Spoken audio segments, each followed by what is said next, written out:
get everything posted.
All right, posted.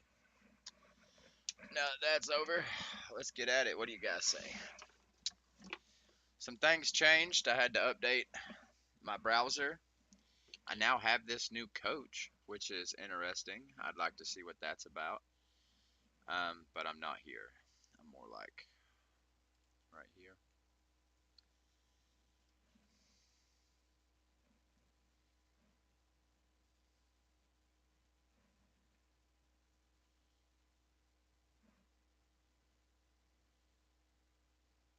Only login alert.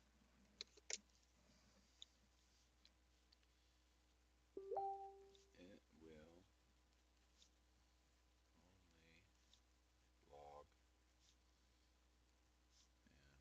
log and alert.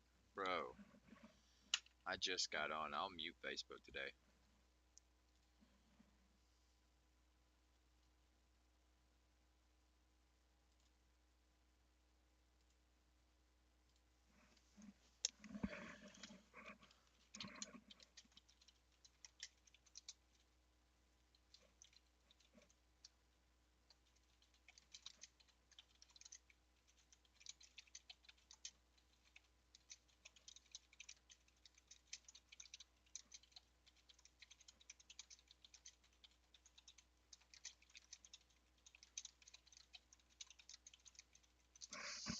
All right.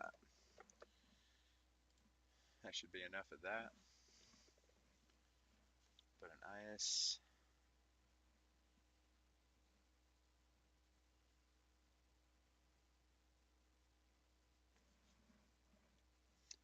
Hold on a minute. I screwed that up.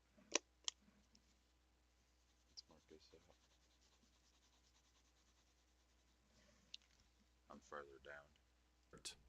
But an IPS system can adjust firewall rules on the fly to block or drop the malicious traffic when it's detected. IPS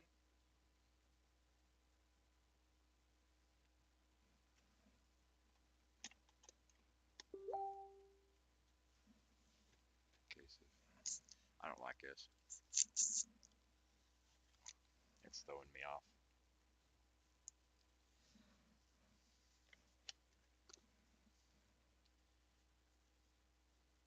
IPS and IDS systems can either be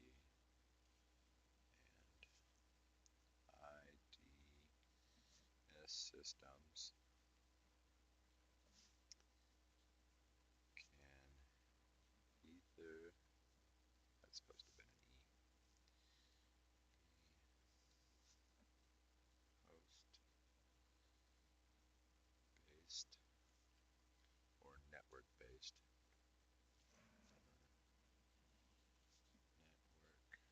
Network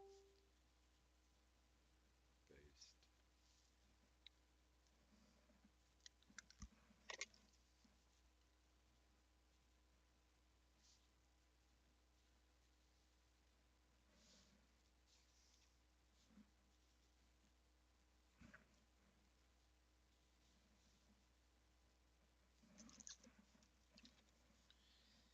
case of a network.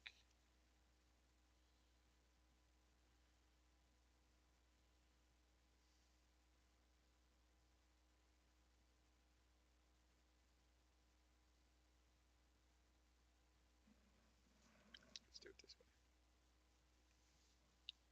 Do it this way.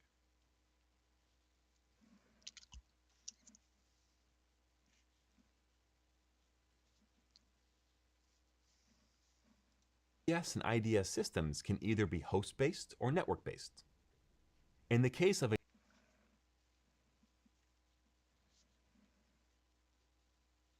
Case of a network intrusion detection system. A network intrusion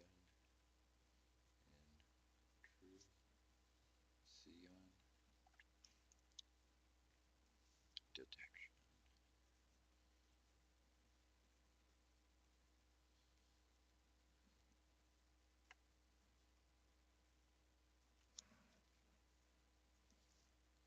NIDS. NIDS, comma, the detection system would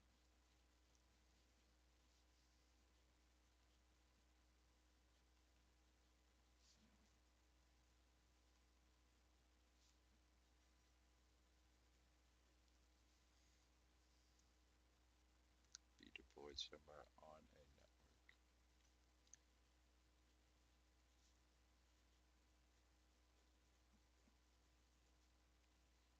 Somewhere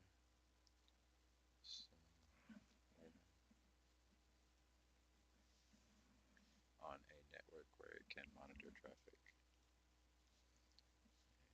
A network where it can monitor traffic for a network segment or subnet. For a network segment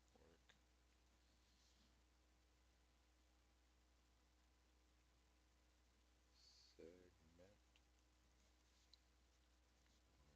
subnet.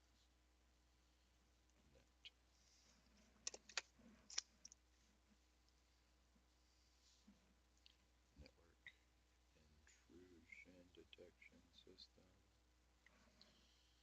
NIDS, the detection system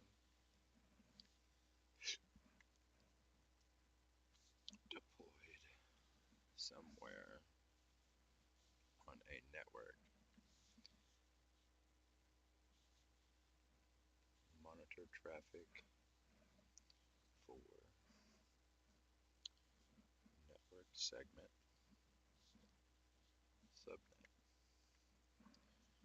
The next one's going to a be the same. network intrusion detection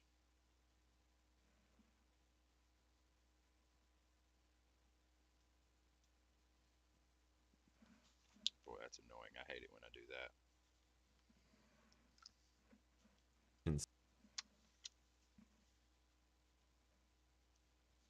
Network intrusion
system, or NIDS.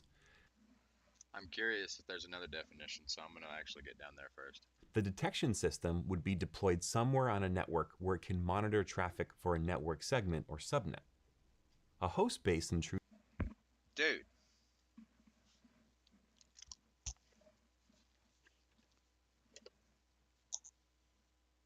Let's see first. Intrusion detection system would be a software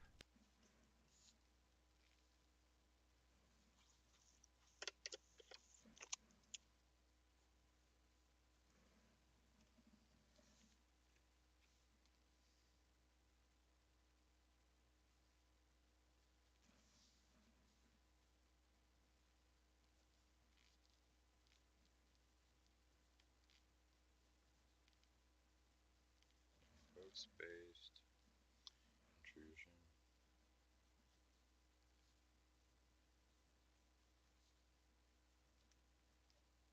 detection system? Yes.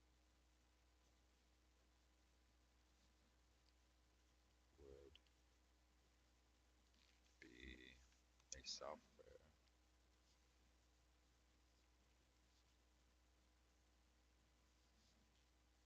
deployed on a host that on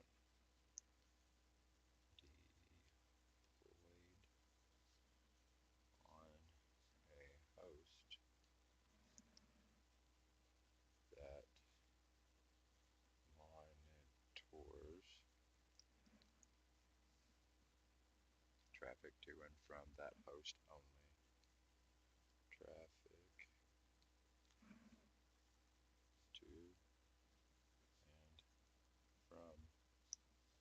only. Yeah, only.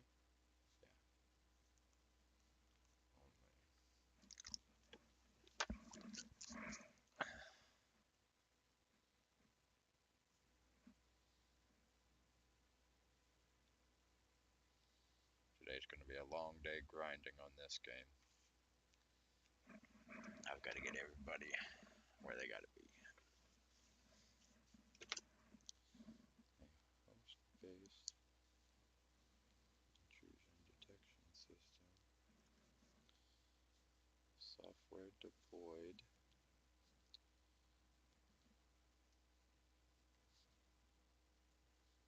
host that monitors traffic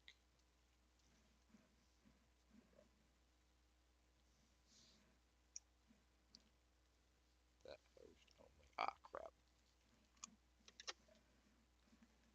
deployed on a host that monitors traffic to and from that host only. It might It might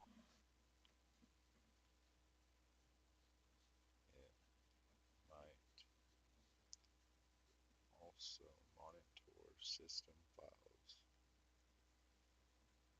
Monitor system files for unauthorized changes.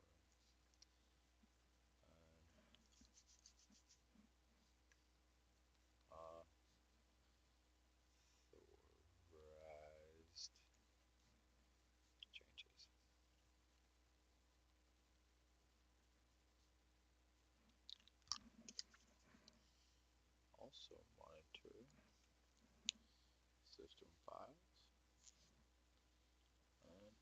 unauthorized changes. also monitor system files for unauthorized changes. NID systems 1, 2, 3, network-based IDS. I might have to write that down.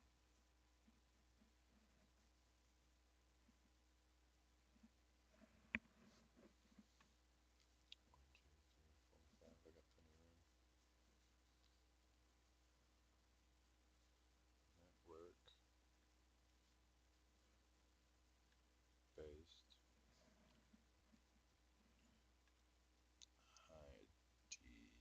IDS or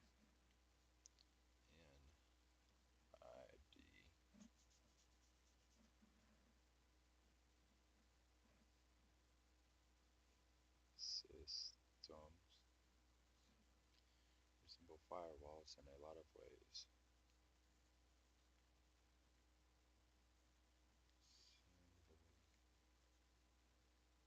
Firewalls in a lot of ways.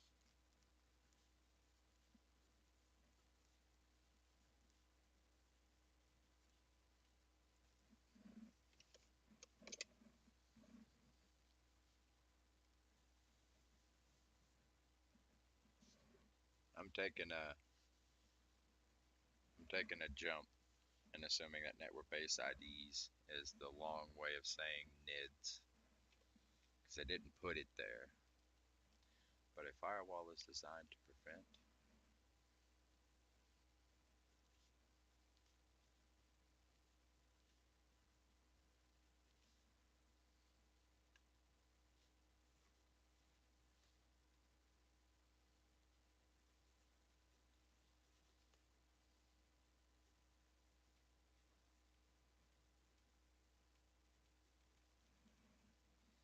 intrusions by blocking intrusions by blocking potentially malicious traffic.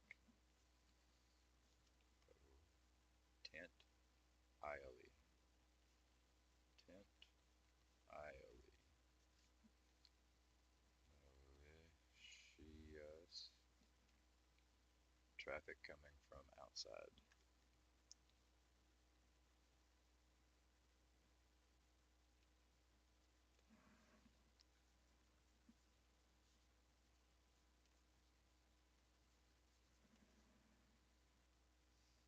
And enforces ACLs between networks.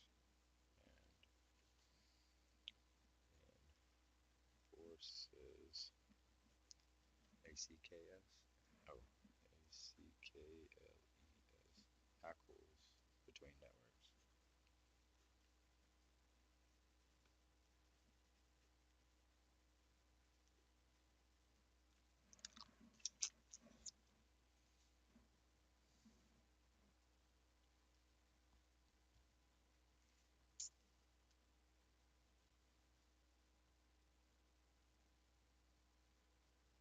Okay.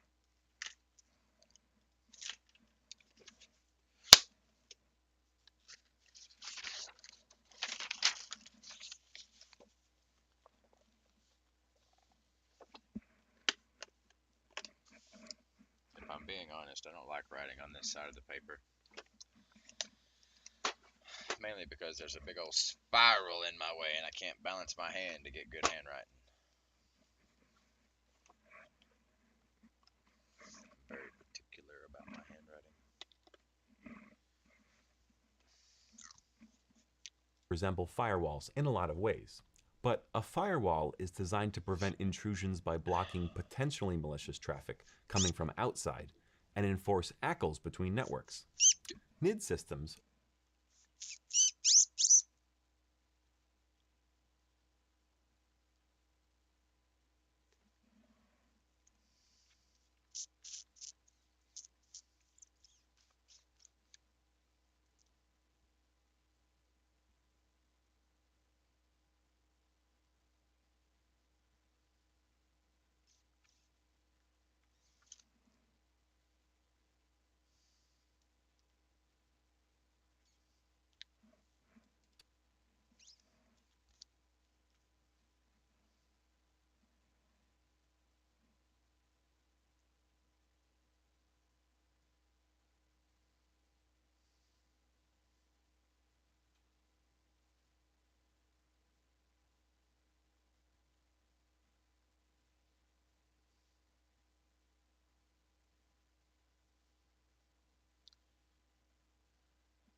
I think I did the right thing.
So I kind of figured by the name host based was on the host, kind of like a client. Network based is on the network, kind of like a server.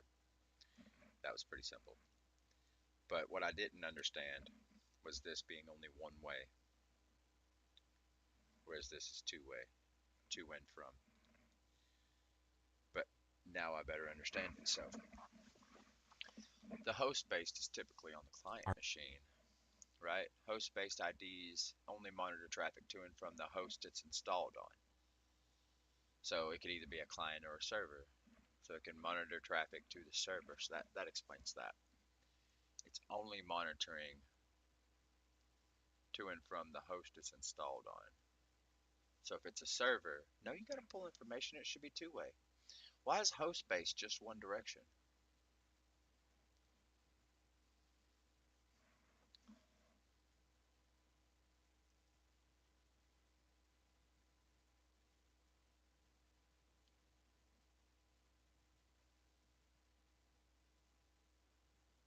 There it is. It's protecting it from that traffic coming to it. So from outside hosts or outside clients, sorry.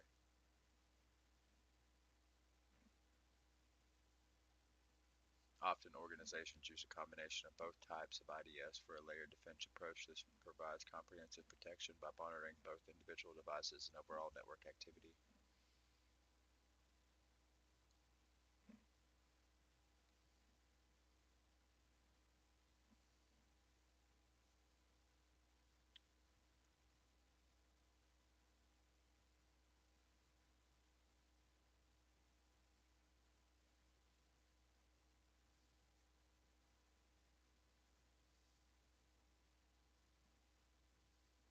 Yeah, so it goes on a server or a client. In this instance, it looks like it's at the server. Typically strategic points like firewalls or routers.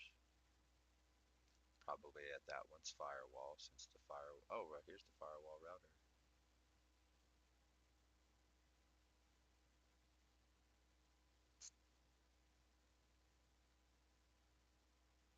I don't think I understand this.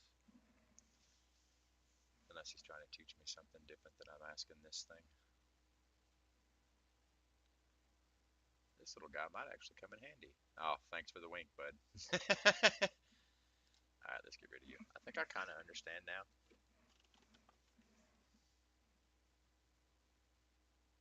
Let's flip it over.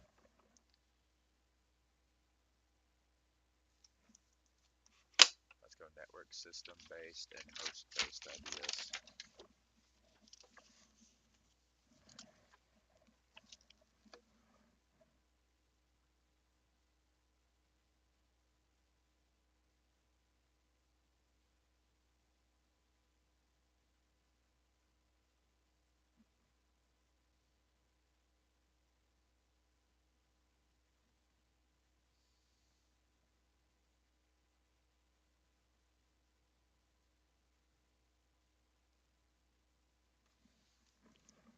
Let's put it here in blue.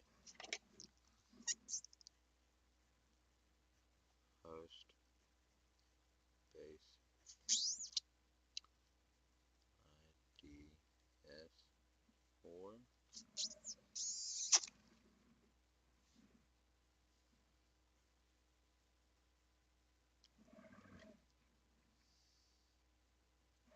now I got it figured out. Boy, I really screwed that up for just a second, didn't I? I took a jump and I about fell. I about lost where I was going right at the beginning. Right at the rim.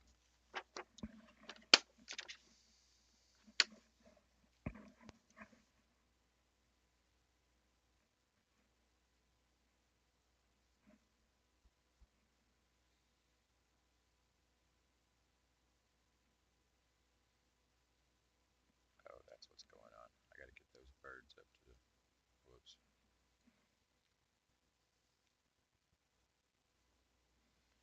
Those have gotta go level 5.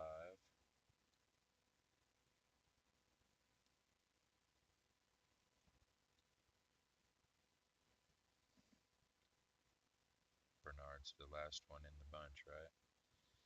He's the rando.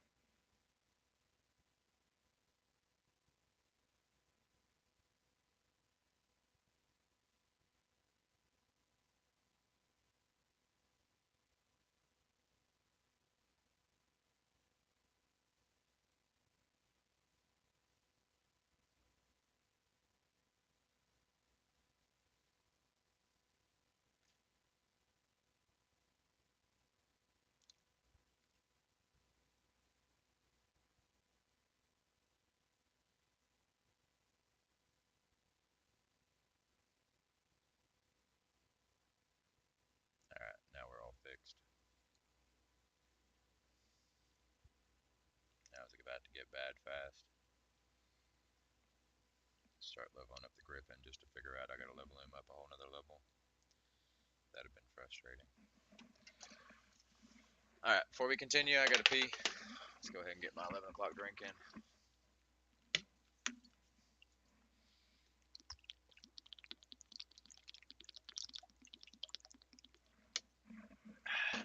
Be right back.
To detect an alert on potential. To detect and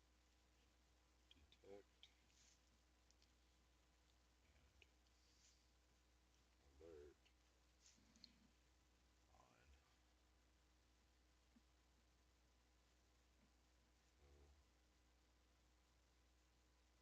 potential malicious activity.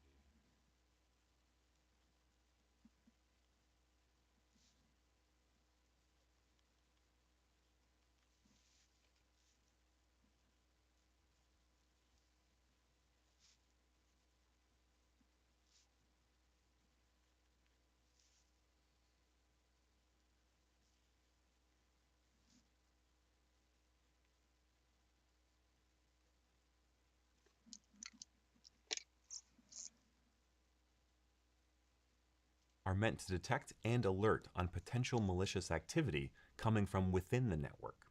Plus,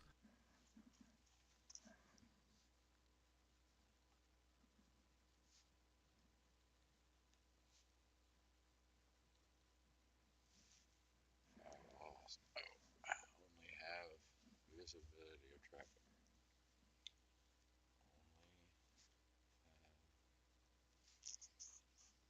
Only visibility.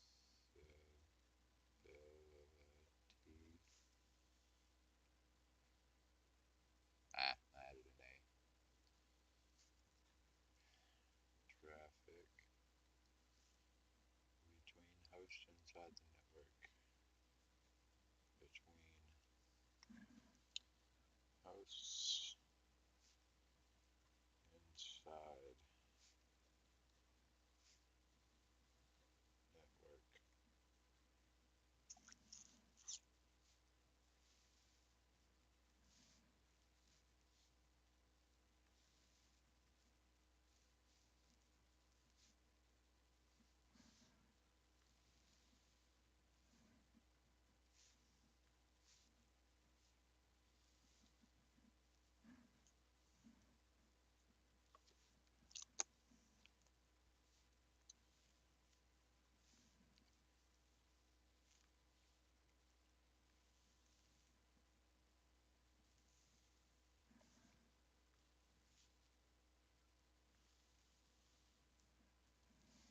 Shit just left out.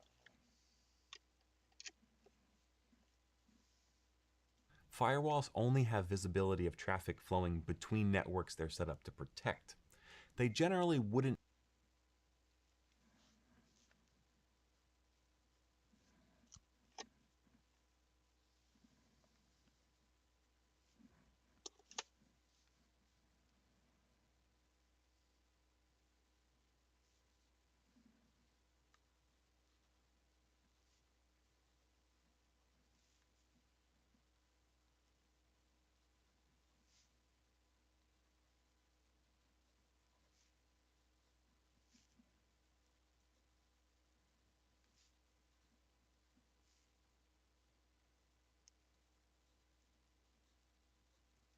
It's a whole bunch of eyes, man.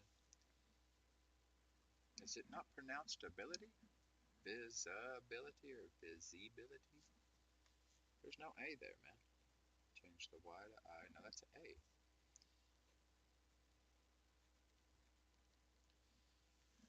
Between hosts inside the network.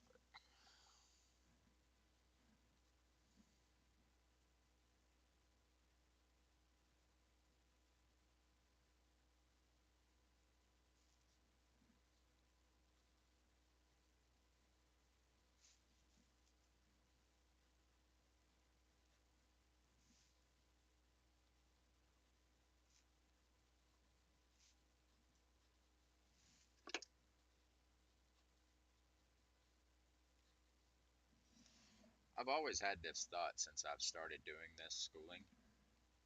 If when I get a job in this career, will I turn into the guy that has a cluttered desk? Because right now, to me, it's cluttered, but for most people, it would look organized. But for me, it's cluttered. So what if when I get into this career, I need to put more things on my desk? Is it going to turn my desk into a clutter? Is it going to be like organized chaos? Just questions I think about. Have visibility of traffic between hosts inside the network. So the location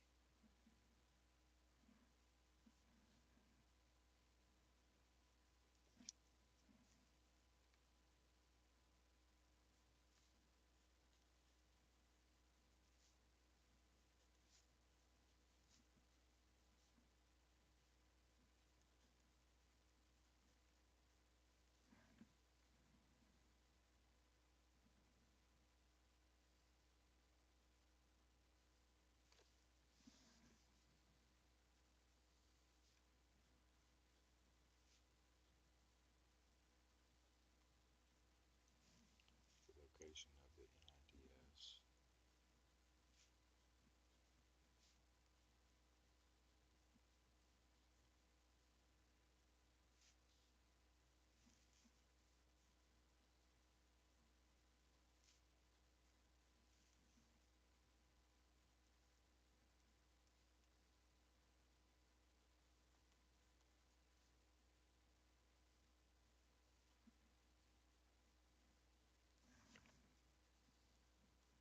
Two L's. Carefully when you deploy a system.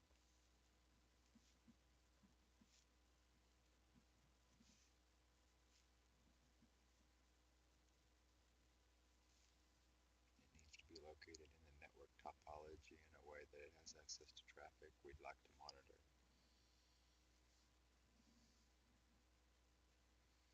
So all that basically means is just make sure you put it somewhere where you can see everything, right? So like a router. Keep forgetting to get energy. I think I'm just gonna blow my crystals on a whole bunch of energy, so I ain't gotta worry about it.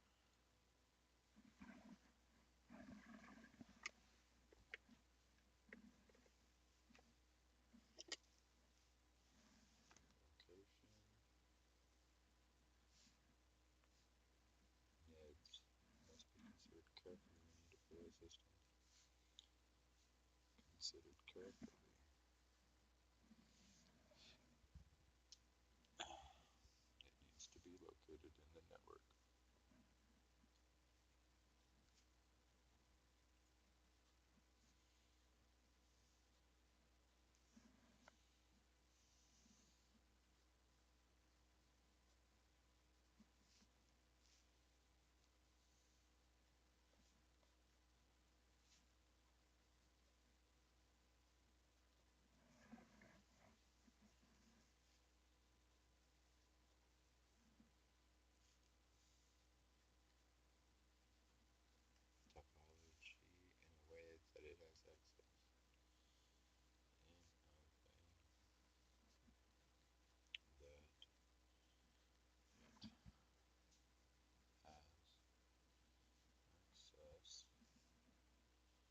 traffic we'd like to monitor. The traffic we'd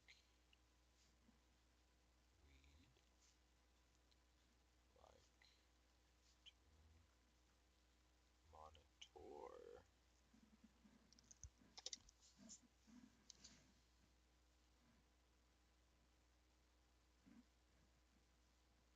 needs to be located network topology. It has access traffic to monitor.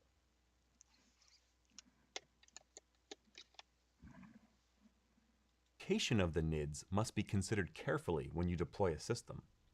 It needs to be located in the network topology in a way that it has access to the traffic we'd like to monitor. A good way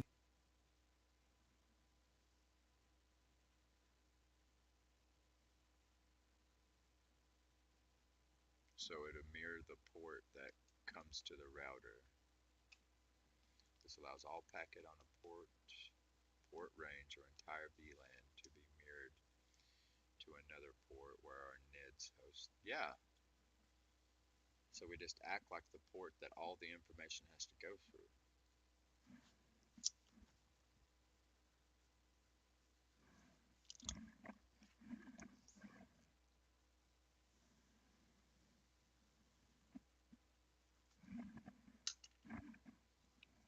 A good way that you can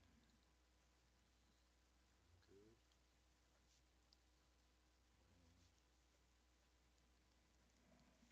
that you can get access to network traffic. Get access to network traffic.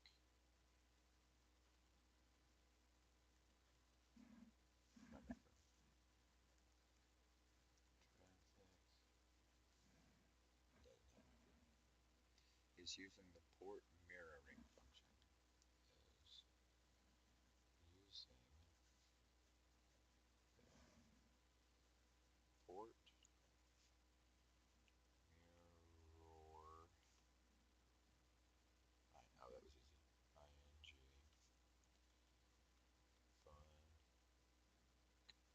Functionality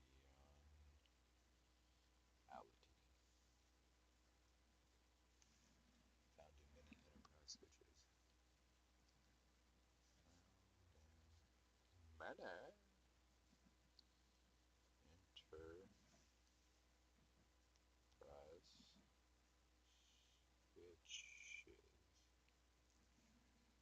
This allows all packets. Oh yeah.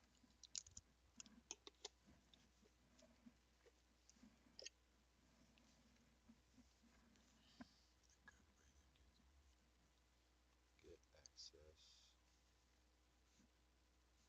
network traffic port mirroring functionality.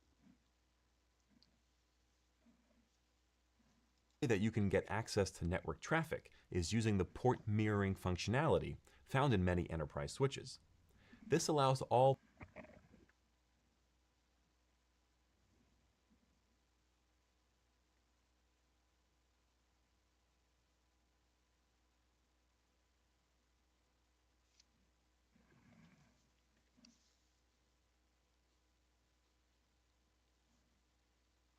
This allows all packets on a port, all packets on a port, comma, port range for entire VLAN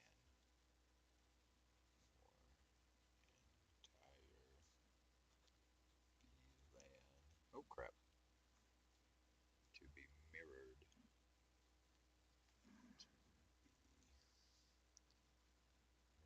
Mirrored.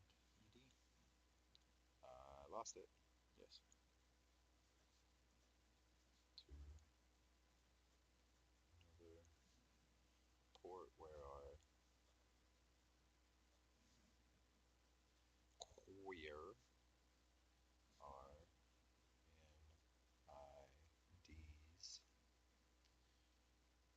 hosts would be connected.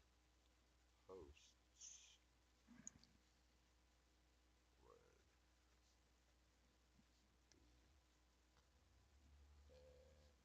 connected.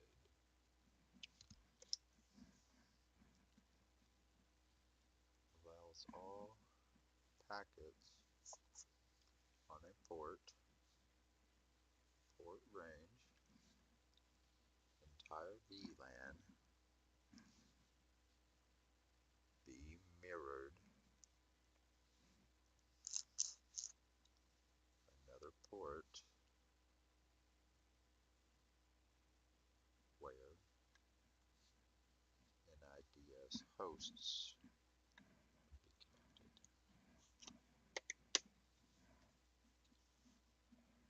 All packets on a port, port range, or entire VLAN to be mirrored to another port, where our NIDS host would be connected. With this configuration, Okay, I got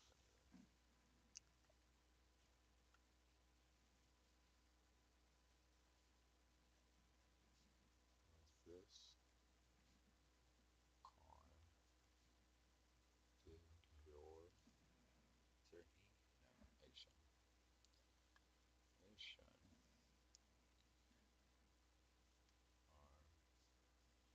Our NIDS machine will be able to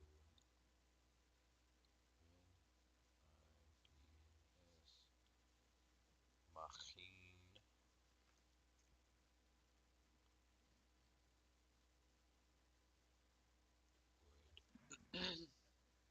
would be able to see all packets flowing in. To see all packets flowing in and out of hosts on the switch segment and out of hosts on a switched switch segment. This lets us monitor host-to-host communication. Oh, wow. our NIDS machine would be able to see all packets flowing in and out of hosts on this switch segment. This lets With this configuration, NIDS machine see all packets flowing in and out of hosts a switched segment. Switch segment. This lets us monitor host-to-host communication. Lets us monitor host-to-host communications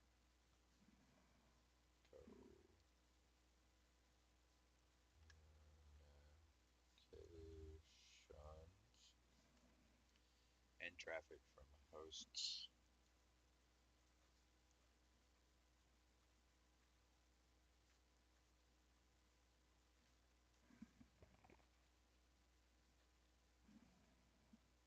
to external networks like the internet.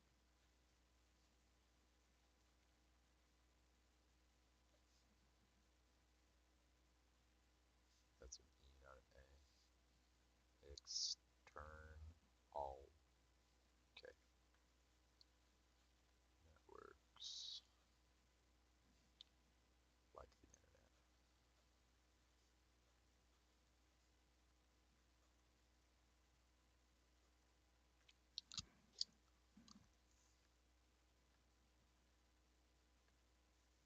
Monitor host-to-host communications and traffic from hosts, external networks.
almost dropped my phone.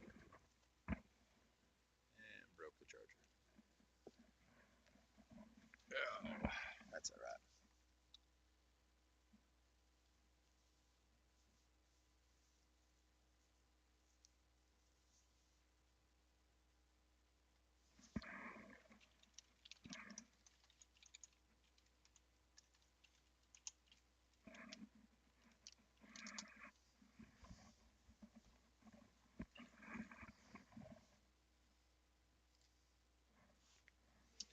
Can you guys believe I've already got to go pee again?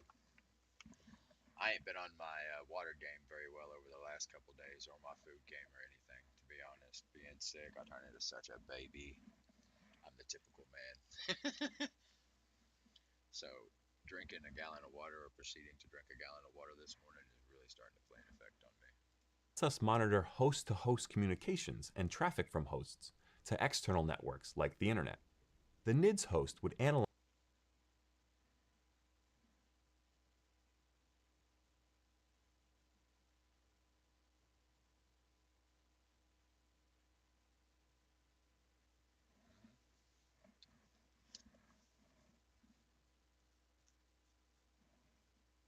The NIDS host would analyze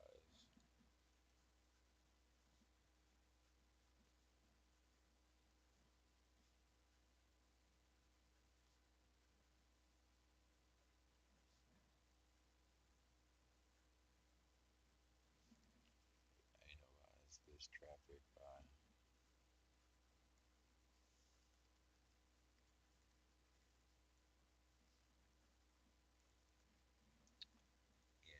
enabling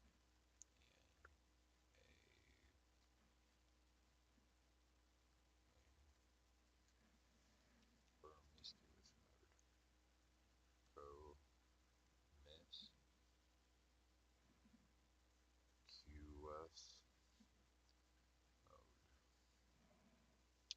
on the analysis port.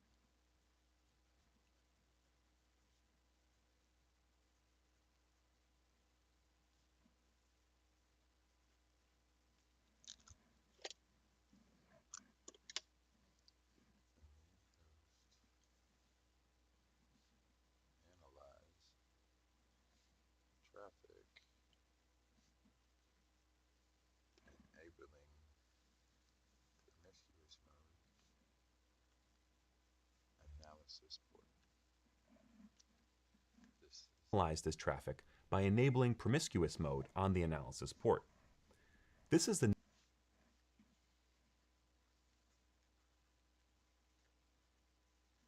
This is the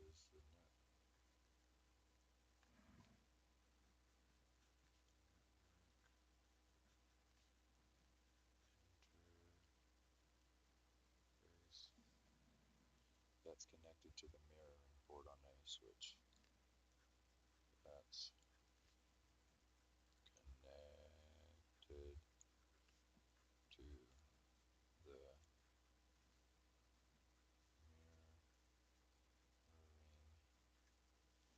port on a switch. Port on a switch.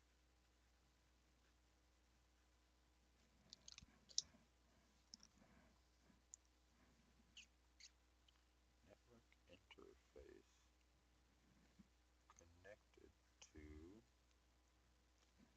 mirroring port switch.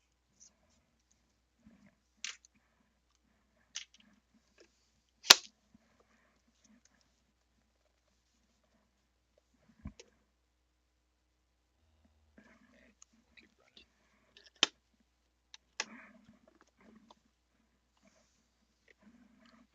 Did hop up just a tick early. That's okay. I should scuff that. This book's just too big. It can't hold it. That's what it is. network interface that's connected to the mirror port on our switch, so it can see all packets.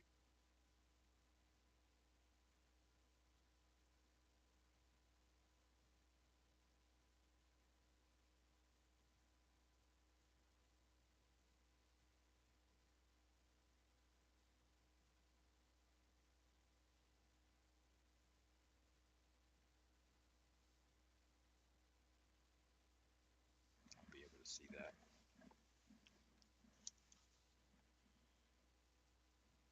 Extra.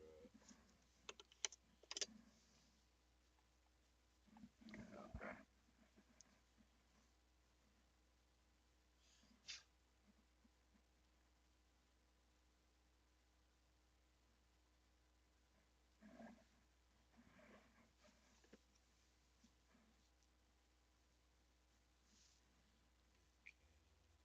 See all packets being passed and see all packets passed and perform analysis on the traffic and pre-report perform analysis on the traffic.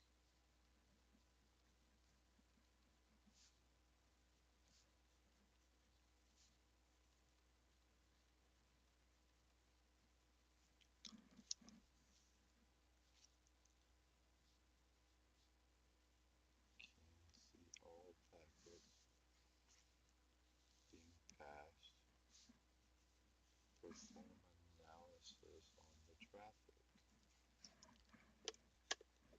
Well, isn't that interesting? It's being passed and perform analysis on the traffic. Since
It's Whoa, stop it. Host must have at least two network interfaces.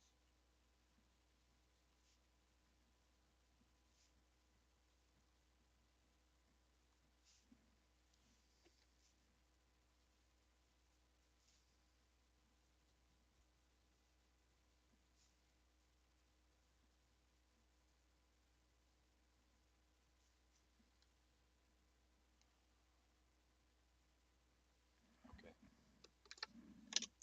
Since this interface is used receiving mirrored packets from the network, monitor its hosts have at least two network interfaces. What are the two? this interface is used for receiving mirrored packets from the network we'd like to monitor, a NIDS host must have at least two network interfaces. One is for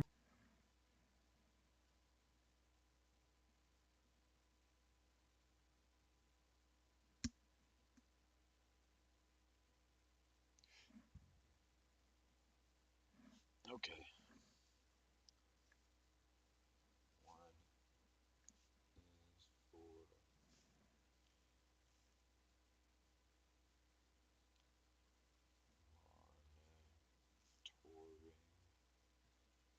monitoring and analysis.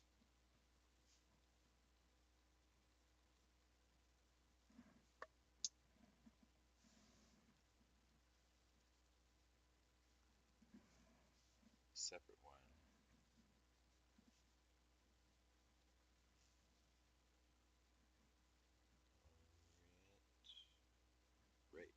separate. One is for connecting to our network. Is for connecting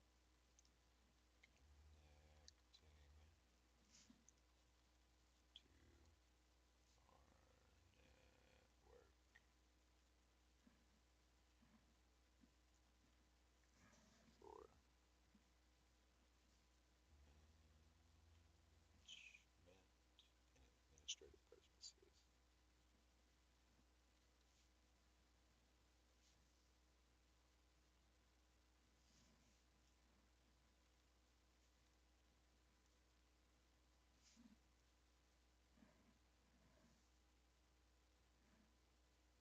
Cool.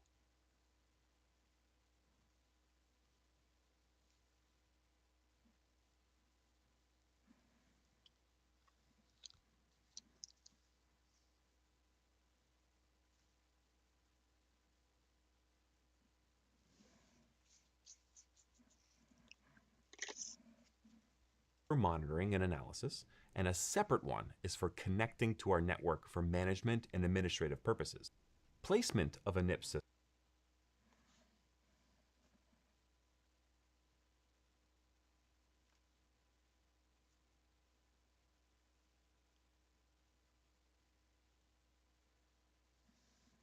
Have we talked about NIP? Network Intrusion Prevention System, which differs from NID.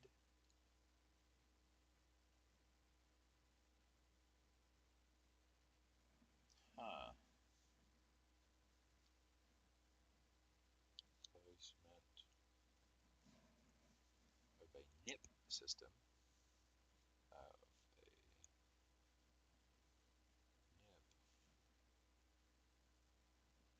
system. Or Network Intrusion Prevention System. Network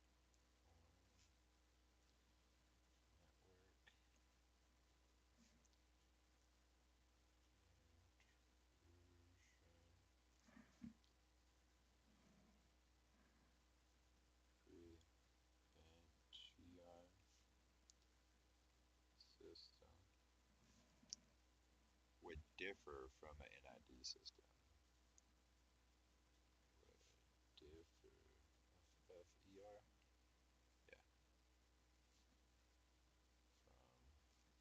From a NID system. This is because of prevention system. A prevention system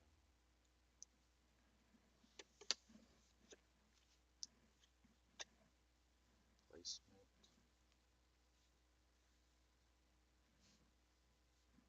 system prevention system differ from NID system. Quit sliding, bro. I'll clamp you down.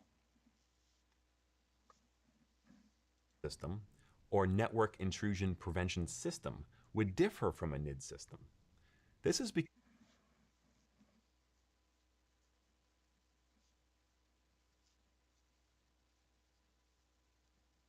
This is because of a prevention system being able to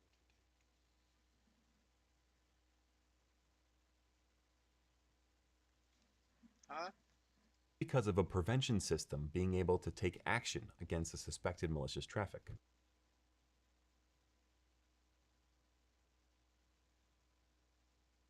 So this prevention system is actually able to block malicious traffic as opposed to like a.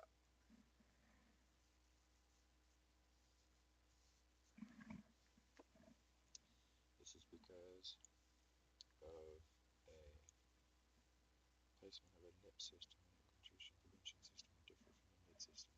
This is because of a prevention system being able to take action against this. I don't think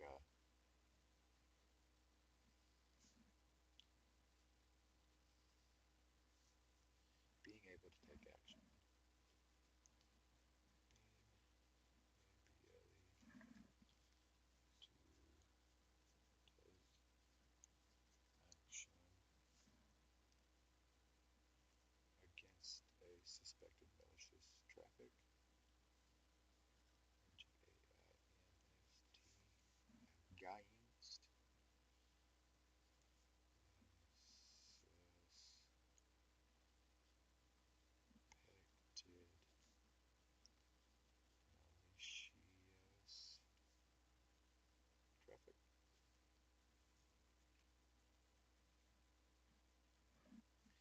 All right, guys. I can't hold it any longer. Oh, there's nobody in my chat. It doesn't really matter. I have got to go pee. Like, what the heck?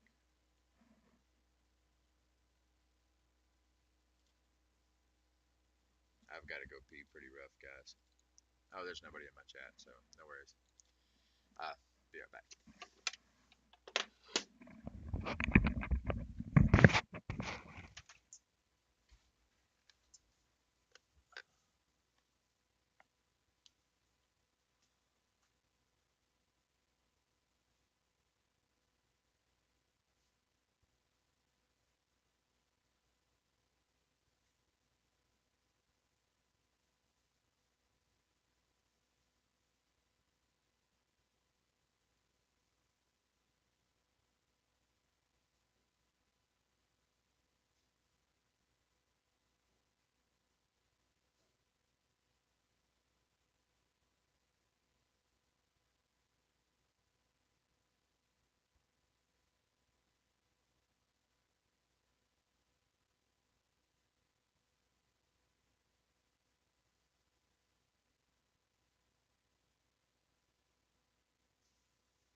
Still no viewers.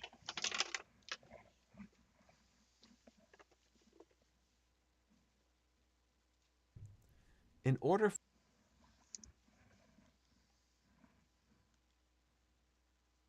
Don't feel right.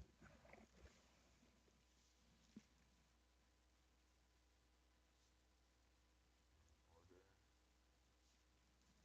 for a nips.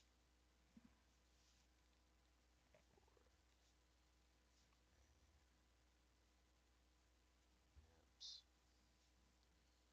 device to block or job traffic.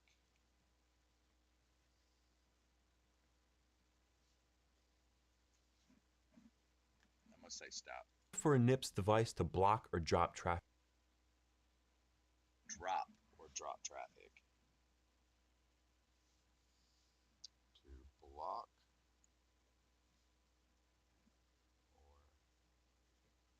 or drop. Ah, crap. Traffic from a detected threat.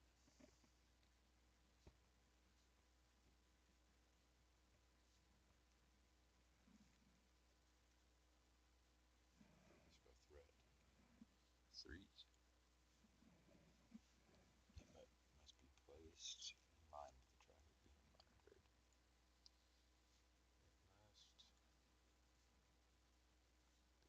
It must be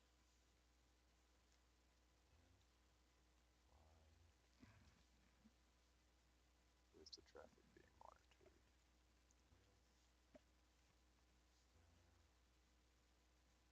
Traffic being monitored.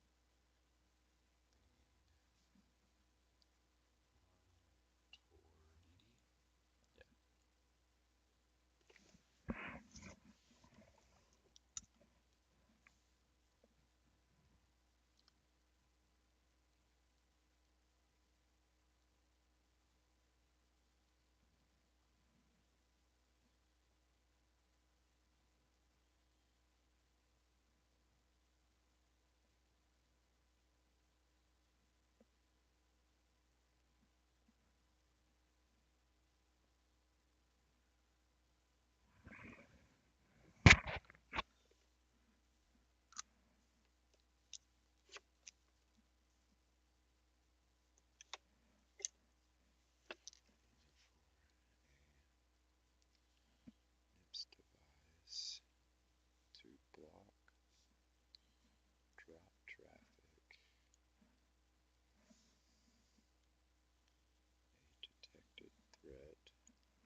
traffic from a detected threat, it must be placed in line with the traffic being monitored. This means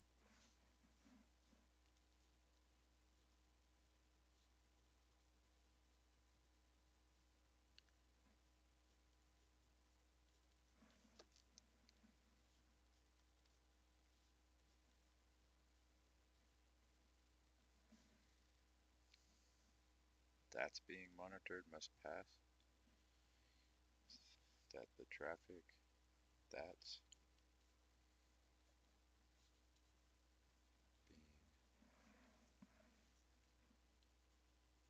monitored must pass through the NIPS device. Must pass through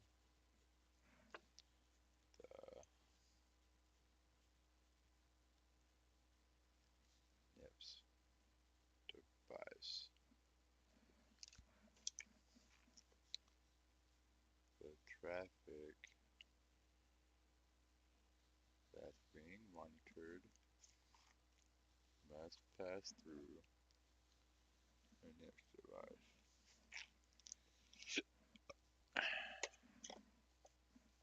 Oh, I have a viewer. Hello, viewer. that the traffic that's being monitored must pass through the NIPS device. If it wasn't the case,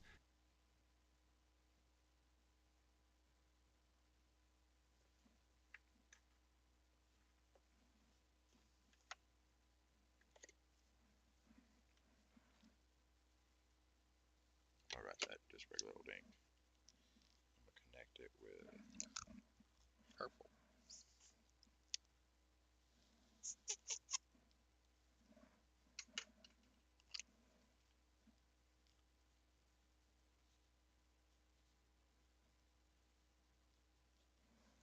If it wasn't the case,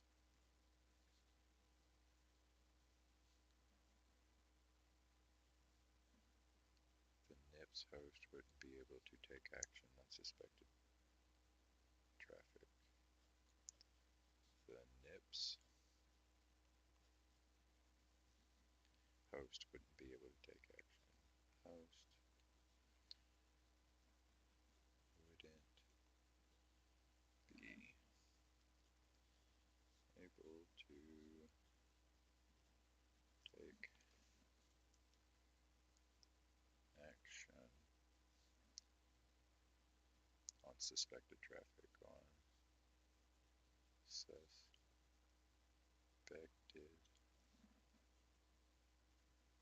traffic.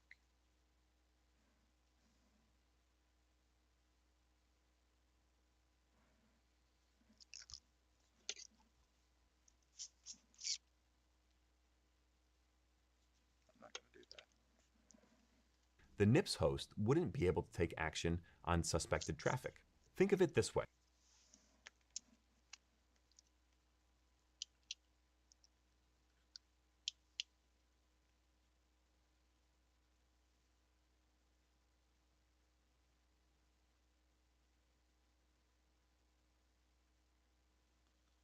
One, two, three, four.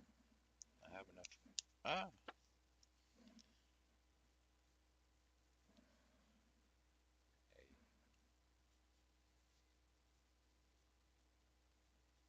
a NIDS device.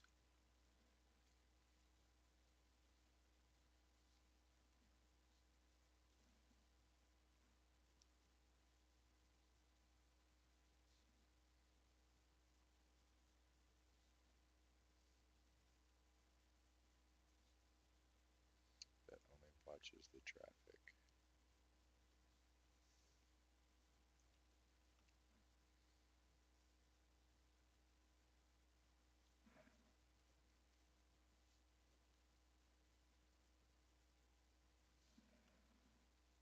And sends an alert if it sees something.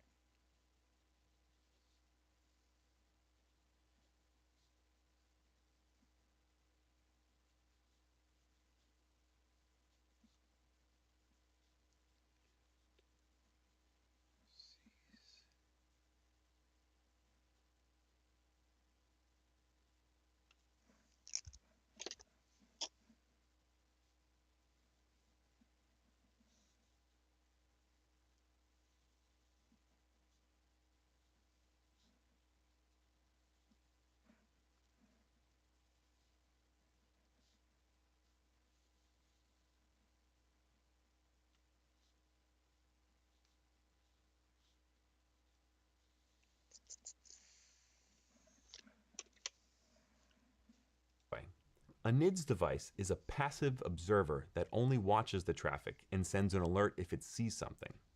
This is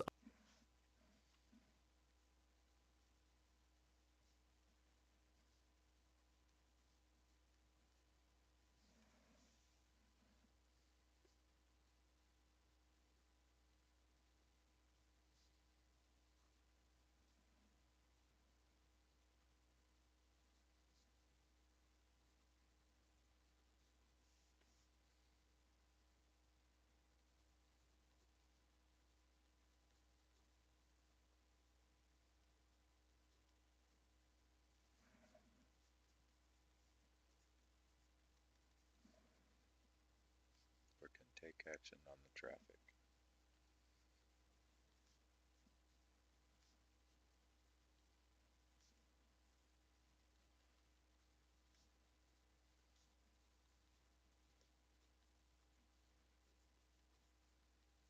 On the traffic. It's monitoring.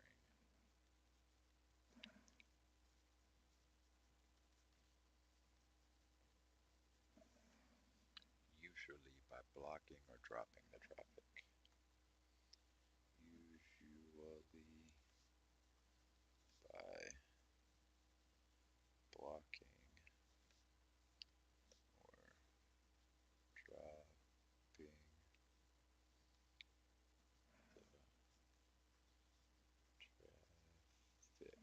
Where did I start? 1, 2, 3, 4. 1, 2, 3, 4, 5. Almost. That's not bad.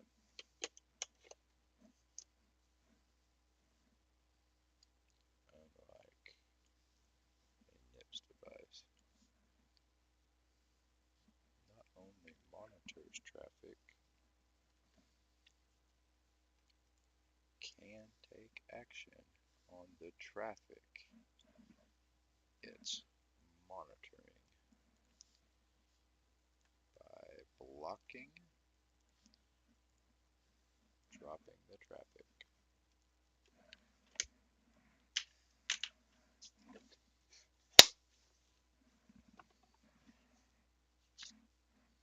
Heck yeah, it's almost time to eat again. Did I miss my 11 o'clock drink?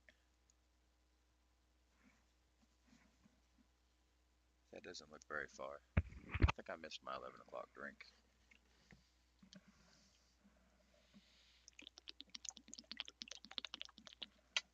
I get 4 quick ones in because I'm about to have to consume 8.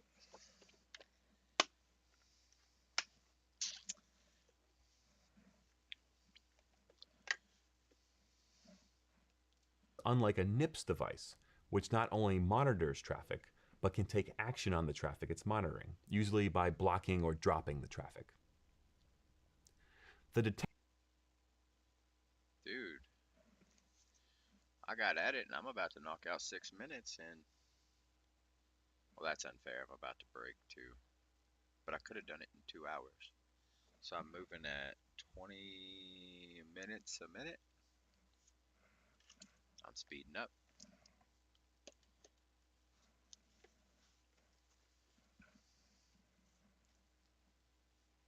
I can tell you one thing, I slept wrong, dude. My right, I don't know what it is back here. It's like right around the shoulder blade, but kind of up towards the rear delt. It keeps feeling weird, like I'm overextending or something. I know I sit funny, but that's just my ADHDs.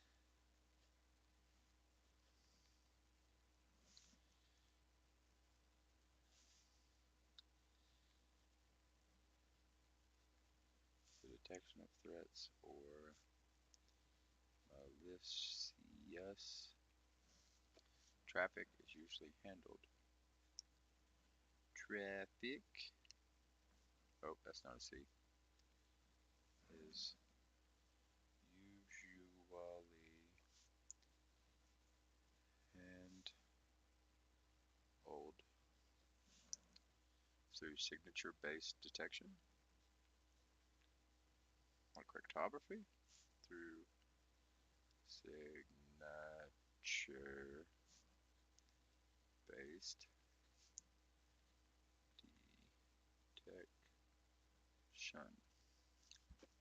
Like cryptography?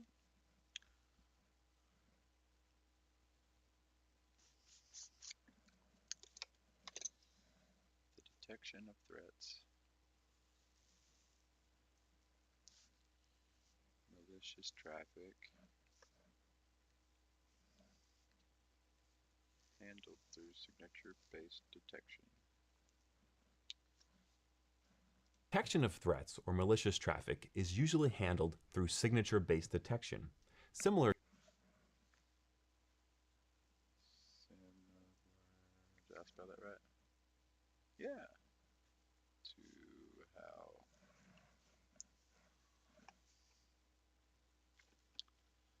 antivirus software detects malware. Antivirus software detects malware. Detects malware.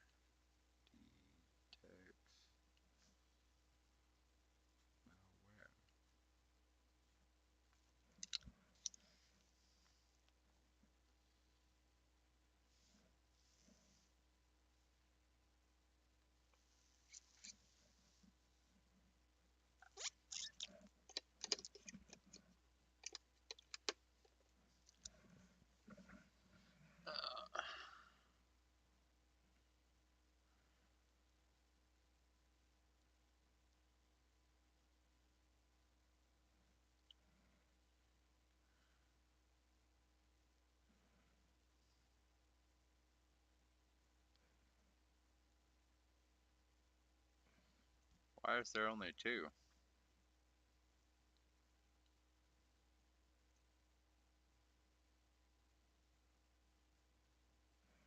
Well, that was weird.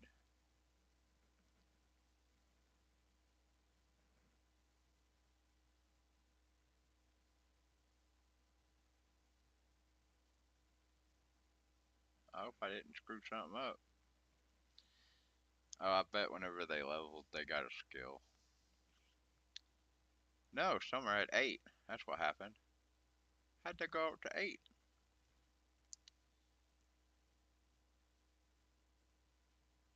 One's got a skill, one doesn't. Okay.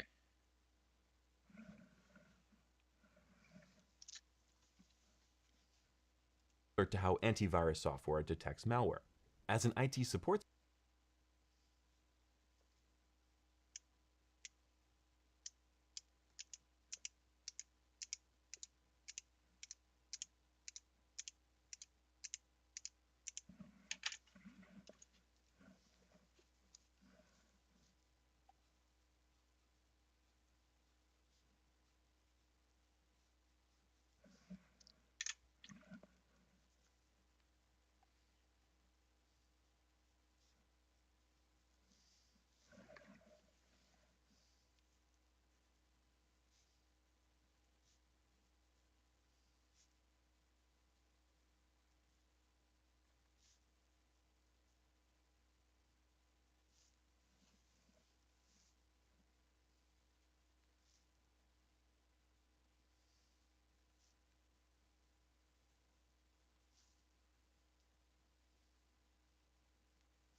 Oops.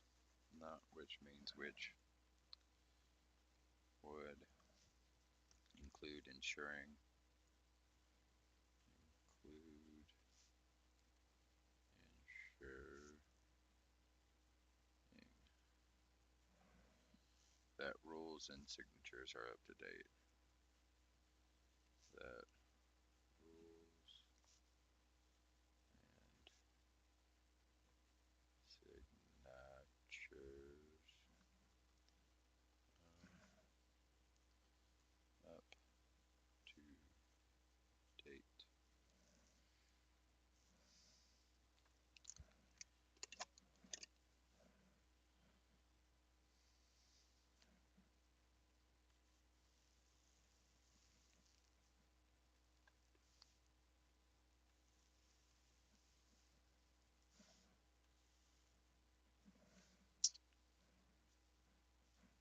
specialist, you might be in charge of maintaining the IDS or IPS setup, which would include ensuring that rules and signatures are up to date. Signatures are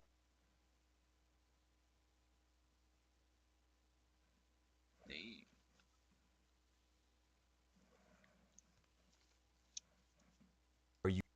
unique. Unique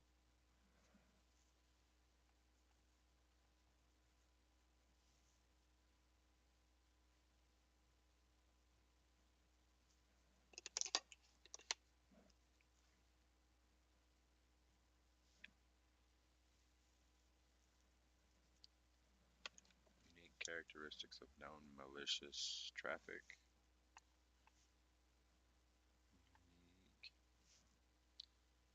Unique jar act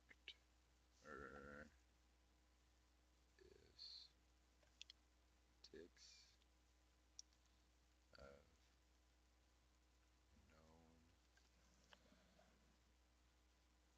known malicious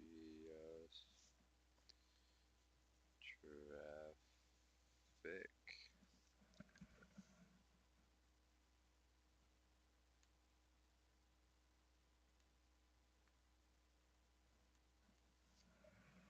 Still no update.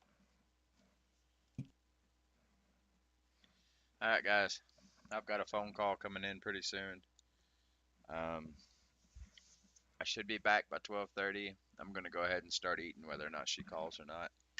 I got a big day planned, and she's not gonna put me behind. I'll be back in roughly 30 minutes, and we'll pick back up until about 3 when I take my last break. My goal today is to knock all of this module out and start the next module. I am too close to the end to be taking my sweet time. So I'll be back in just a little bit, guys.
Hello, everyone. That wasn't very fruitful. She didn't call, so I just kind of enjoyed it and did my own little thing on my game for a few minutes and took a nice little break. Let's get back at this.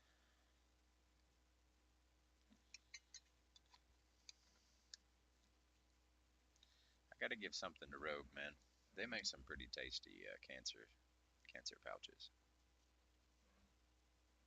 This is another apple.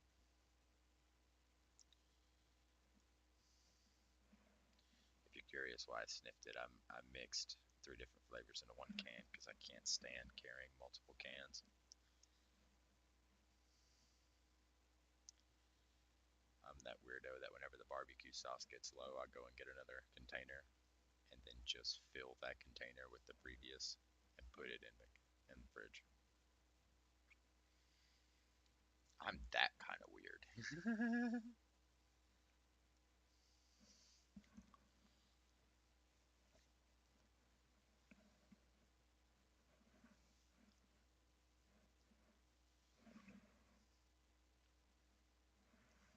Though if you've been on my channel for any kind of distance, like even just a few weeks, you'll understand how weird I am. I have to tell you that.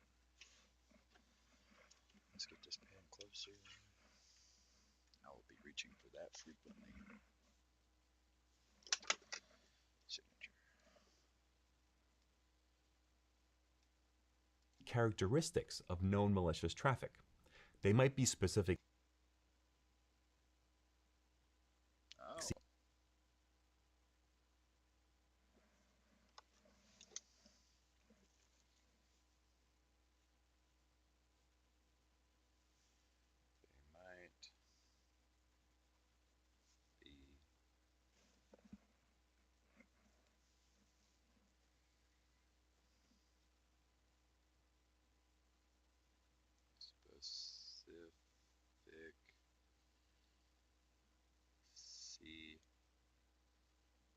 sequences of packets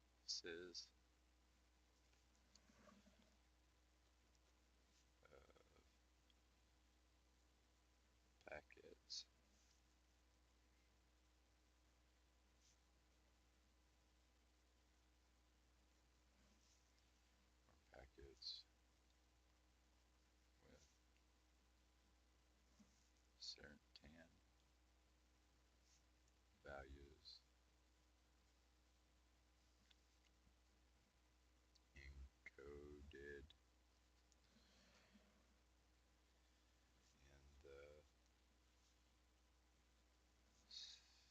encoded in the specific header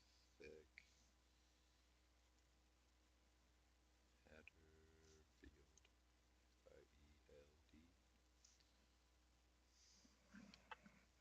I gotta fix my back, dude.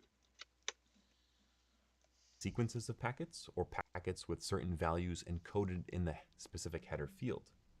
This allows intrusion detection.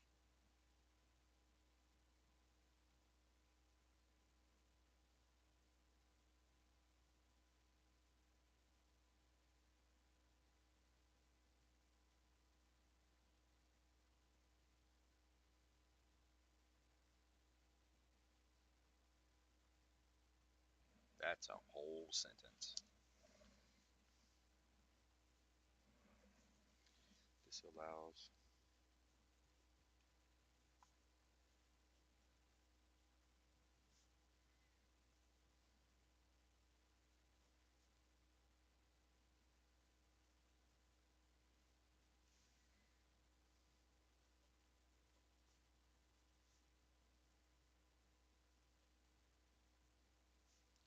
intrusion detection and prevention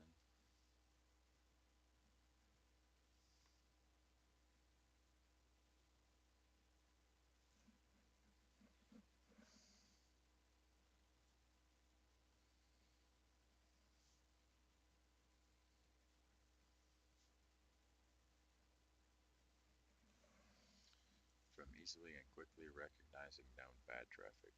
From easily and quickly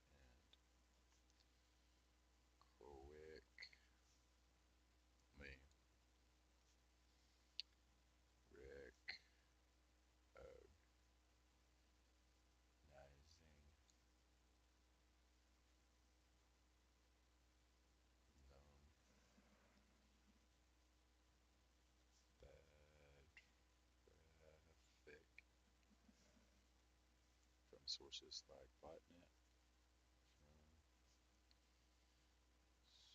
sources like botnet, worms,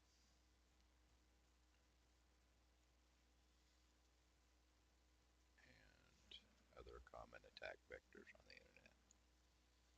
Other common attack vectors, vectors on the internet. Interwebs. Oh, I about went and did that. Shouldn't play around with stuff like that, huh?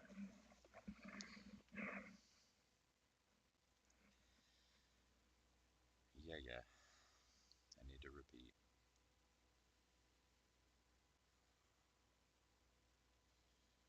Two more werewolves, and I'm done with werewolves.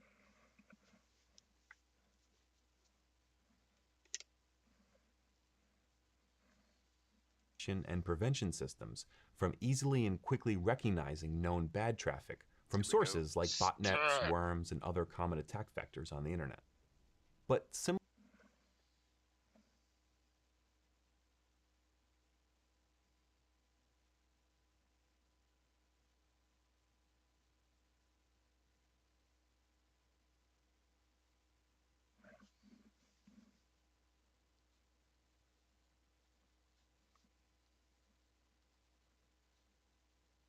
How do I keep getting sideways? It's this thing, dude. This is what's causing me to sit sideways in the chair. I've got plenty of room.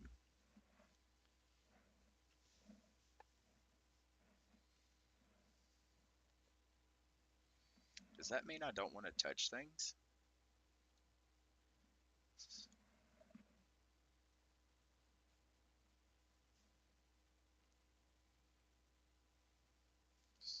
But similar to antivirus, less common or targeted attacks. Less common or targeted. Lost it. Found it. Targeted attacks might not be detected by a signature-based system. Might not be detected by a signature-based system, comma, since there might not be signatures developed for these cases. Since there might not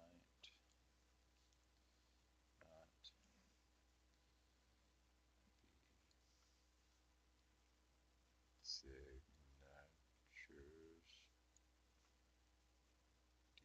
developed for these cases.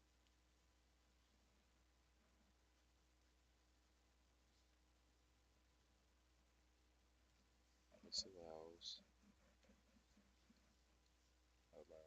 intrusion detection and prevention systems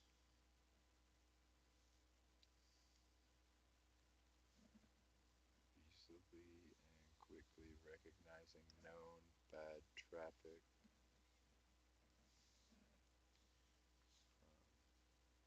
sources, another common attack, other common attack vectors on the internet. But similar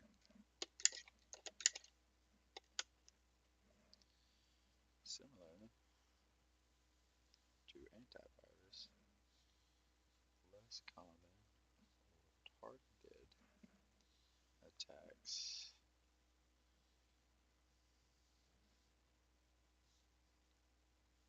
might not be detected. Signature-based system might not signatures developed for these cases.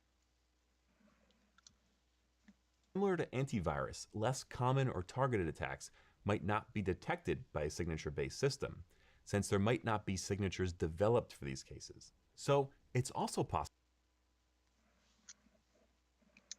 One, two, three. That's not bad. I can fit that here. I won't have any room for anything else, but it's also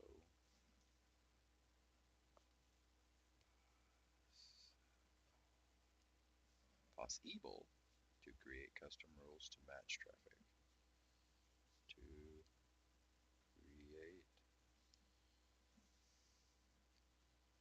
custom rules to match traffic that might to match traffic that might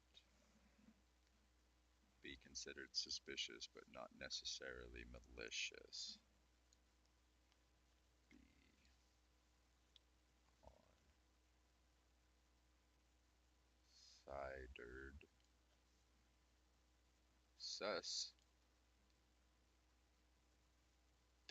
Be considered suspicious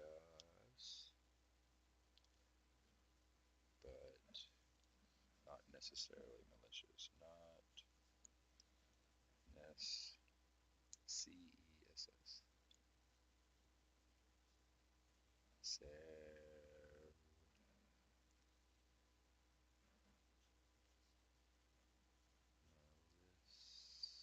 Yes. Stop. Possible to create custom rules to match traffic that might be considered suspicious but not necessarily malicious. This would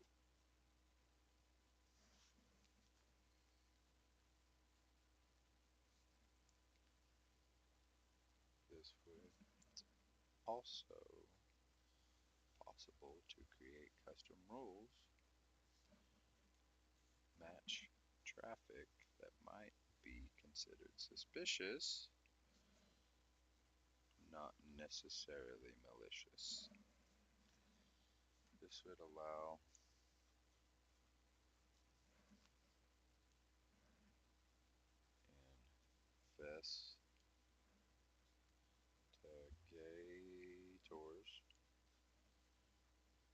investigators. That was pretty easy. I'll probably still won't remember it. To look into the traffic in more detail. Into the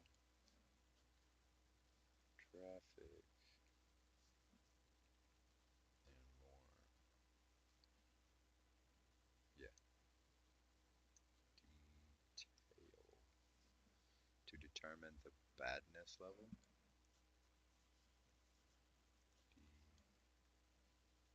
Determine the badness level. Allow investigators look the traffic more detail. Determine badness level.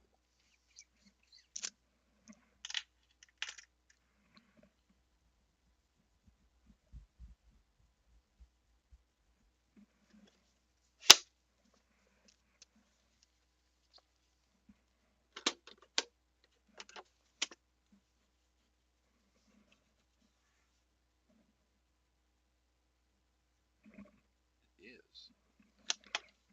It is sharp on that end to grab. Why is it not grabbing?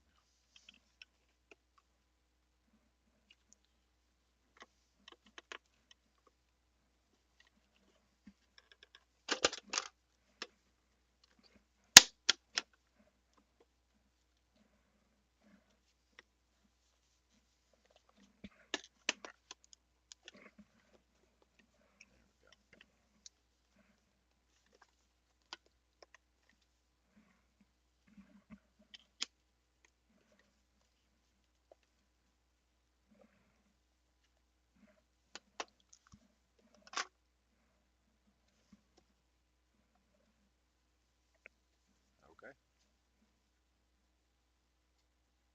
Would allow investigators to look into the traffic in more detail to determine the badness level. If the traffic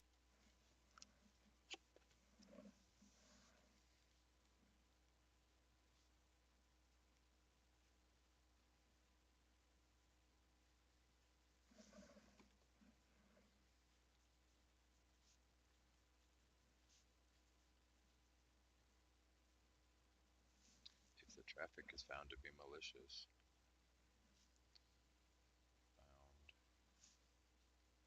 found to be malicious,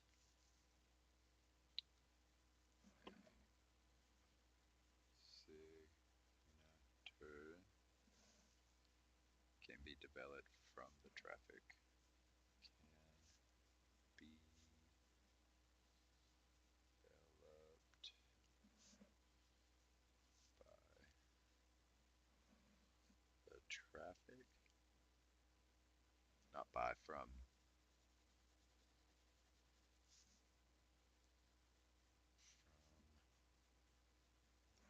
traffic, and incorporated into the system. Incorporated. Orated into the system.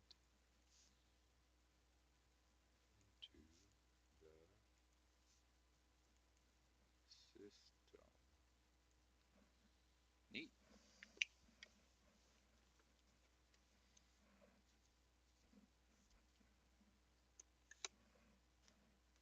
is found to be malicious, a signature can be developed from the traffic and incorporated into the system. What actually happens when a NID system detects something malicious?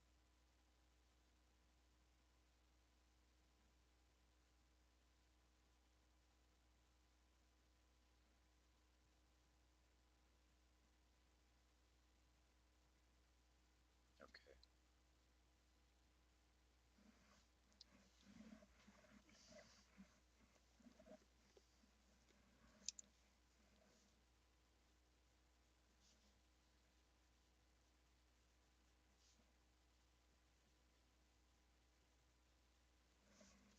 What actually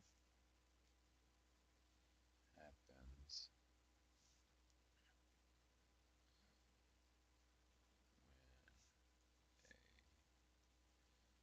a NID system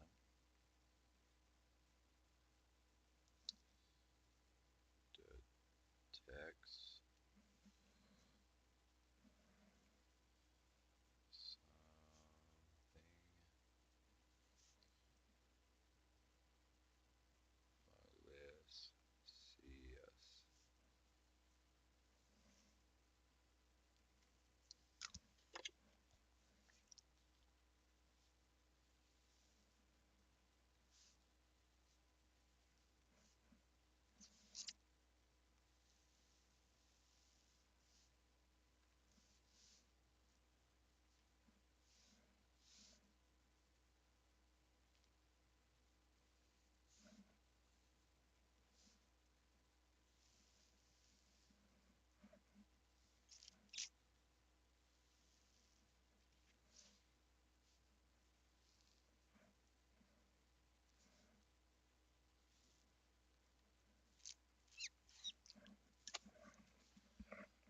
This is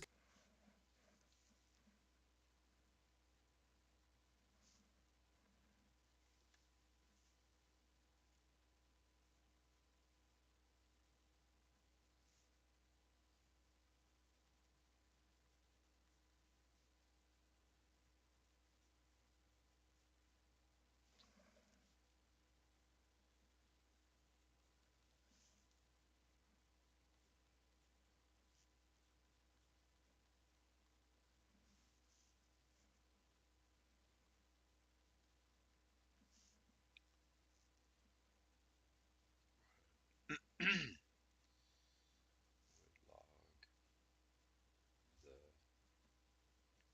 detection event along with a full packet capture along with a full packet capture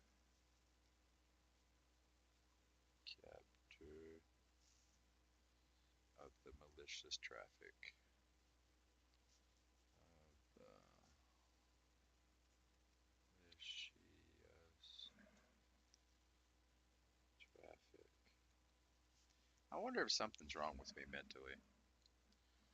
Because in my head, people are mad at me every time I ask a question until they come back with their answer and I can read and feel their feelings. I wonder if I'm disturbed mentally. I'm sure it has something to do with trauma, but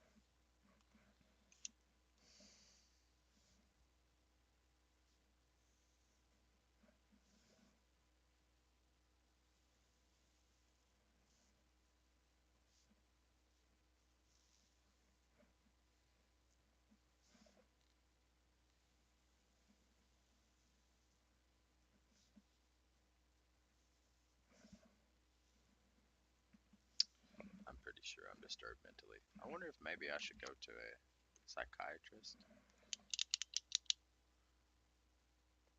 psychiatric ward. Huh.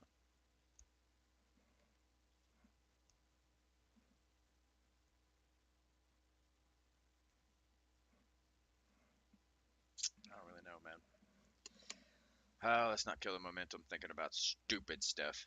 configurable, but usually the NID system would log the detection event along with a full packet capture of the malicious traffic. An alert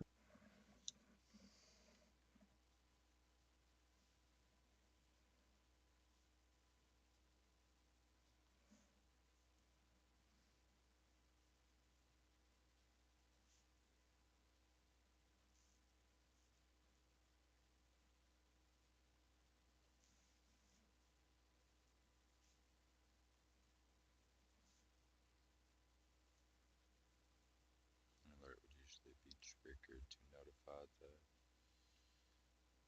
I can do that. Notify the investigating team to look into the detection traffic. Team to look into the detection traffic. Detection traffic.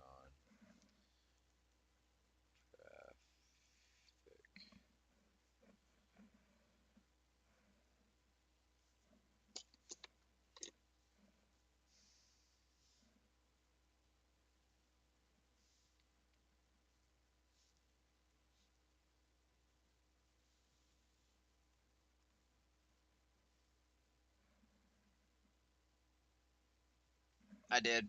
I don't really know how it happened, but I went to pick a booger out of my nose and I had an allergy sickness for the next 2 days. It messed me up. Sorry if that was TMI.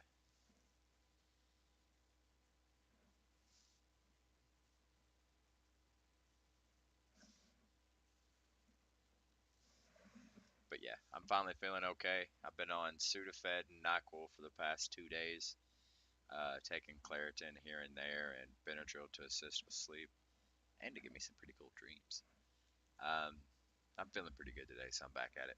We're gonna run this till 6 today. I've already been streaming for about 2.5 hours. I gotta play catch up, so we're gonna run this till 6 or until I get exhausted.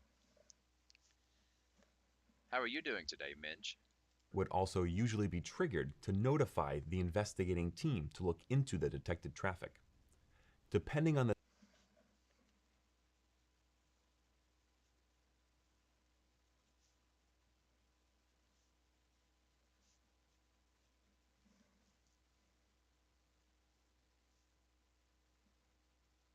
Is my mic still muted? Nope. Cool. Depending on the severity of the event.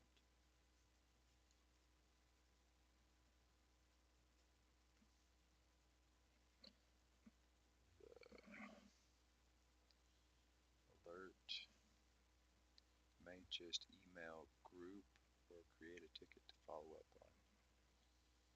May just. Let's hear how he says it. severity of the event, the alert may just email a group A group may just email a group or create a ticket to follow up on. Or create ticket to follow up on.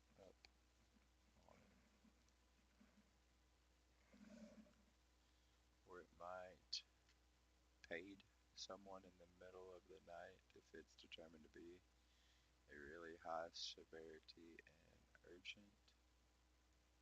To be a really high severity and urgent. Hmm.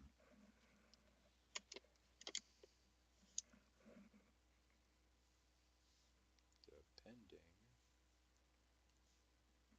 the severity of the event, alert may just email a group, create a ticket to follow up on. or create a ticket to follow up on. Or it might Or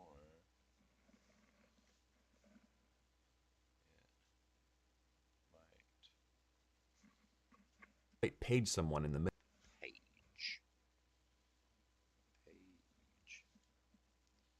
someone in the middle of the night.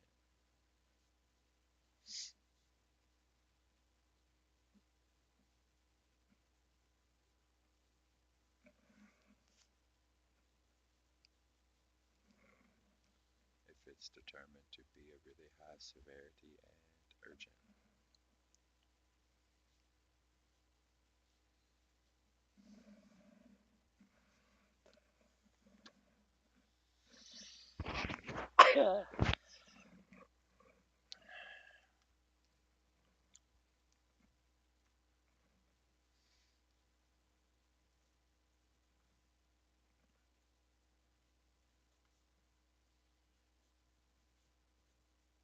If it's determined to be a what? middle of the night if it's determined to be a really high severity and urgent.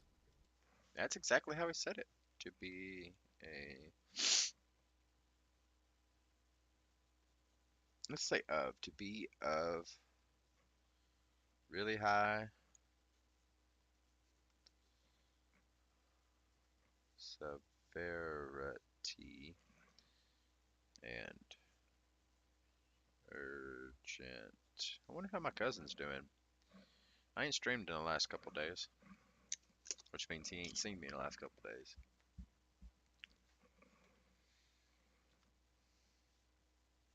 It might page someone if it's determined really high severity and urgent. Uh, these alerts would usually also include reference information linking to a known vulnerability or some more information about the nature of the alert. Boy, that's a tongue twister. These alerts Or not tongue twister. It's a long sentence. Sorry. These alerts would usually also include usually also include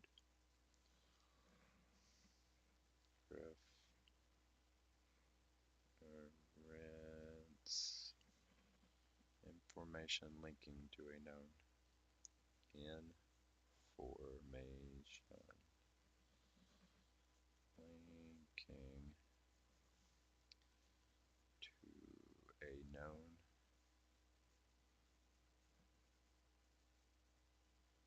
vulnerability, vulnerability,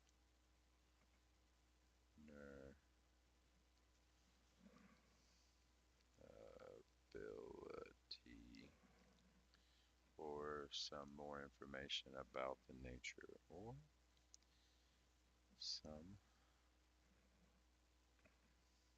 more information about the nature of the alert.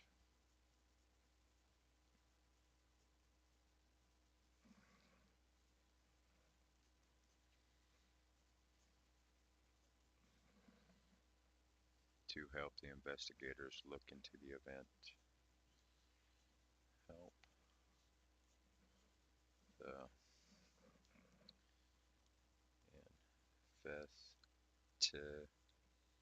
investigators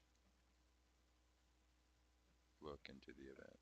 Look into the event.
alerts would usually also include reference information linking to a known vulnerability or some more information about the nature of the alert to help the investigator look into the event. Well, we covered a lot of ground on securing your networks. I hope you feel secure enough to move on. If not, you can review any of these concepts that we've talked about. Where did that guy go?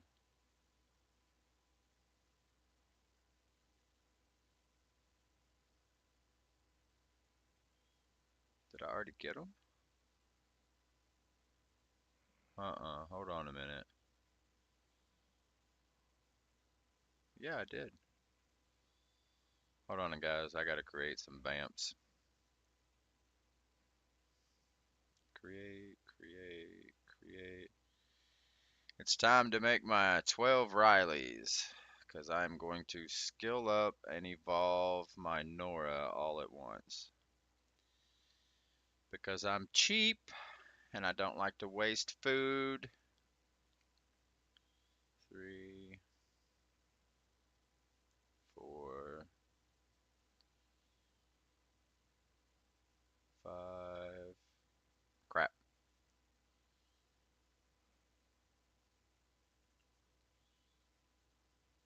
6,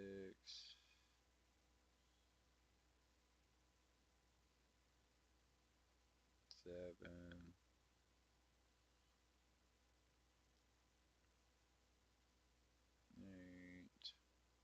8. Yeah, that's what I thought. Only I had to make 9 because I already had 3 vamps.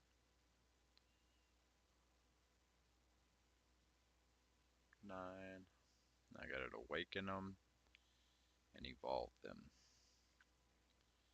Awaken.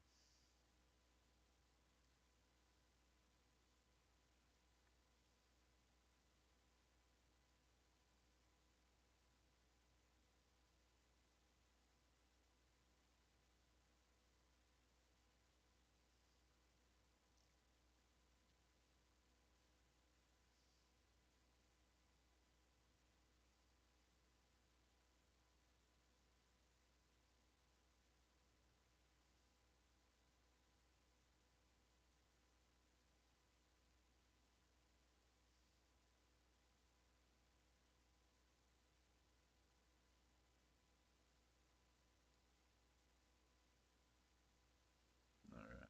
Evolve.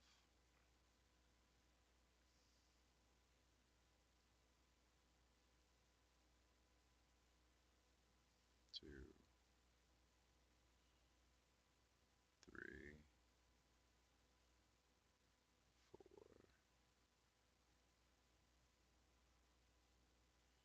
5, 6, 7,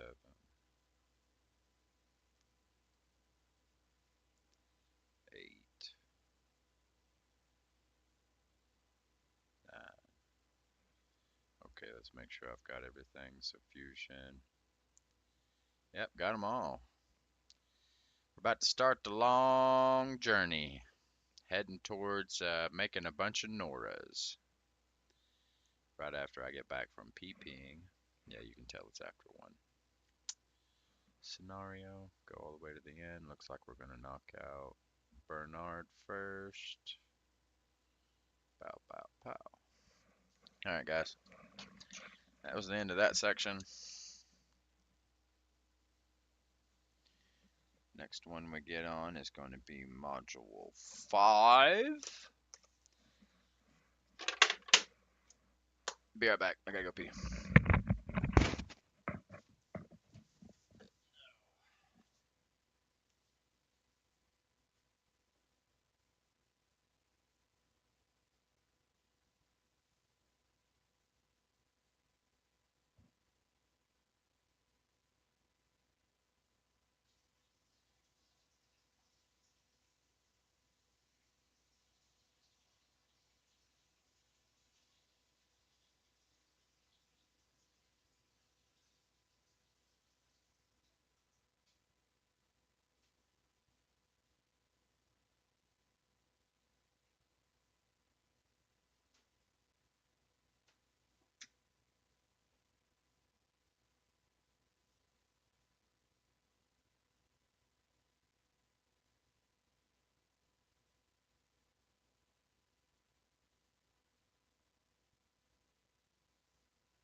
time for some tests.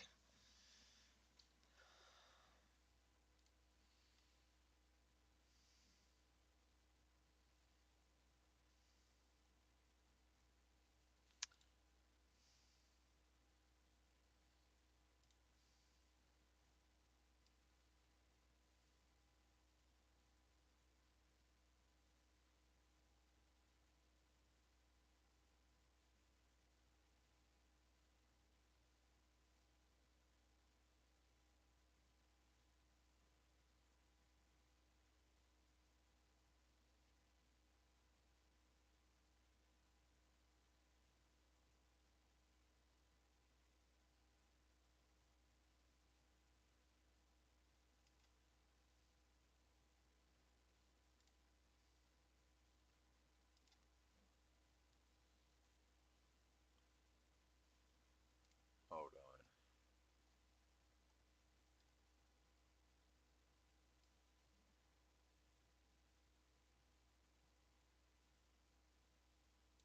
I'm just gonna save this.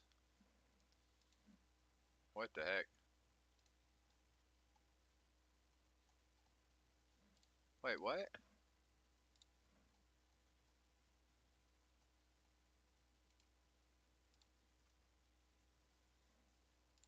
Huh?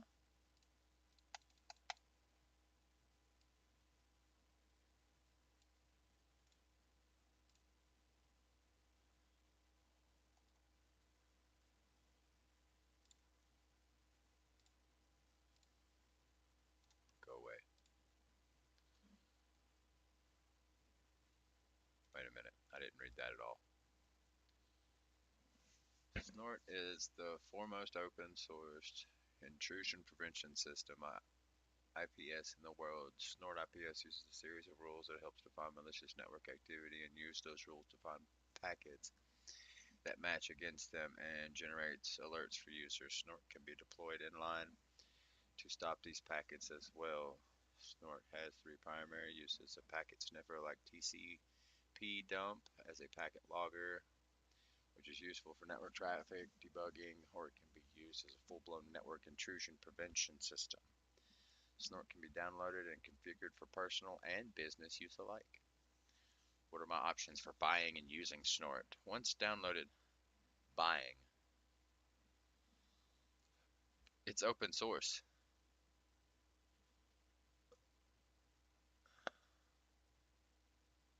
Once downloaded and configured, Snort rules are distributed in two sets: the community rule set and the Snort subscriber rule set. The Snort subscriber rule set is developed, tested, and approved by Cisco Talos. Subscribers to the Snort subscriber rule set will receive the rule set in real time as they are released to Cisco customers. You can download the rules and deploy them in your network through the snort.org website. The community rule set is developed by the Snort community and QA'd quality assured by Cisco Talos. It is freely available to all users. Okay, so it's a free and a premium.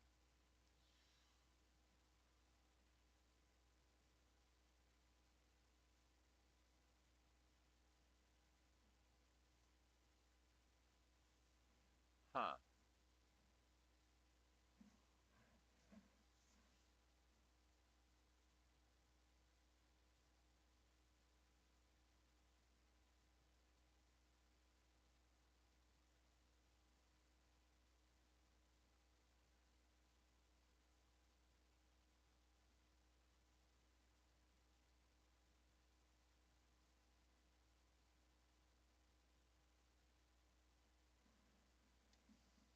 That's more advanced than I understand. All right. Can I just start from up here? Yeah, let's just start from up there, all the way to the bottom. Ah!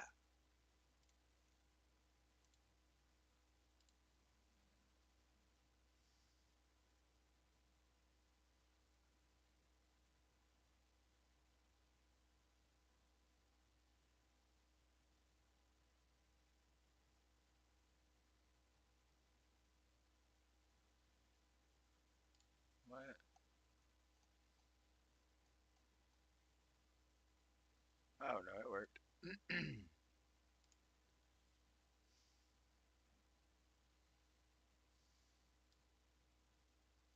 Okay.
Okay.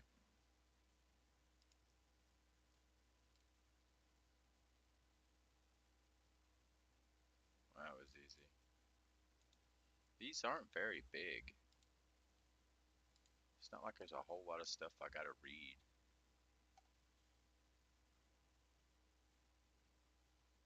Zeke, formerly Bro.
Oh, I don't want it.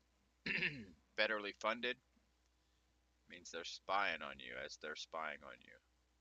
So you're downloading something to help you spy on yourself for the government. I don't trust anything that's federally funded, and I never will. The federal government is not for us, they are against us. As a matter of fact, we are just labor. In their eyes, we are just workers.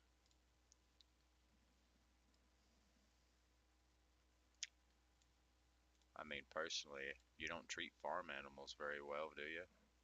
Like a cow that's meant to be slaughtered, you slaughter it. Whereas it thinks it's getting a good meal. Your purpose is to kill it. It's kind of like how I see the government to us. We're test subjects for something.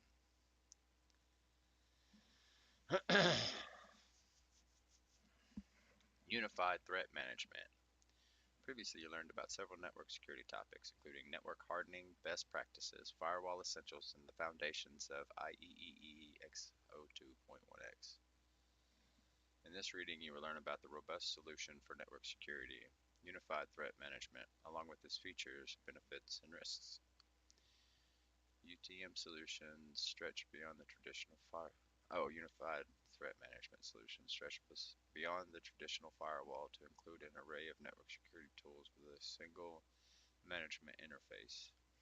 Unified threat management simplifies the configuration and enforcement of security protocol controls and policies, saving time and resources. Security event logs, and reporting and reporting are also centralized and simplified to provide a holistic view of network security events. Unified threat management options and configurations. Unified threat management solutions are available with a variety of options and configurations to meet the network security needs of your organization. Sounds like a sales pitch.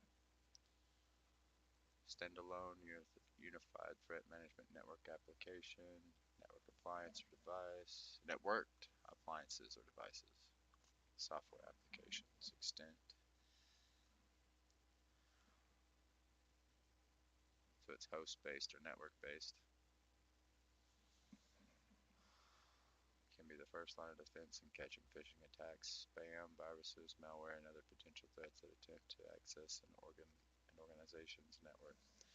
Firewalls can be hardware devices or software application. Firewalls filter and inspect packets of data attempting to enter and exit a managed network. Rules can be configured to permit or prevent certain types of packets from entering the network.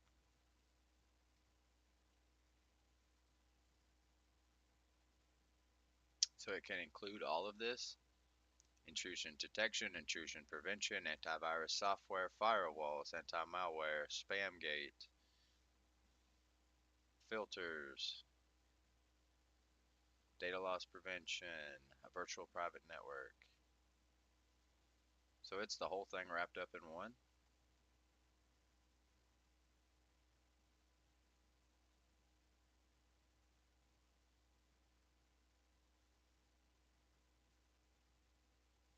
It passively monitors that, but actively monitors this.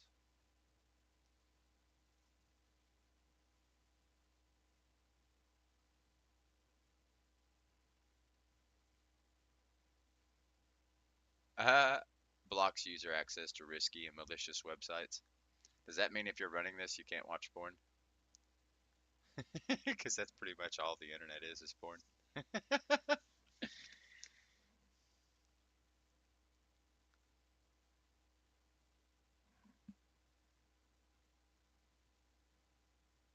It said it detected movement, but I don't see anybody.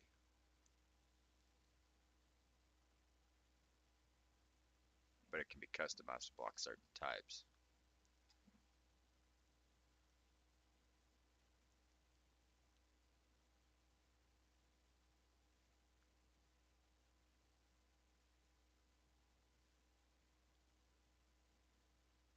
Stream of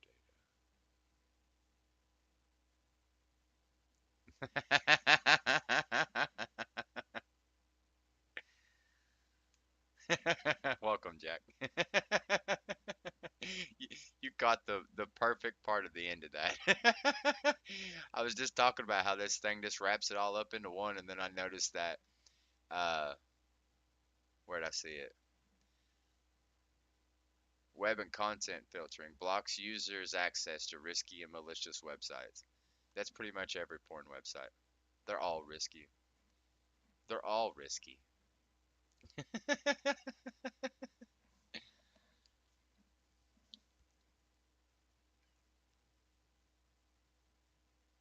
This process minimalizes the duration of the security inspection, which keeps network data flowing at a faster rate than a proxy-based inspection.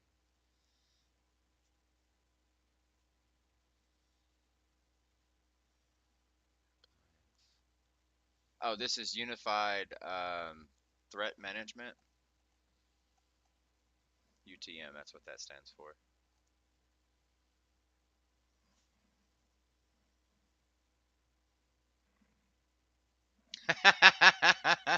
That would be risky too. Yeah, yeah, that would be risky too.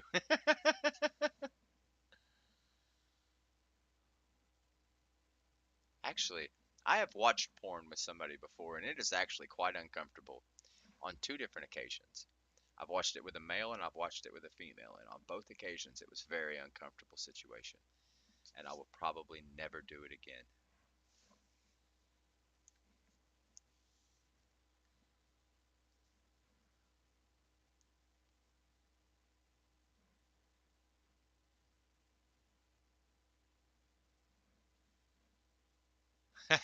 I was much younger, man. I was still dating Tawny, so me and her were dating back when I was in high school. So I was probably like 16. The first time I ever watched porn with somebody, it was somebody that we had actually he bought us cigarettes. We met him in the woods one day just randomly, and he bought us cigarettes, and we kind of just hung out at his house. But one day he just threw on some porn, and me and Tawny was sitting there watching it with him, and then again another time I tried watching porn at a party with some girls. And both times it was just like, dude, this is it's awkward so bad. I bet I just did that and they weren't done.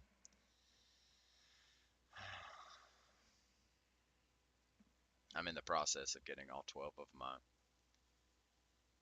This ain't no Jujutsu Kaisen. I have missed something. Oh, you're talking about where he's got to watch that TV to get his power and the bear beats the hell out of him.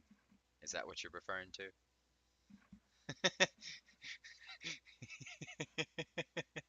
That was pretty funny. Oh, speaking of anime, I finished all three seasons of The Shield Hero. Thanks to you for correcting my spelling issue. Well, it wasn't really a spelling issue; it was a memorization issue. But you corrected it for me, and I was able to find it. I am done with my the Rising of the Shield Hero, and it was worth it. I can't wait for season 4 if there's going to be one.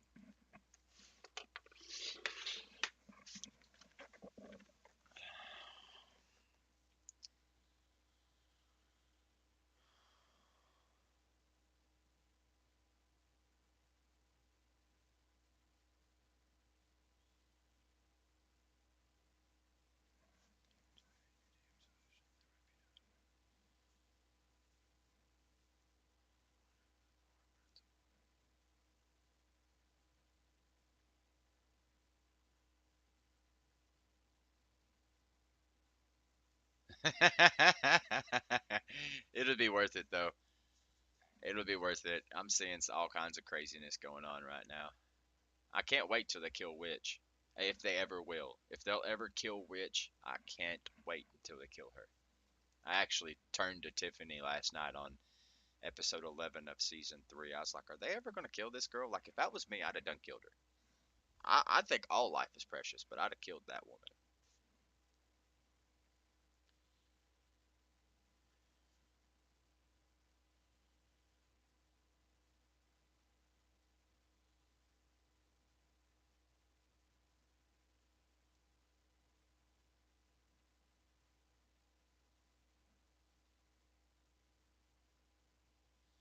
So, does Unified Threat Management introduce both host based and network based? Is that why when it goes down, it's just down?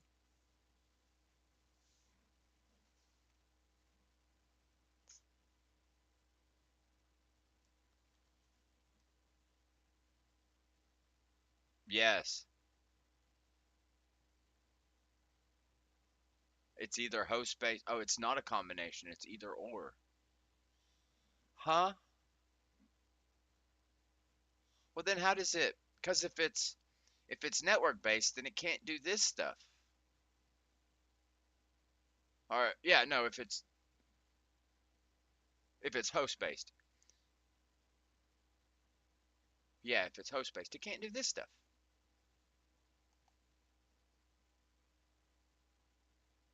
I didn't go far enough.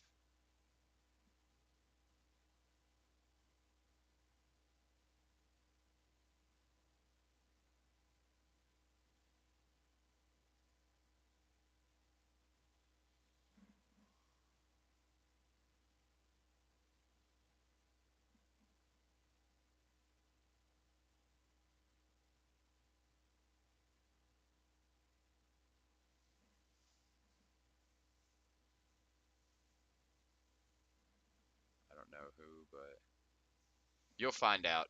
Um, which isn't her actual name, but that's what she's required to be called from now on the anime. Like you'll see, you'll see. That's why I'm saying that. I know I wasn't gonna ruin nothing for you. Trash and Witch are two characters that are in the entire series from start to finish that I've seen so far. And until you've watched probably season 2, or at least all of season 1. You ain't got a clue who I'm talking about. I haven't either. I haven't either. If I'm being honest, I've only seen Fate Stay or Fate Night, Fate Stay, and there's another one I've seen, but I haven't seen ReZero. I need to. I need to. All right. I think I got this. Unified threat management systems offer multiple options and a comprehensive suite of network security tools. It takes it all. UTM solutions can also be implemented as hardware and or software, so it can protect either a single host or an entire network. So it could be network based or host based, which is the two options that we're using right now. The IDS, there's two options IDS. UTM security services and tool options include firewall, IDS, IPS, antivirus, and anti-malware software, spam gates, web and content filter, data leak loss prevention, DLP, I think that, and virtual private network services. Okay, so it covers everything. The benefit of using unified threat management solutions includes having a cost-effective network security system that is flexible and adaptable with a management console that is integrated and centralized. That's pretty, just like LDAP, lightweight, right in there. The risk of using unified threat management include creating a single point of failure for a network security system, and it might not be necessary. It might be an unnecessary use of resources for small businesses. Well, I guess that depends. I don't like the single point of failure, bro. If I'm just being honest, I don't like a single point of failure. I think I'd rather mix both host based and network based and just observe both. Yeah, because that doesn't, single point failure does not sound very secure. That's like, I'm going to make this huge dome, but if anybody takes out this one 2-inch pole going straight to the center of it, we're all in trouble. Yes, yes, absolutely. Equals Death Star. Shoot it down into the air vent and just blow the whole thing up. Yeah, I don't think I like that. Let's make sure I saved it. I wasn't paying attention. Yeah.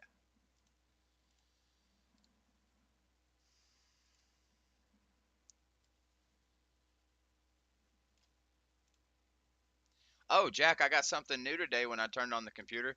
I don't know if you have it on yours. I don't know if you use Google or what you use.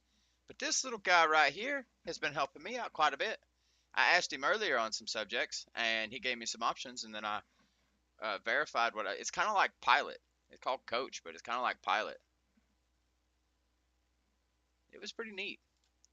I may use it from time to time.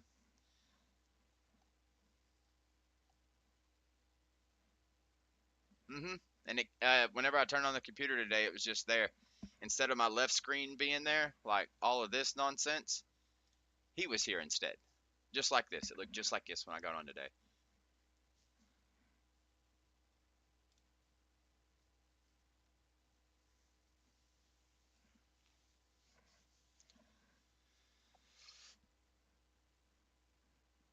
Well, let's find out. It sure is, dude. What? Don't you wink at me.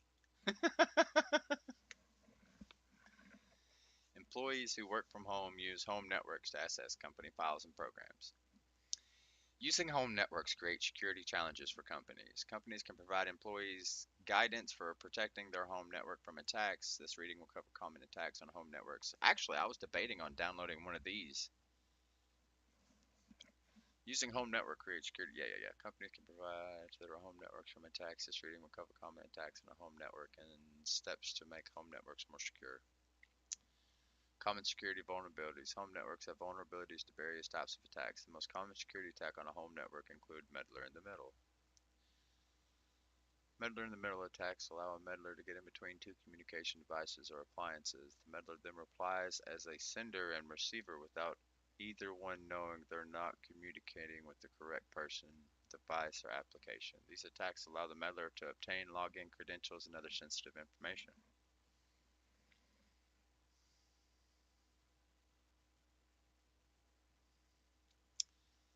Data theft is when data within the network is stolen, copied, sent, or viewed by someone who should not have access. Hackers grant access to the files after receiving a ransom payment.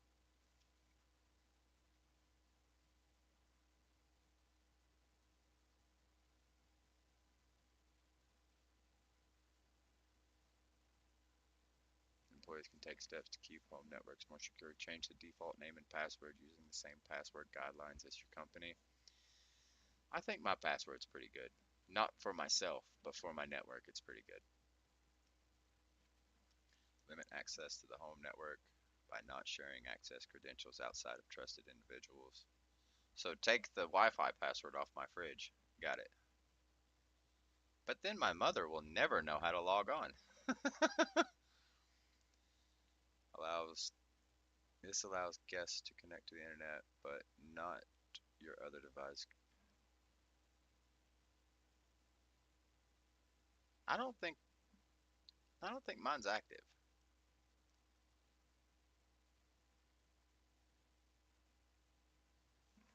Turn on.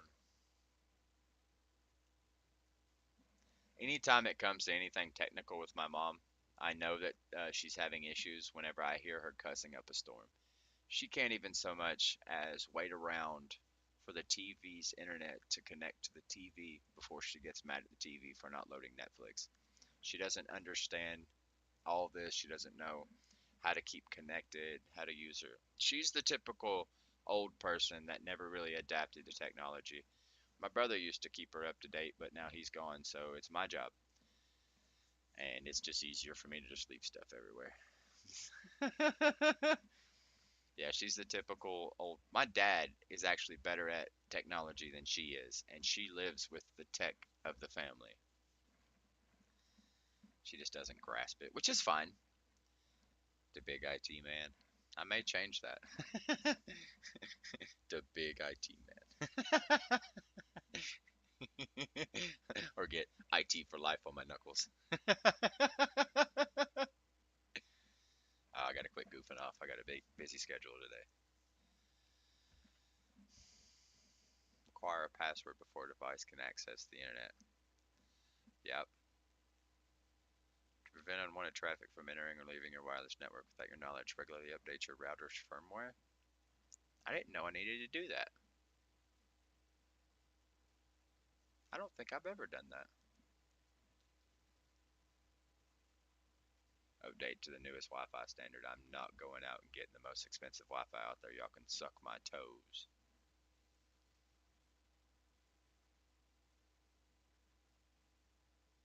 I can do VPN. I don't exactly know how to set one up properly, even through the teaching, but I would be willing to use a VPN and a proxy. I guess a VPN is a proxy, isn't it? Data theft, ransomware, and meddler in the middle are common attacks on home networks. Got it. Employees working from home need to take steps to improve the security of their home network. Got it. Yay.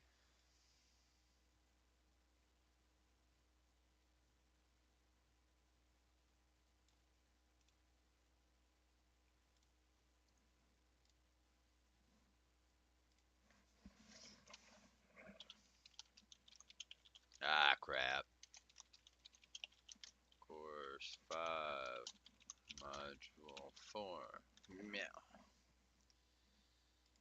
The moment your network is full of holes because you outdated security program. It probably is, dude. It's probably full of holes. I used to have my IP address memorized so I can get in there and make changes. I haven't memorized that in a long time. Well, it's a whole lot of extra. Let's read over these before we take this practice. Triggers are pre-configured actions. Activation threshold. Triggers are pre-configured action when it is reached and will typically block the identified attack traffic for a specific amount of time.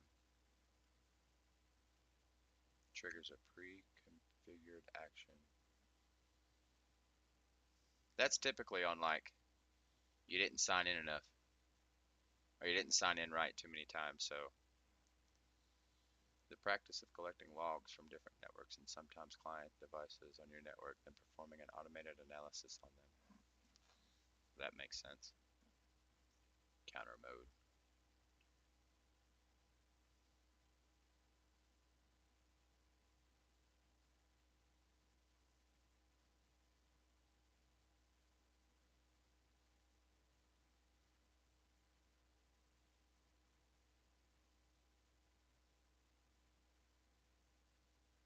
That makes sense. What's the correlation of it? Correlation analysis, matching different events across the system. How they correlate, that makes sense. Dynamic ARP inspection, the feature on enterprise switches that prevents certain types of attacks. An ARP attack, right? Or no? Yeah, an ARP attack.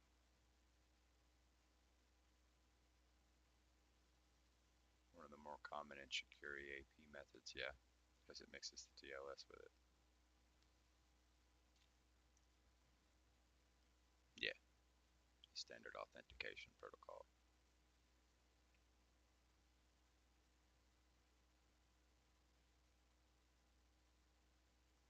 I'll remember it this way. I won't remember it this way. I keep seeing Interpol. A common source flood, common open source flood guard protection tool. Fail to ban. Flood guard. That's a SYN flood, right? Yeah, it's a SYN flood. Protects against DOS or DDoS.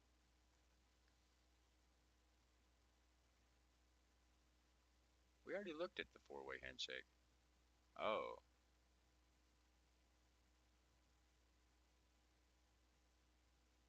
the private master key.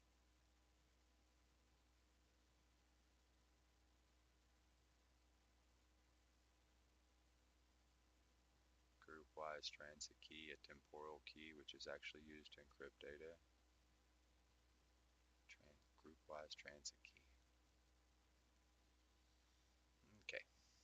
Devices that serve as a current central location through which data travels through a quick and dirty way of getting packets mirrored to your captor interface.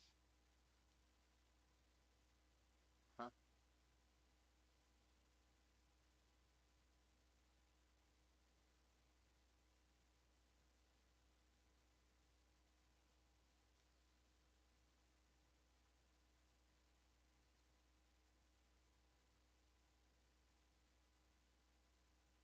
Operates by monitoring network traffic and analyzing it.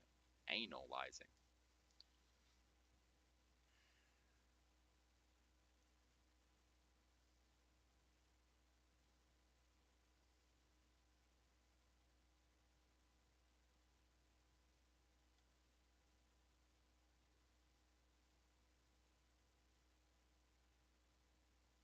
That's how I learned how to spell it. Analyze is anal. Why, sis? That's analyze. That's how I learned how to spell it. Like malicious is malicious or malicious. It's Malicious. But I gotta break it down. So I broke that down to anal. Why, sis?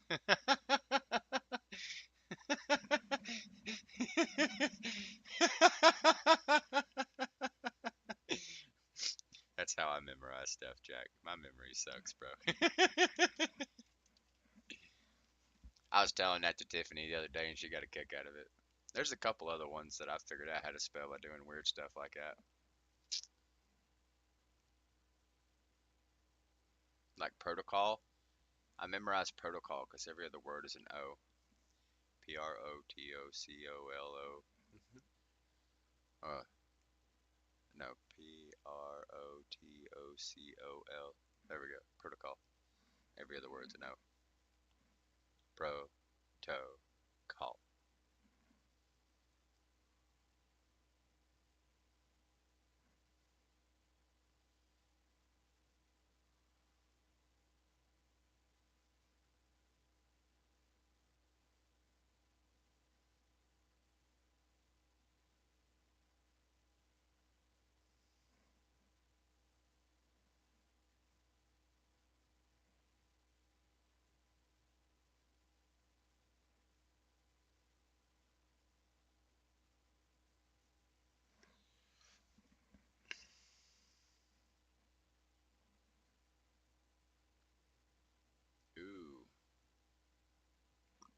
I'm not gonna remember that one. I'm not gonna remember that one.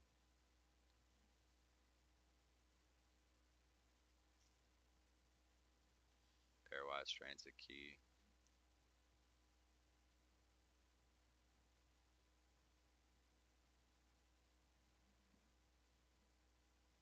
The private master key. Access protocol nuance. Clients nuance. Access protocol MAC address. And the client MAC address. I don't think AP is access protocol.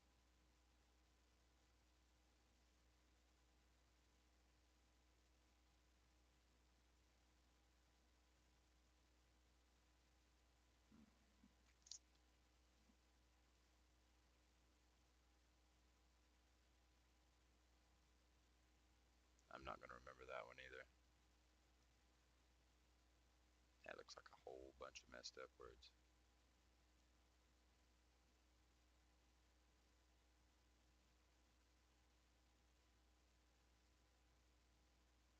A no port mirroring. It essentially just replicates the port and everything gets sent to it as well as the port. Post fail analysis. See what I mean? Anal. Why, sis?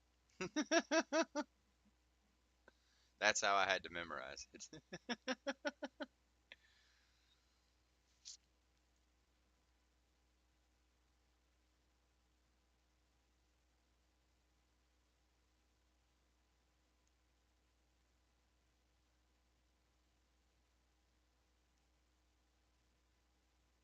I already knew rainbow tables. I already knew reverse proxy. I already knew rogue. Well, did I though?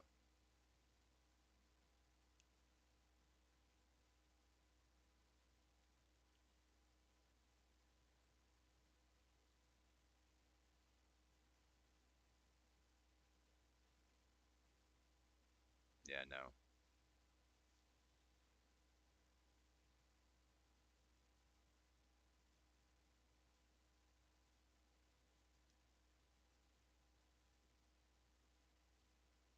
Yeah, I know what a virtual private network is. Didn't we just discuss that?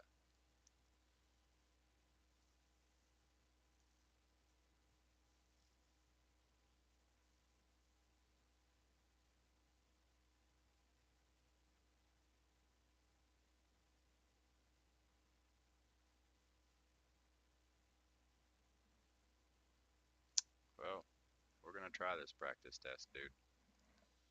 After I go pee. I didn't realize it was already 2 o'clock. Alright, I'll be right back, Jack. I'm gonna go pee pee, and as soon as I get back, we're gonna start these tests. Yeah, they've included it in. Yeah, it's part of it now. Wow.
Help me practice.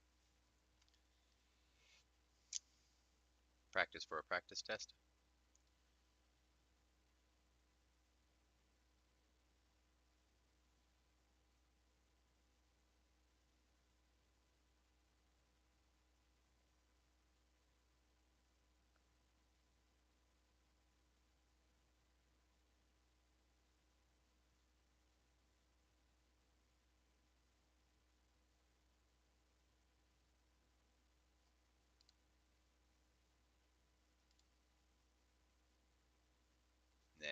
Let's take it. 10 questions, 5 questions.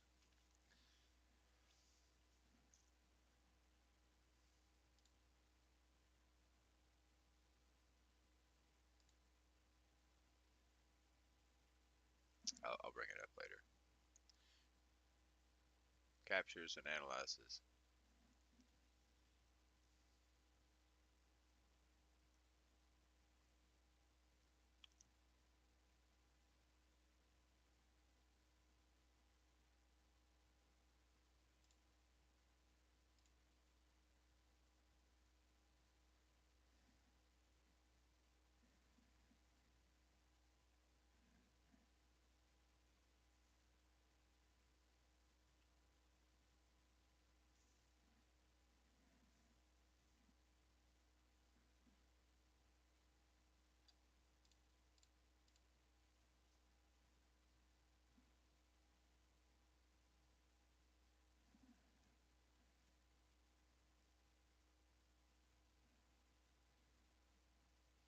I don't think the OS type was mentioned for the intrusion detection system.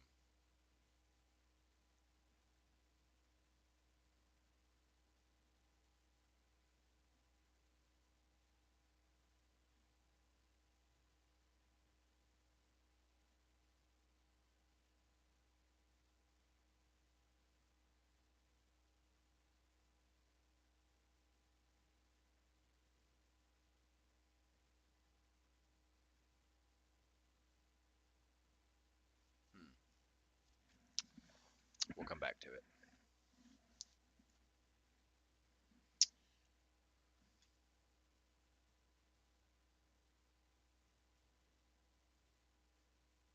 That's backwards.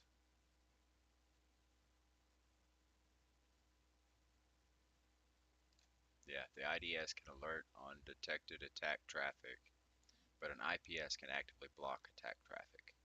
They're not the same thing. What factors would limit your ability to capture packets? Check all that apply.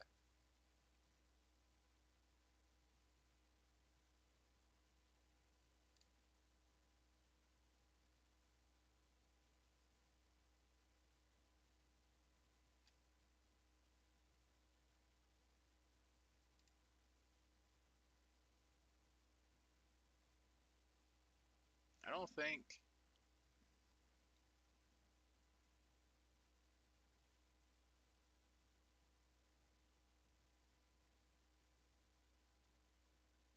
you can still capture an encrypted packet.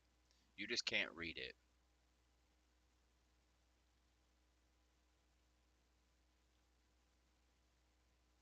I think that's it. So let's double check TCP dump. Let's see exactly what it does.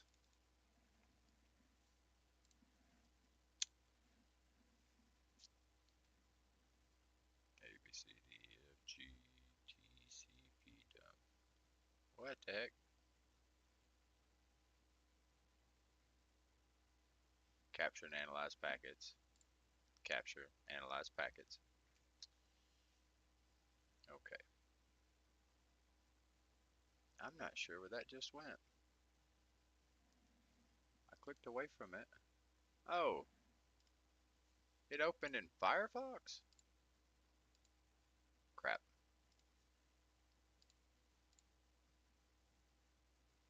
Okay, Wireshark.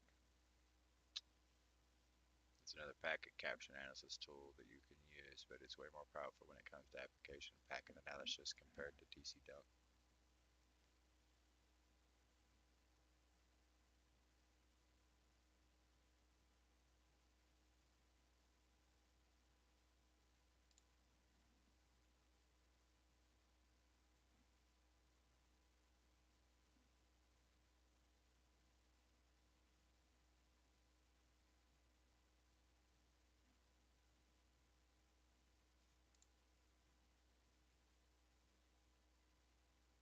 I think that's the only thing I missed.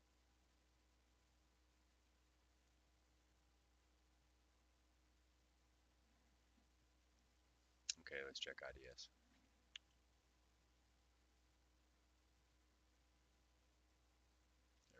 operates by monitoring network traffic and analyzing it.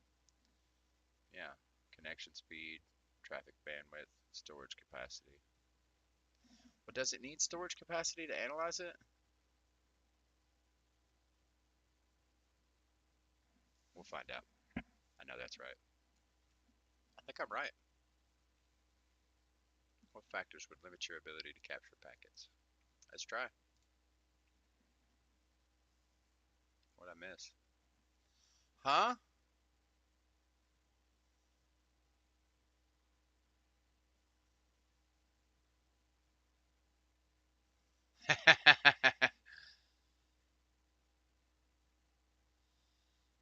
That means I missed one more here. Oh, it doesn't need to worry about the connection speed, but it needs to know the bandwidth.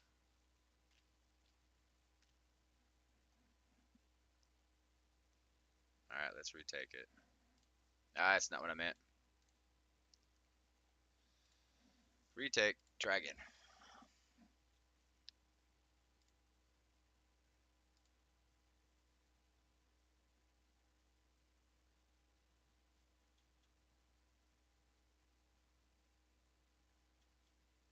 It has a graphical interface and understands more what factors you consider when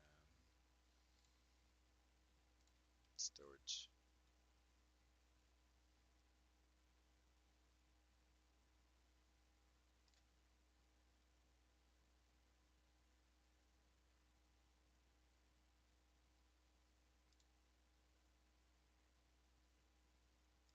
Didn't I miss one on this one too?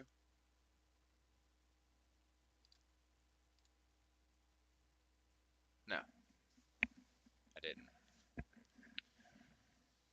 All right. Pass it the first time. Got a hundo the second. Two birds. Let's get some more birdies.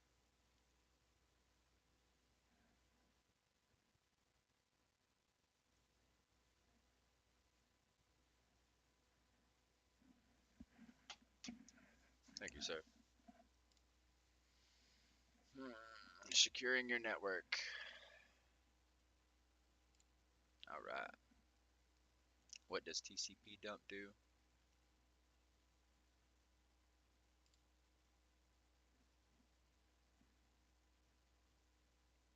What can protect your network from DOS attacks?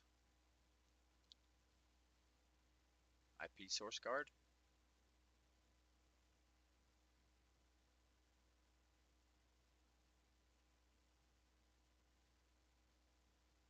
It's flood guard, right? A DOS attack is a flood.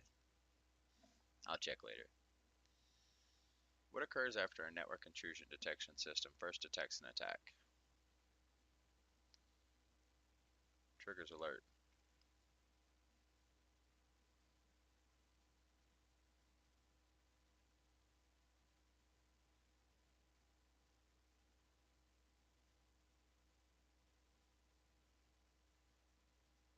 Yeah, stop.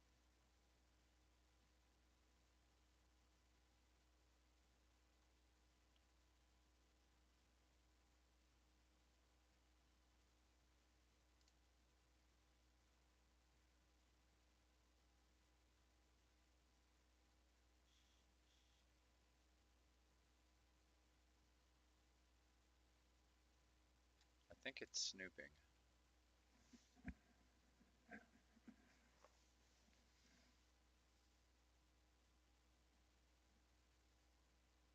RC4. I think it's snooping.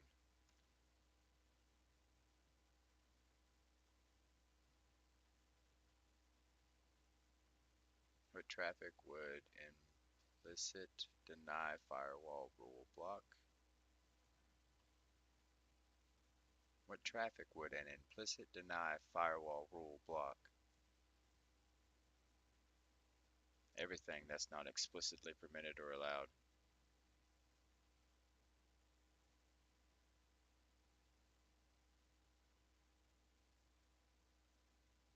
What allows you to take all packets from a specified port range, and entire VLAN, and mirror the packets to a specific port switch? Port mirroring.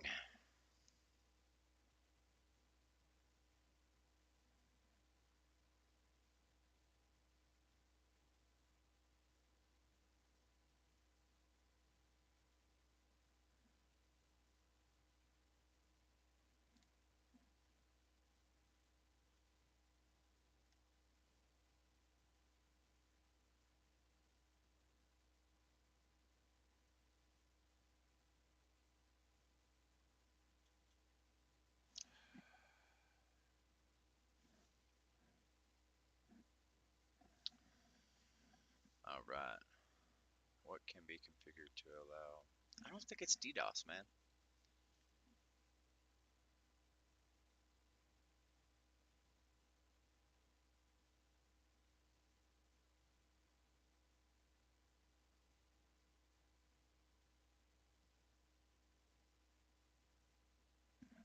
I'll check it back in a minute. No, IP spoofing.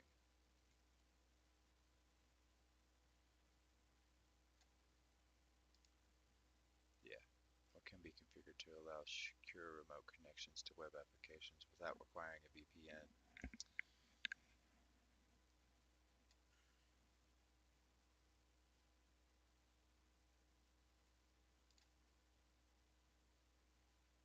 All right.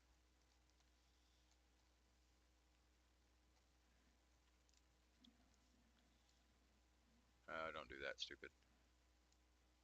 There you go. Let's get that out of the way. TCP dump. Capture and analysis of packets. What can protect your network from DOS attacks?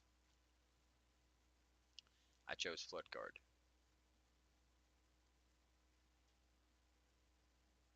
What? Yeah, because it's a SYN attack.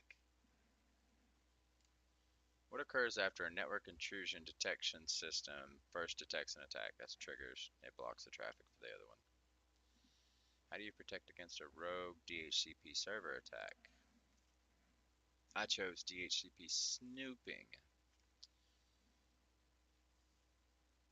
Yeah, I didn't think. Dang it.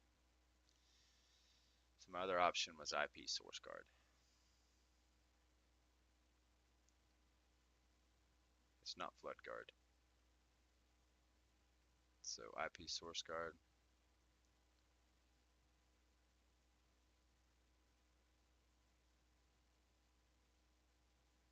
So it's IP source guard. Where's the DHCP? It's not there. It can be enabled on enterprise switches along with DHCP snooping. DHCP snooping is to detect against DHCP rogue server attacks. Let's check rogue.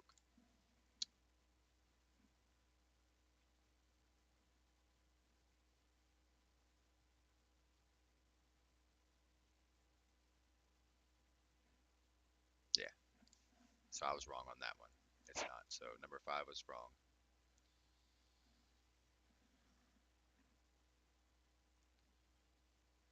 I chose RC4. Let's check RC4. Not here, but reverse proxy is. A service that might appear to be a single server or external clients, but actually represents many servers living behind it. Oh, last one's not reverse proxy.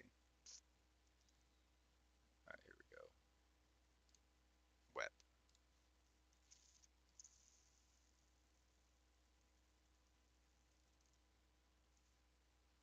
Yeah, that uses RC4, right? Or is it AES? AES is not here. AES, the first and only public cipher that's approved for use with top secret information and new security agency. RC4.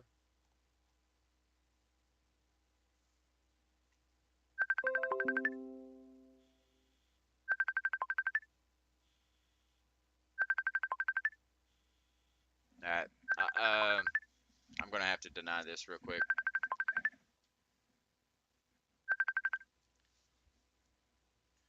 Hi, baby. Hey, I'm taking a test. I'll have to call you back.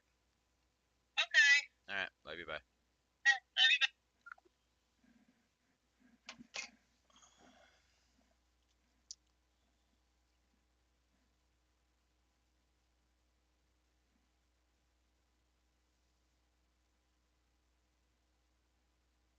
Asymmetric stream cipher.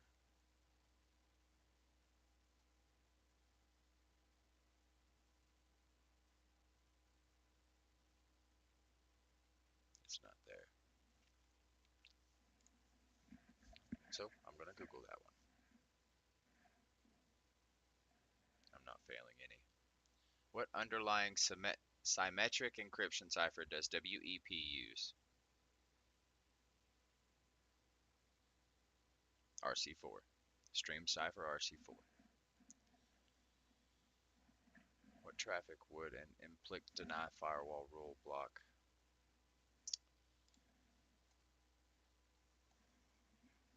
Okay.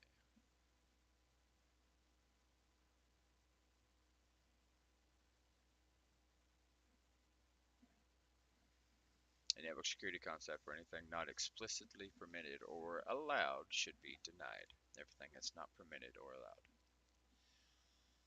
What allows you to take all packets from a specified port, port range, or an entire VLAN and mirror the packet to a specific switch port? Port mirroring is what I chose. Port mirroring allows the switch to take all packets from a specific port, port range, or the entire VLAN and mirror the packets to a specific switch port. That one's right. What kind of attack does IP source guard protect against? Didn't I already choose that? Yep. Rogue DHCP server attacks. If I knew that, then how come I didn't know this one?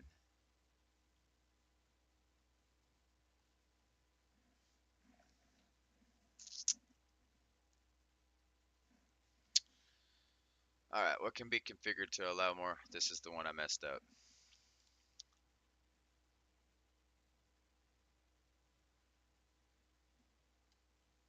I'm going to Google that one too. I've already chosen IDS after screwing it up. What can be configured to allow secure remote connections to a web application without requiring a VPN?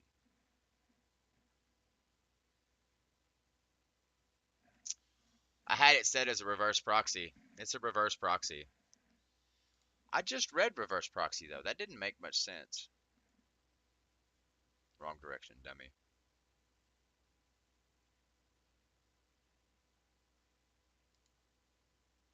Whatever, man. Let's go with it.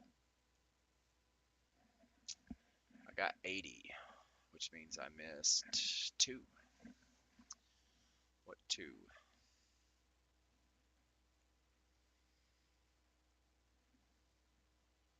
I swear to God if that was actually DHCP snooping. Does that mean I missed this one too? Dude!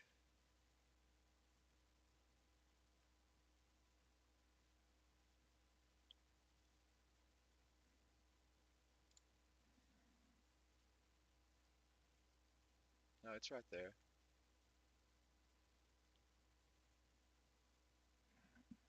Well, I missed those. That means it's a DOS attack. Right? Or IP snooping.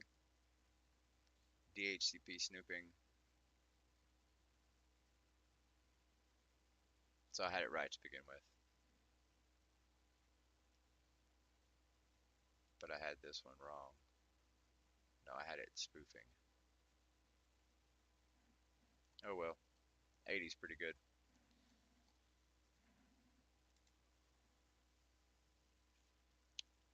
Should I try again? Nah.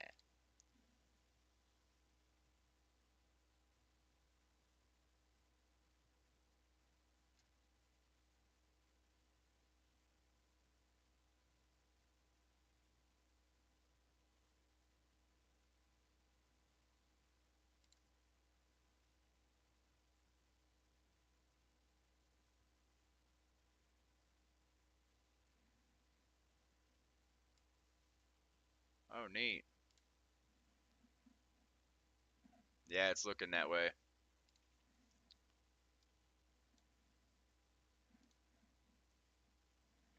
Yeah, I passed. It's looking that way. What you'll do, command basics. You learn how to use TCP dump and some of it's Battlefield 1? What the heck's Battlefield 1?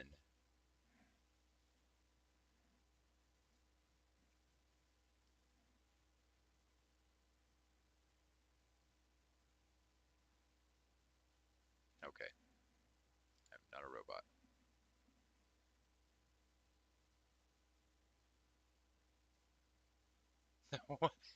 What?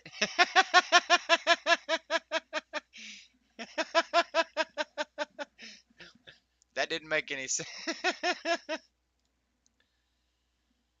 Oh, yay. Start lab. Please, please be Linux. Please, please be. Thank God. Thank Jesus you're Linux. Oh.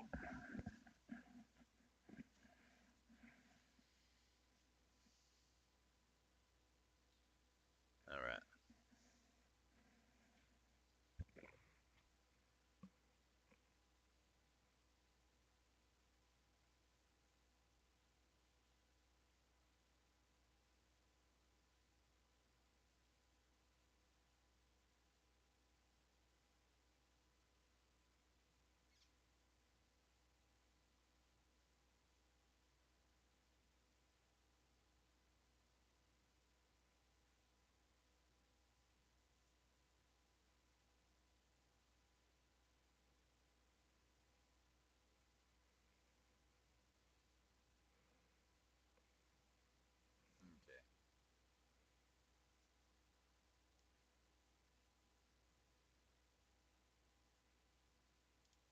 Okay. Okay. So sudo tcp dump dash I ether 0 control C. Wow. Let's just look at what it done. Oh, it's just going through all the ports? Wow.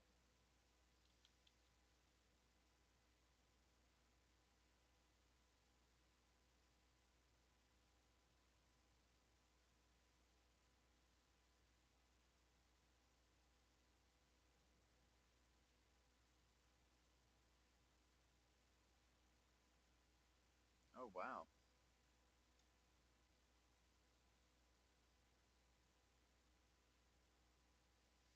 By default, TCP dump will perform some basic protocol analysis. To enable more detailed analysis, use the -v flag. To enable more verbose output, by default, TCP dump will also attempt to perform reverse DNS lookups to resolve IP addresses to host names, as well as replace port numbers with commonly associated service names.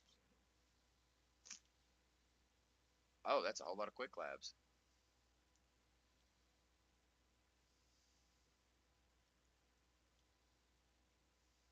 Okay.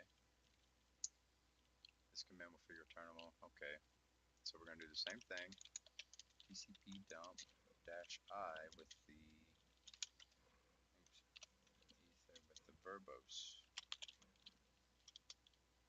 And what did I just do? You can see how the app provides more details for each packet. No, not really. Stop. It does.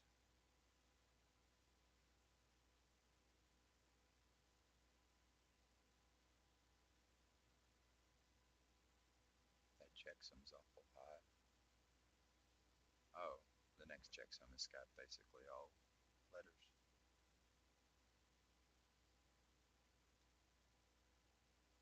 That checksum was wrong. Okay. Yeah.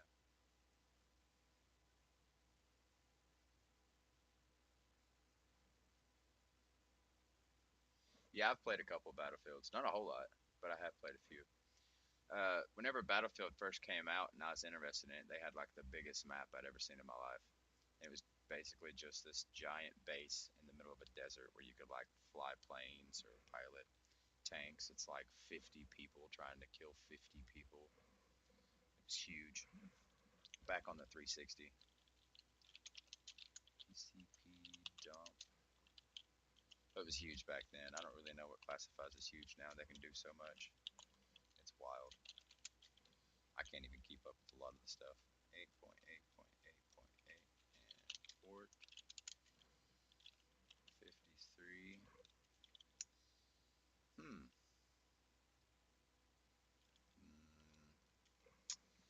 I don't know. There it is. 8.8.8.8.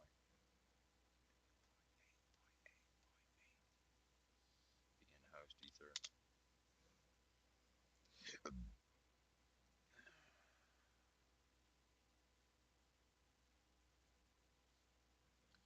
so you can capture only traffic that you care about or want to analyze. The filter rule goes to the very end of the command after all the flags have been specified. We'll use filtering to only capture DNS traffic to a specific DNS server. Then we'll generate some DNS traffic so we can demonstrate TCP dump's ability to interpret DNS queries and responses. Go ahead and enter the following command now. Got it.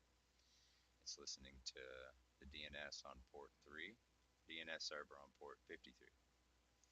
Let's analyze how this filter is constructed and what exactly it's doing. Host 88888 specifies that we only want packages from the source destination machine, or specified in this case 888. If we only want traffic in one direction, we could also add a direction qualifier like direction ST or SRT for destination and source IP address respectively. Oh, destination and source. Okay. However, leaving out the direction qualifier will match traffic in either direction. Next is port 53 portion means that we only want to see packets for the source destination port machine where we specify, in this case, DNS. These two filler statements are joined together with the local operator, and this means that both halves of the filter segment must be true for a packet to be captured by our filter. To move ahead, hit enter.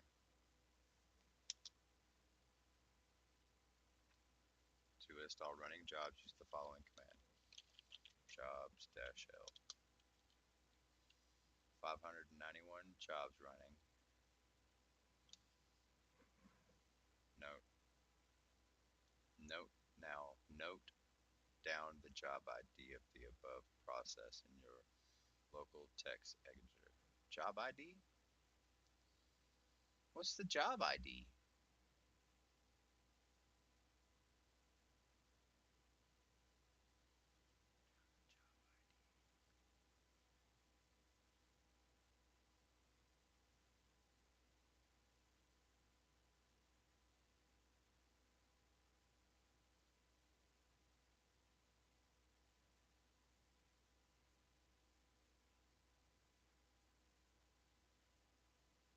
I don't see the job ID.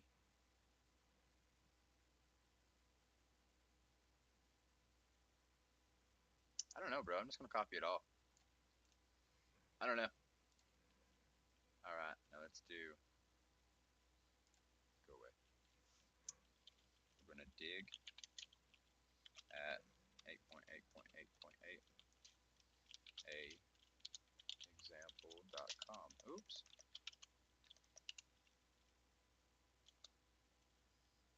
Okay. You should see this output on the screen. Oh, crap.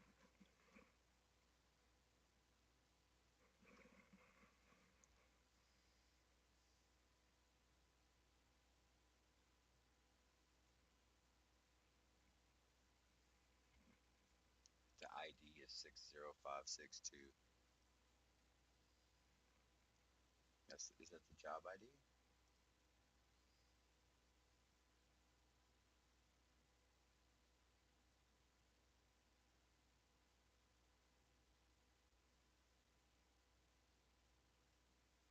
I don't see the job ID.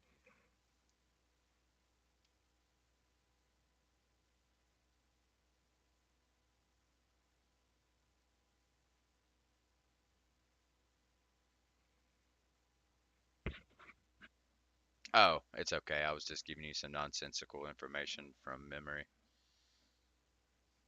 You're already tired of Battlefield 1 today. Use the job ID that you noted down earlier to bring the process foreground to the following. I don't know what the job ID was.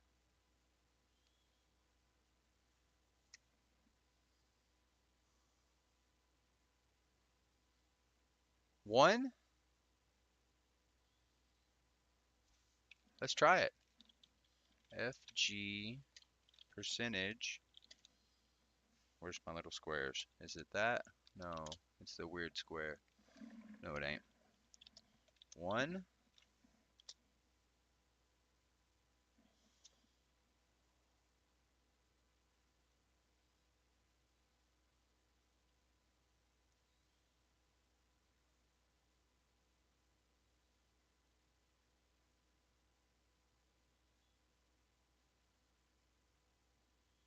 Control C. Oh, it did work.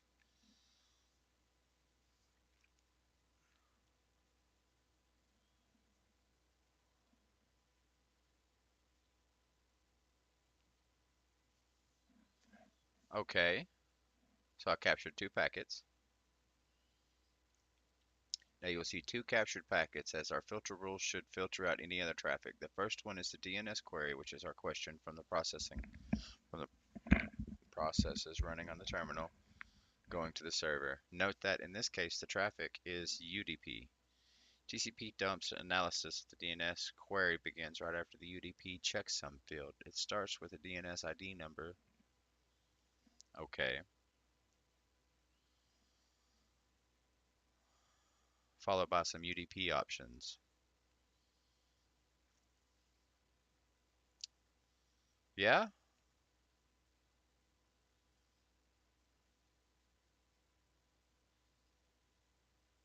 So there's the dig. One server found. Query time 2 milliseconds server. So, oh, I see the two jobs.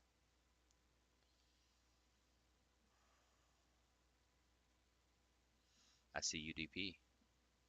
Okay. Okay. It's a DNS ID number. Got it. Right? Yeah, got it. Although it says IP. The query type in the case A, which means we're asking for a record, the A record, example.com. The second packet is in response to the server, which includes the same DNS ID from the original query, followed by the original query. After this is an answer to the query, which contains IP address associated with the domain name. Up next, we'll explore TCP dump's ability to write packet capture files, then read them from the back, saving in the terminal. Run this command. We're changing ports. TCP dump I Ethernet port 0, no, Ethernet port 80 dash W for write, http.pcap, sudo TCP dump. So there's one. This starts a capture on our Ether interface that filters for only HTTP traffic by specifying port 80 with the -W flag. Indicates that we want to write the captured packet to a file named http.pcap. Once that's running in the background, now generate some HTTP traffic that will be captured in the terminal. Don't stop the capture you started with the previous command just yet. If you have, you can restart it now.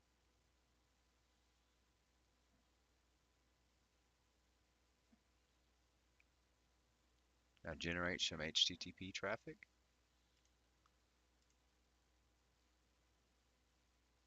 New tab, google.com, facebook.com.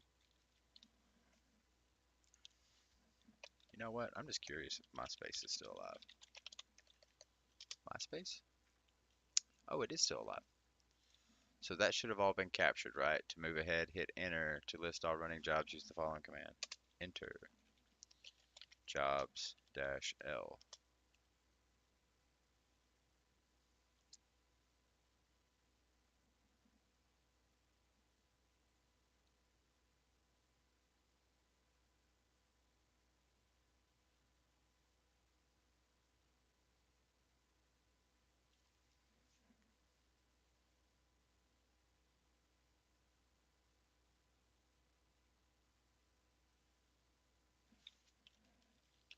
curl example.com.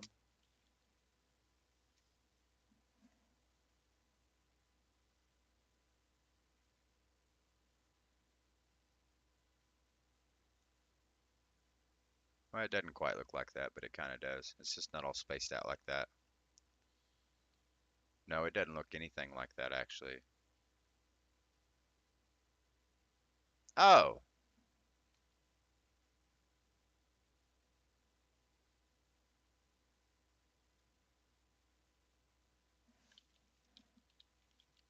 G percent 1.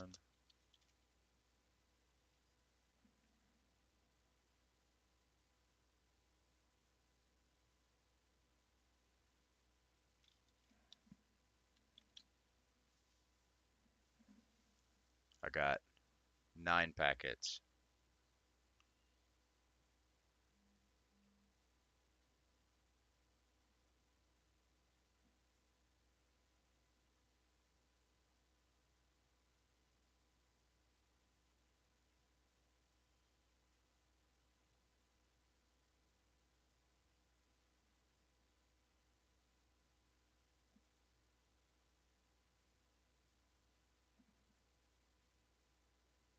Okay.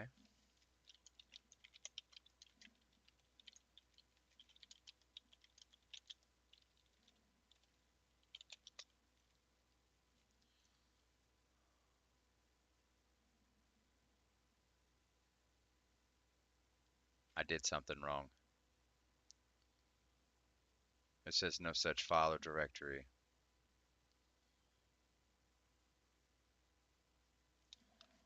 What does it mean?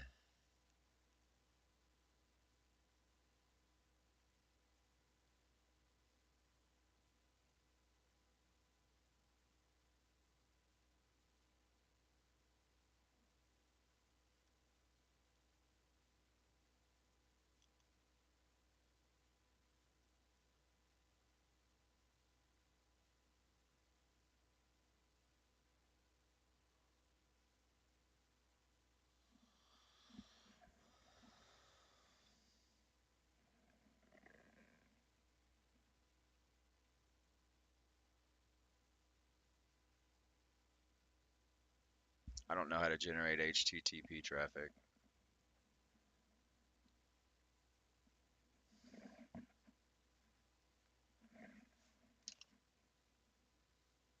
How to generate HTTP traffic while using TCP dump.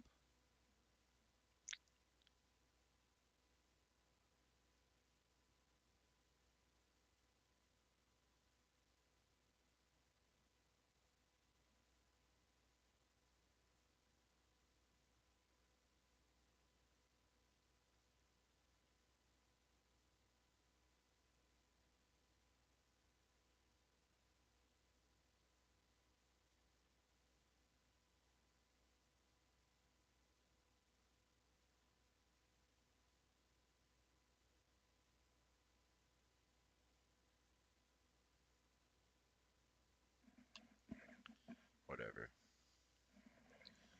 That's basically nowhere near it, so sudo TCP dump dash I ether 0 port 80 dash W HTTP dot pcap at got it.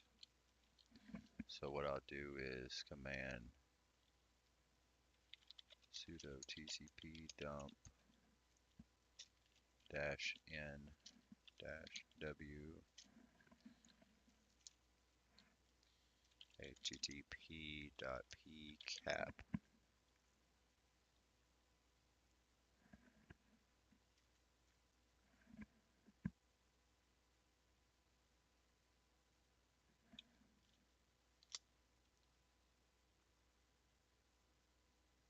Oh, it worked.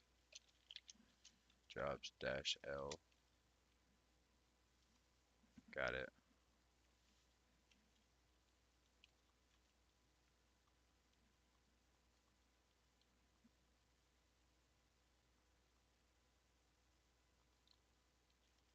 Crap. Control C. Jobs dash L.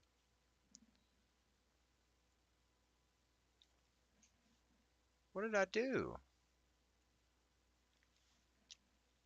Sudo TCP dump crap. Negative I ether 0 port 80 dash W HTTP dot pcap at Okay, when I'm done, hit enter. Jobs dash L. Okay, now it's working. Curl example.com. Well, that looks a whole lot different.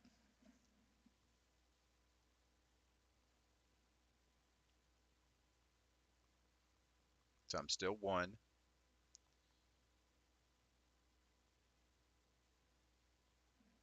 Okay. Yeah. FG percent one. Job ID one. Okay. It should return.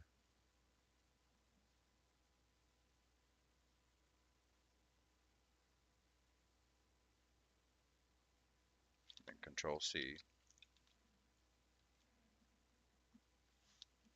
TCP dump dash R http dot pcap dash nb.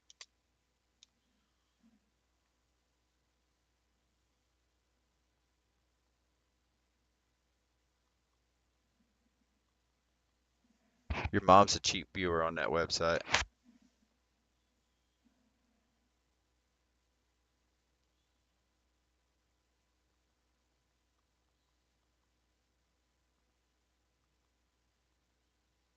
Okay, check my progress.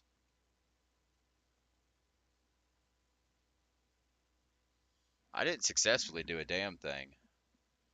Y'all have lost your mind. I did. I had to Google how to do something.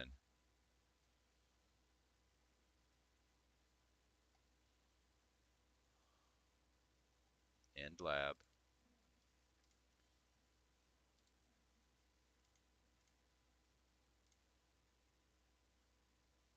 Why am I not going back? Oh, because that's an expansion. Okay. Graded assignment. Start.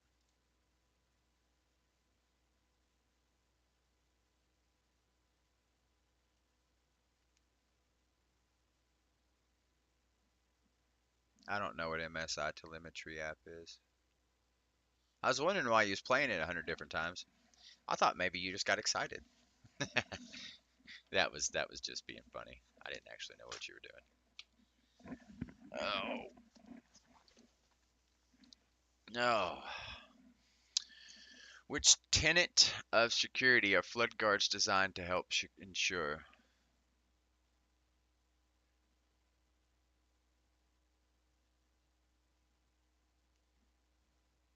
Oh, you mean that afterburner thing? Okay. Okay. Authorization, availability.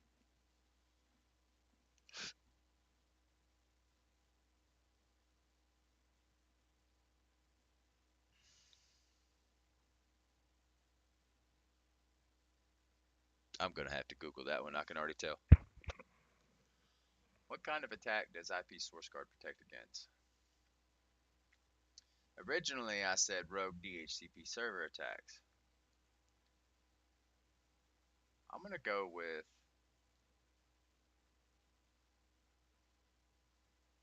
I'm gonna go with a DOS attack.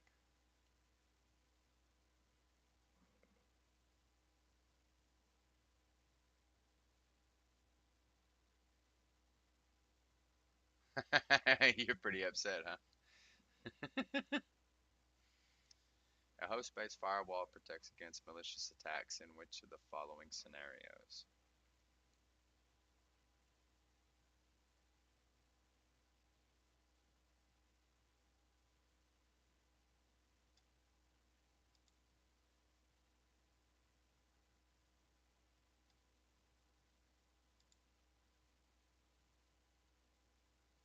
Oh crap! What's a layer 2 man in the middle attack?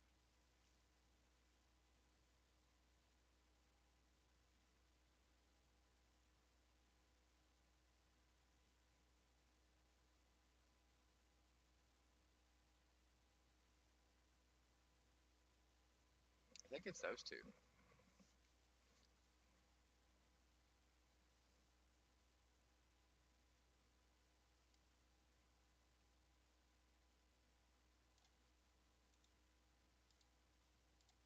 gonna search that in Google.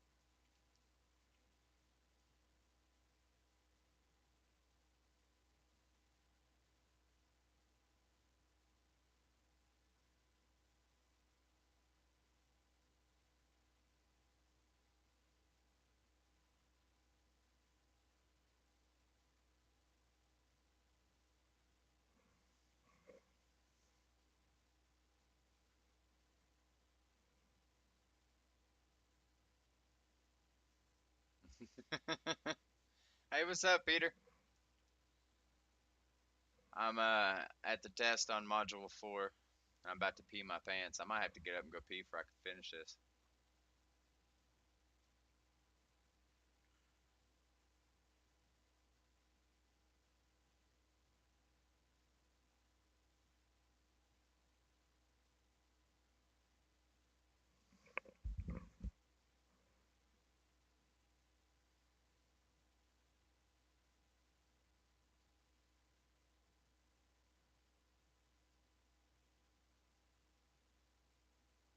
AP stands for access point.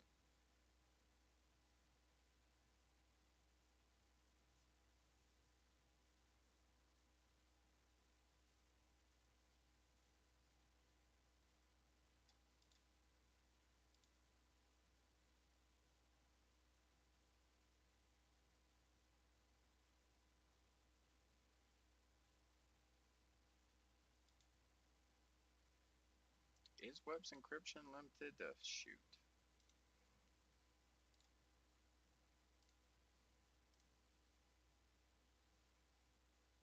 I didn't give enough time to open.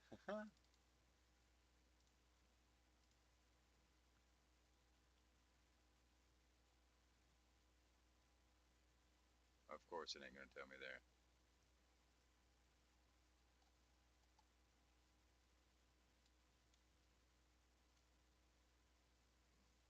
Whatever.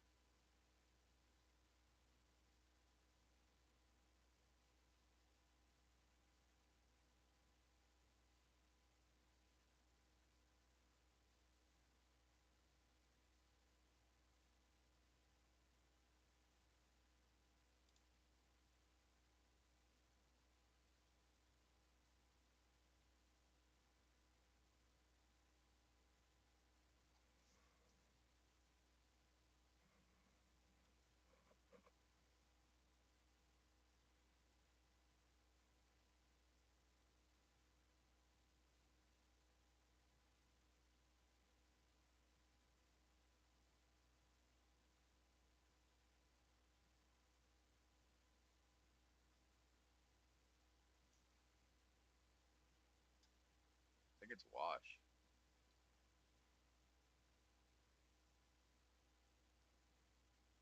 or maybe cleanse.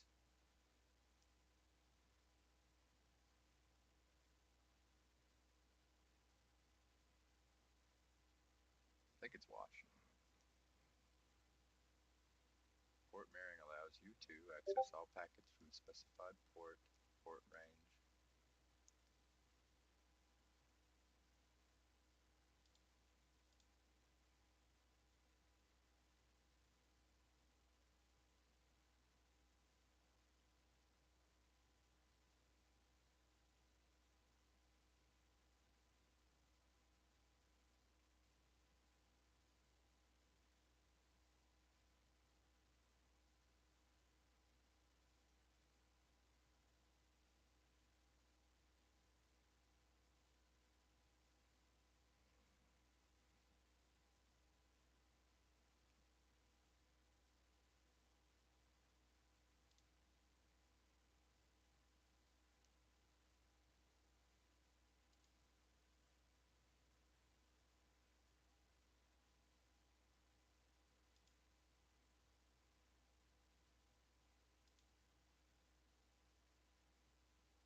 They all apply.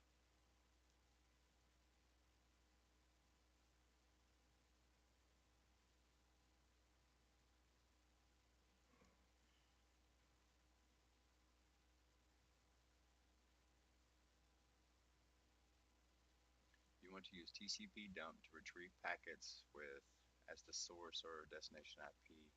address and any port as the source or destination port, which command would you use?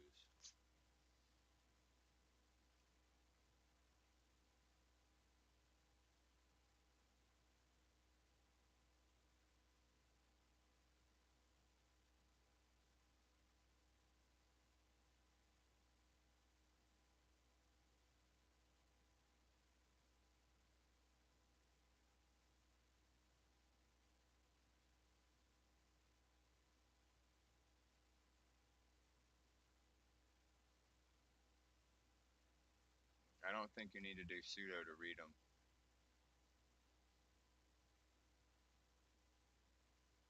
I don't think you need sudo to read them, so this might be it. You want to use TCP dump to retrieve packets as a source. I don't think I need sudo. You don't need sudo to read them. I'm gonna go sudo just in case, but I'm gonna Google all these answers. You want to determine a layer 3 protocol source and destination address and ports for all incoming packets as well as their TCP details. However, you don't want more detailed output. What additional flags should you use with the command sudo TCP dump?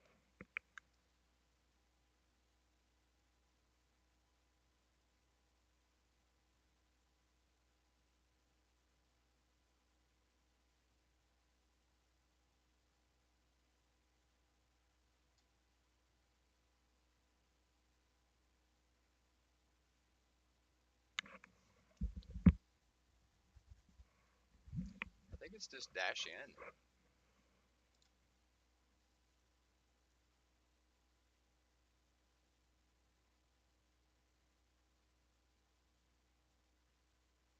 All right, time to Google. All right. Which tenet of security are flood guards designed to help ensure?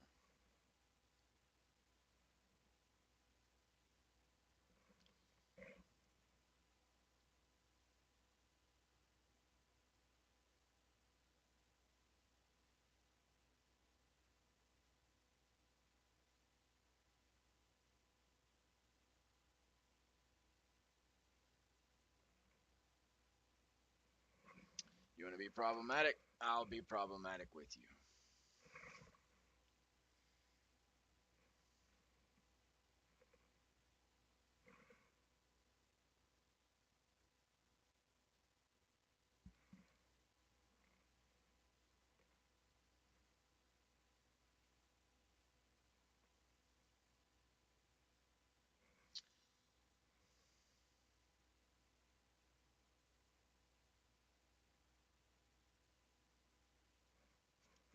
So I was right. It's the availability of network resources.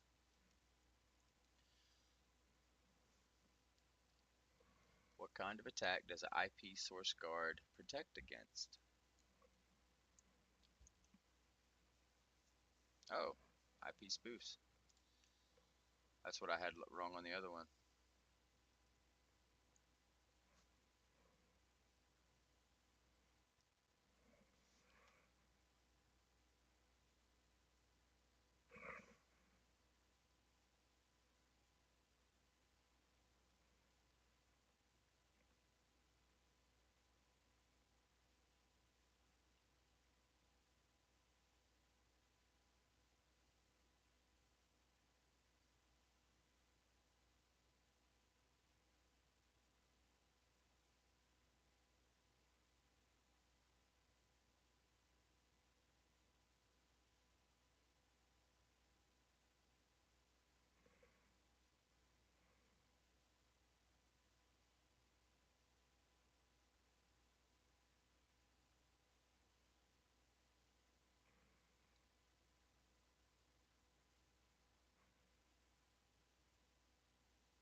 It wasn't this one, it was this one.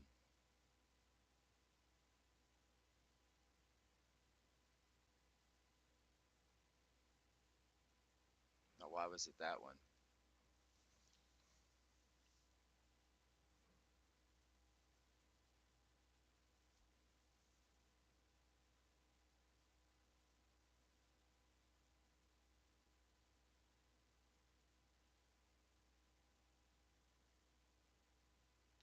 Now, why would that be host based?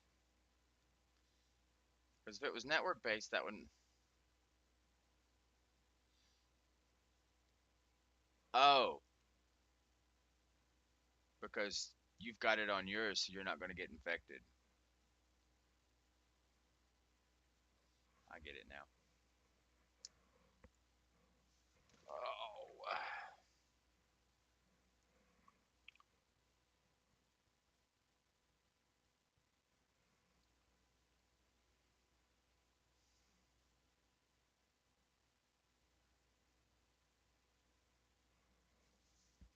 let's see if I got this one right.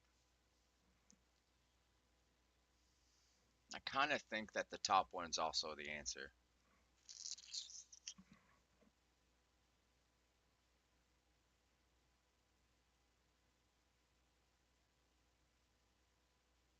I knew it. The top one's there, but I had the encryption wrong.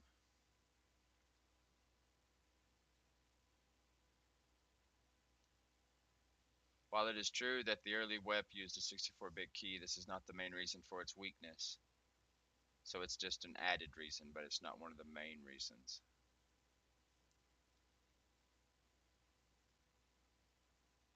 Well, that's weird.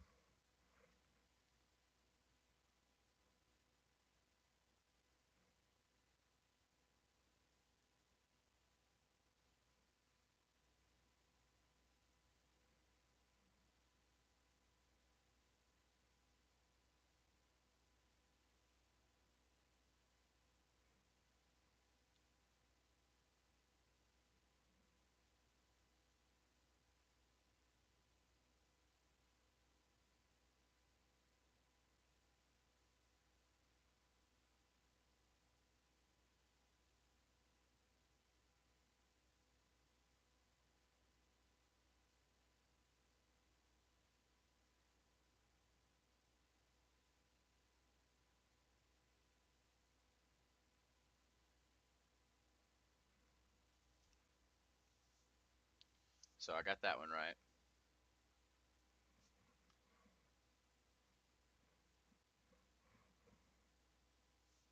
I think it's wash. If I'm being honest, I think it's wash.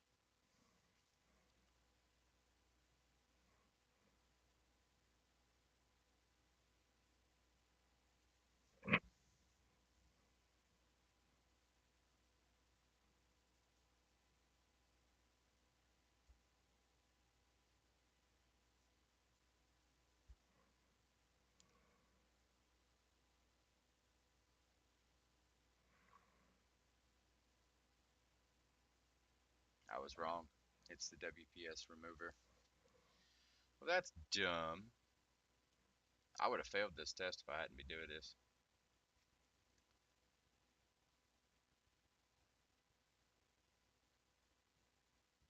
That one's right.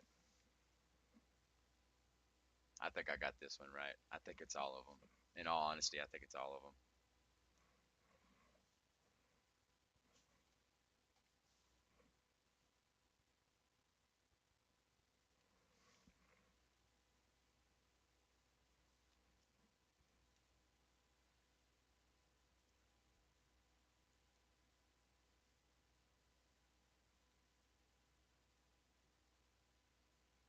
I was right. It was all of them.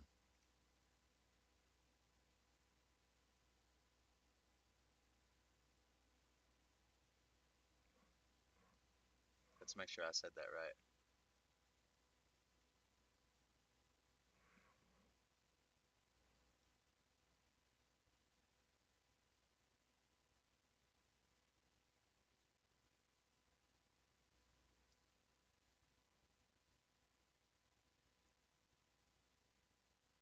Sudo TCP dump. I got that one right. No, I didn't. This one.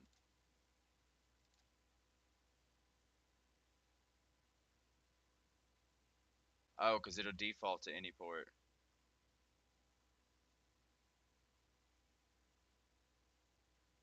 Dang. I missed 5 of these so far, guys. Which means I would have failed.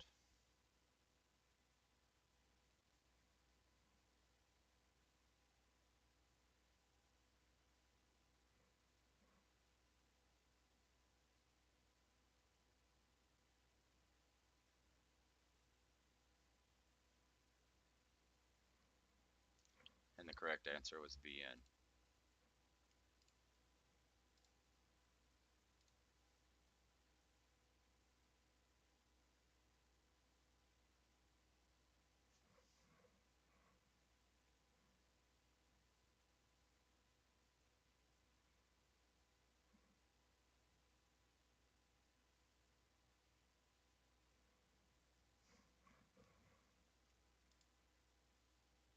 What the fuck?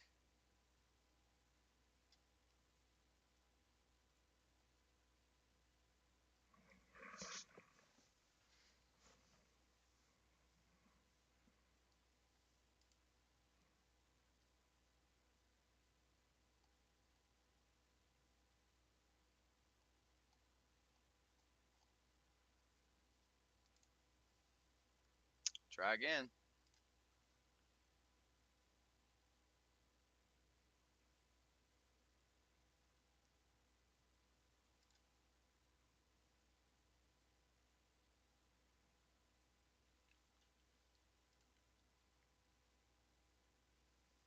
Forget this. I'm gonna Google them all. What can protect your network from DDoS attacks?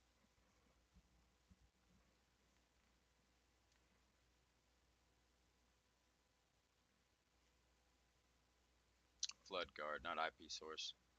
Flood guard.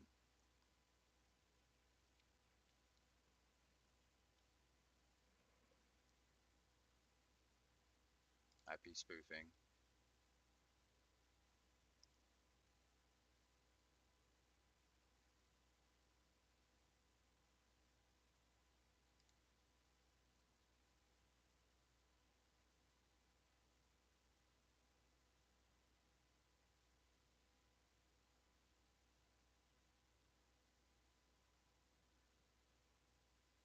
I'm not gonna keep doing this. I gotta pee.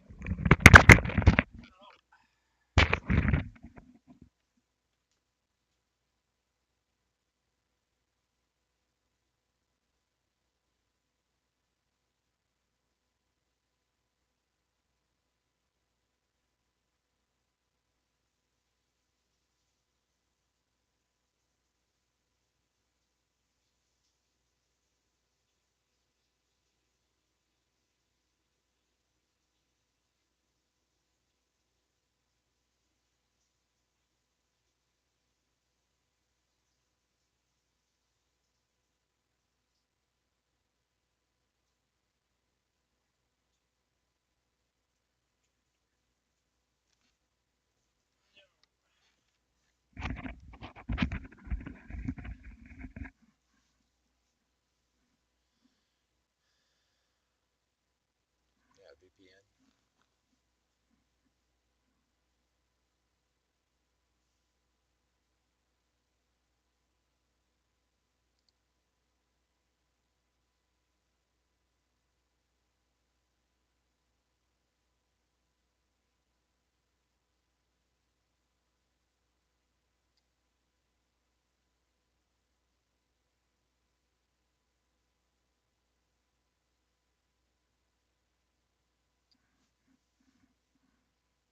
I don't care.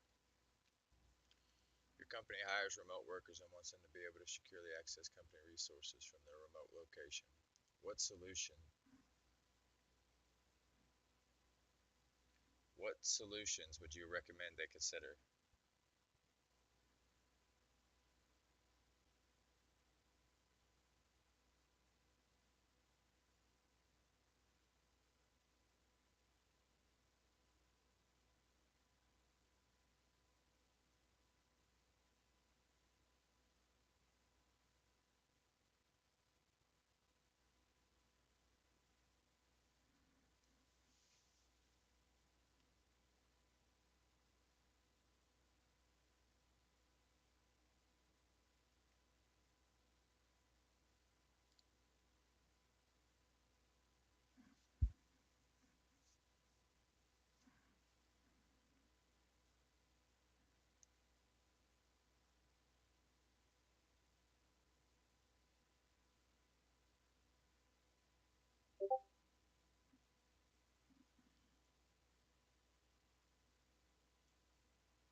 I'll check it in a minute, Jack. I'm on a deadline today. I'm sorry, man. I gotta focus school today. And I don't care if I'm cheating. I will get this right and I will move the fuck on. What makes the WPS method of PIN entry authentication with a hard-coded PIN vulnerable to online brute force attacks?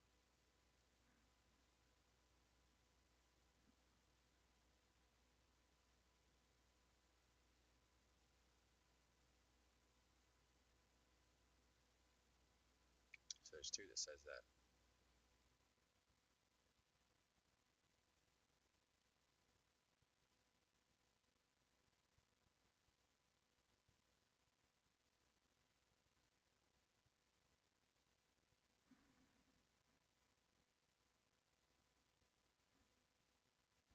Yeah, if I'm being honest, everybody that I've ever talked to in any kind of technical anything says Google's their best friend, me included. I Google everything. I'd show up on a job site, I don't know what I'm doing, I Google it, now I know what I'm doing. Let's be honest, Google's going to be part of my career. It just pisses me off that I got a 62 using Google, though. Yeah, so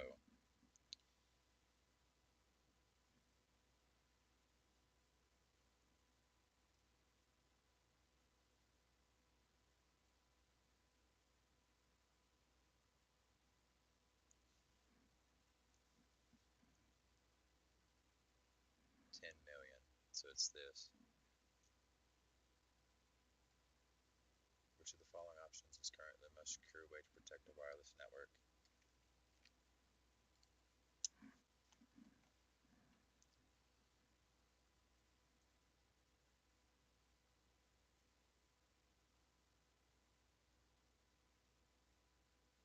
Sure, let's search it. Let's see.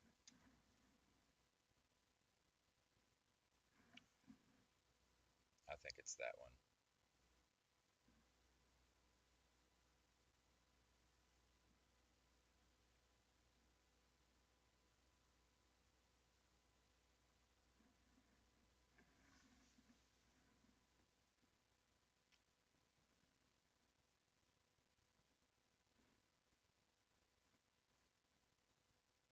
It didn't do shit.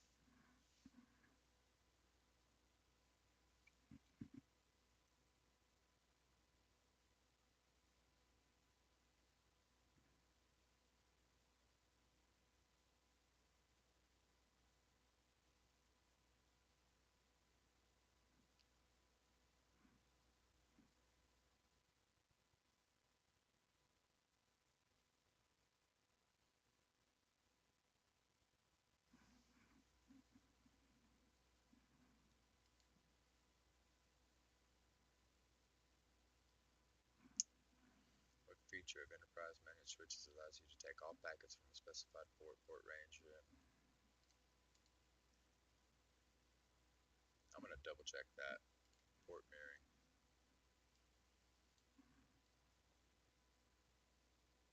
Allows the switch to take all packets from a. Okay.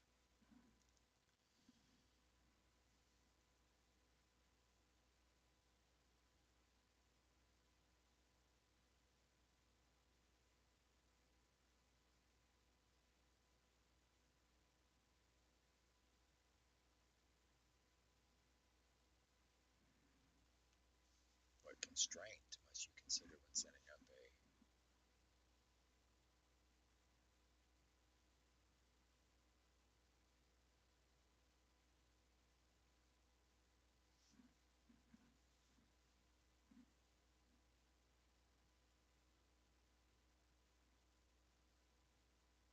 Technically, both these are right.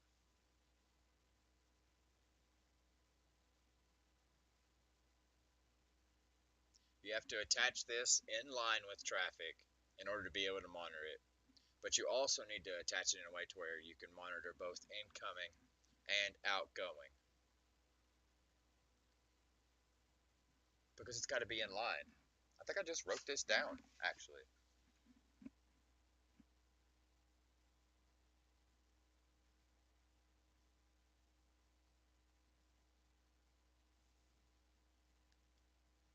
it is.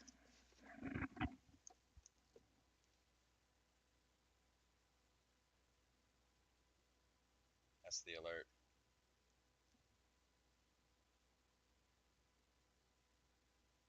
An alert would also usually be triggered to notify what actually happens when oh, that's NID.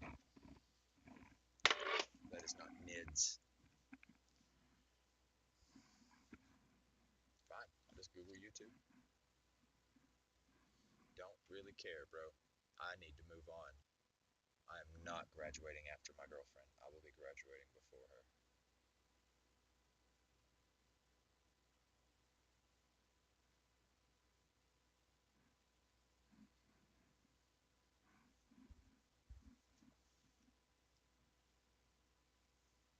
Okay, the monitored traffic must pass through it. They were trying to trick me up here. You must be able to monitor all and access all traffic, which means it must pass through it, not just the traffic flowing directly. Oh, not just the traffic flowing directly through the NIDS device. If I'd have fucking finished reading, I get irritated at myself. You want to use TCP dump to retrieve packets with its source destination and address is port 53 of the source. What command should you use? I missed a whole bunch last time, so I'm gonna try this, but then I'm gonna make a guess if it doesn't appease me, because I don't think that what they gave me last time is right. I remember you have to do sudo everything except for reading. You don't have to sudo read them.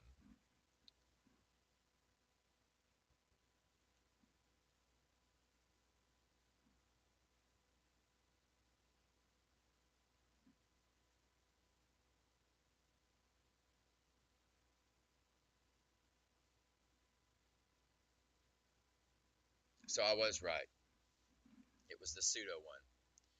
Sudo, yeah, sudo TCP dump. When you run the command sudo TCP dump I ether0, what output does TCP dump provide about each packet? Select all that apply.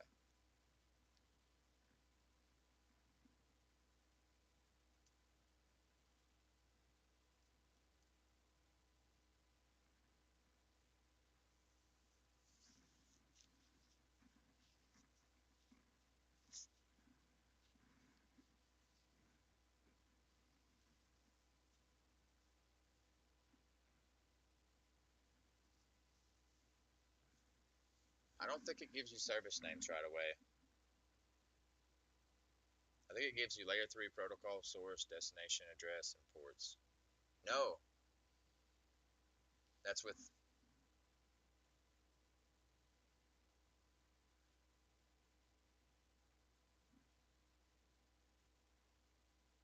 I'm gonna go with header details.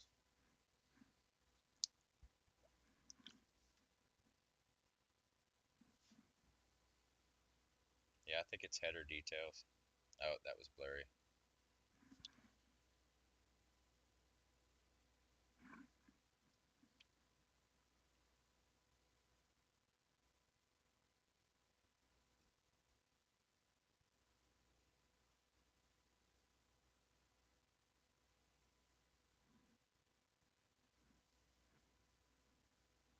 What the fuck?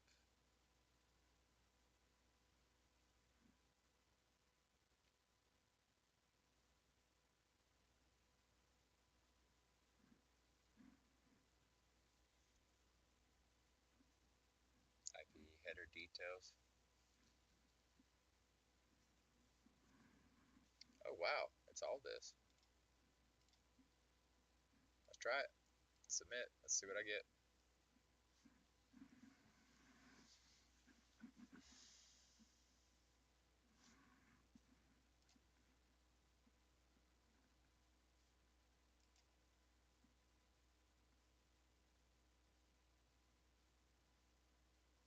My grade didn't go up.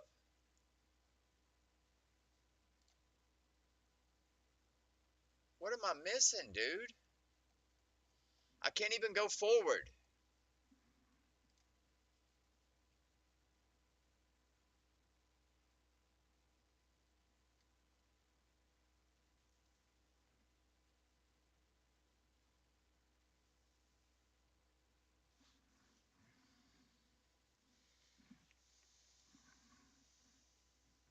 Oh,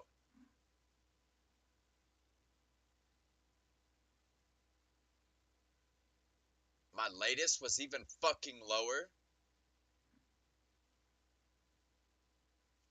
What am I missing?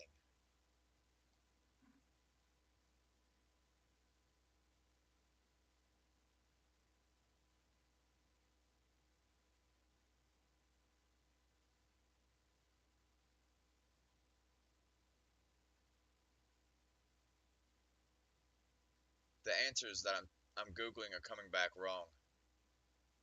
I knew that one. I googled this one. I knew that one, but I googled it.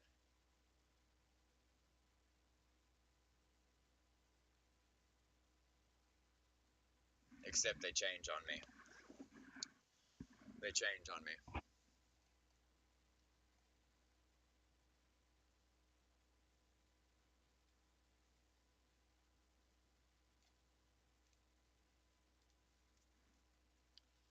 I'll do it this way. Save.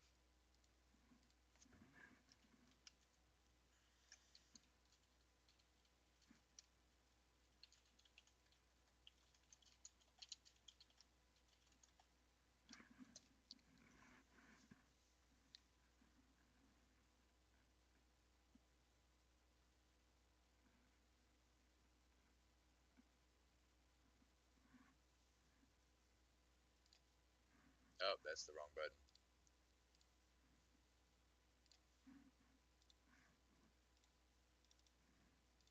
Yeah, this is my failed test results, so at least I know the right ones.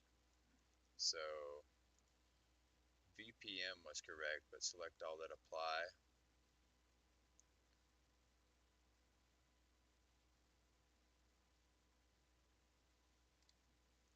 So let's.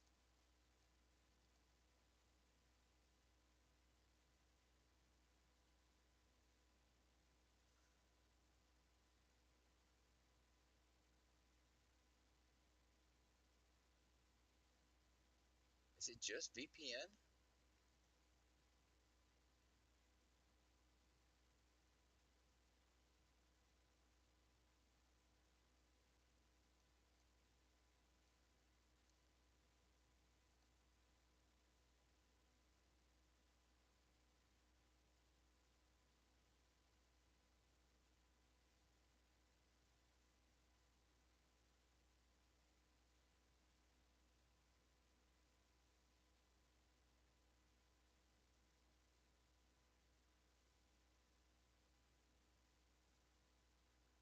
I'm gonna fail this damn thing. I won't be able to move forward until tomorrow.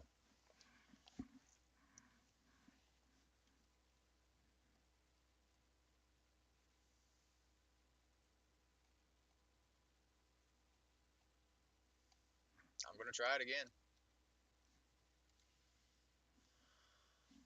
after I eat.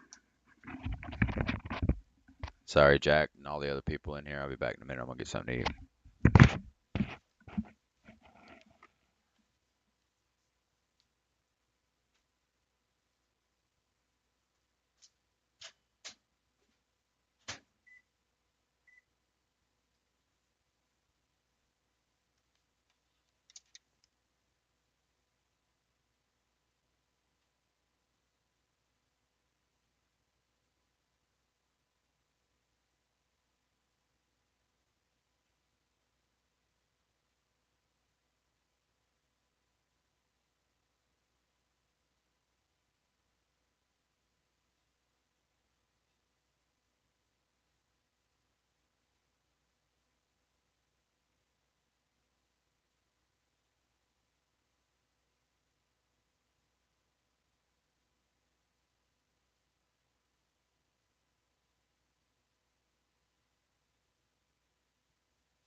fail this next test, I can't move forward.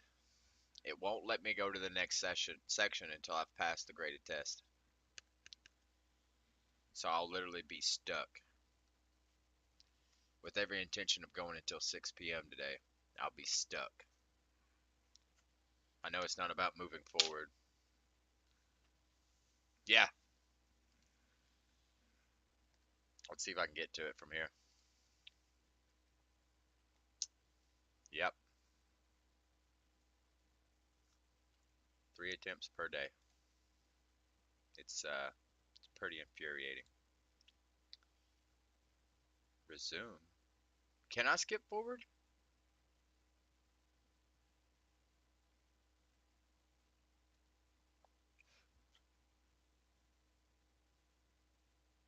It says I can skip forward.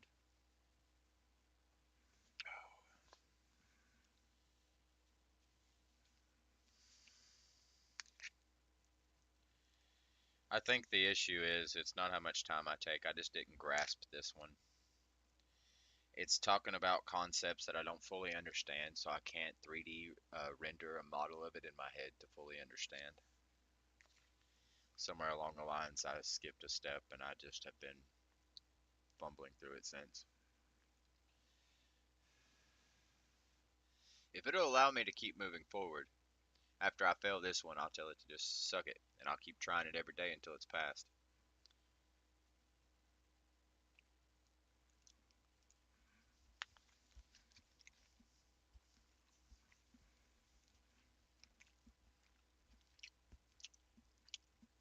That's the first time I've seen that one.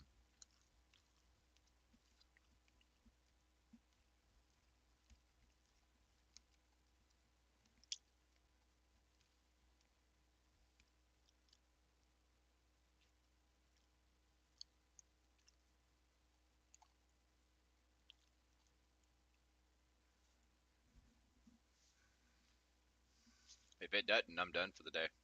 I'll just get off. Every intention of going until 6, and they're stopping me.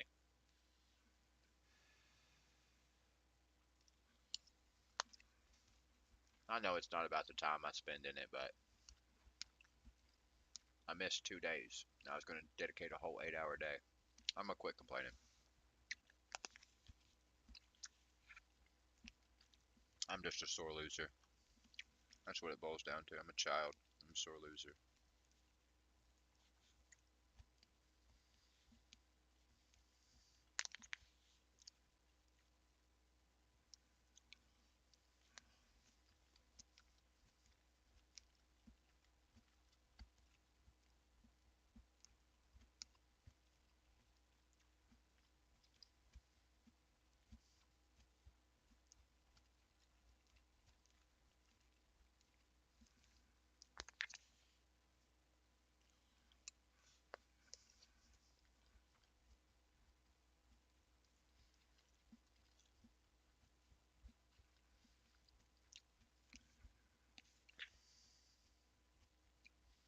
Yeah, it's not a bad idea, Jack. I'll probably do that. What the heck is that? Are you supposed to be in my food? You don't look like you're supposed to be in my food.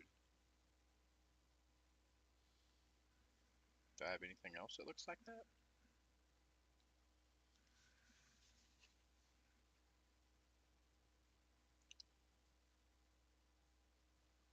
I'm not sure what you are, but you're getting thrown away.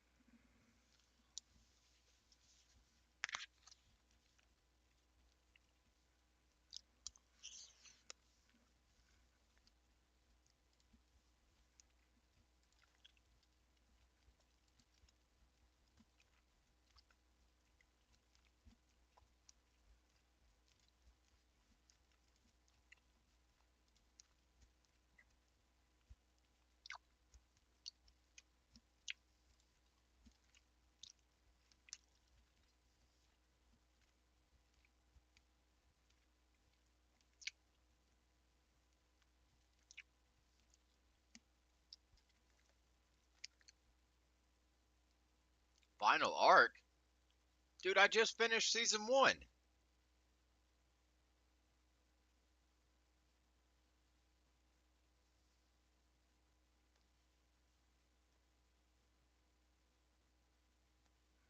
I thought Jujutsu Kaisen was coming to an end, since I already figured out two of the people die.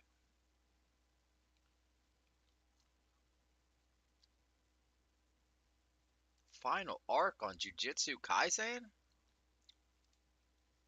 I just watched season one.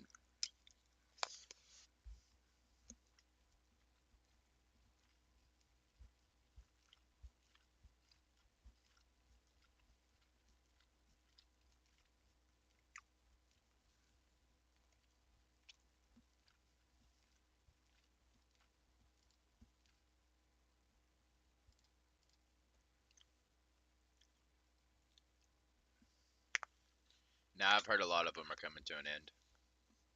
I heard about My Hero. August 5th is the last manga, or is the last day that the woman's gonna write. I heard I heard about One Piece.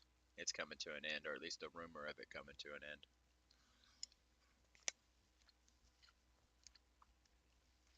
I mean, is it really that wild though? It's like thousands of episodes long.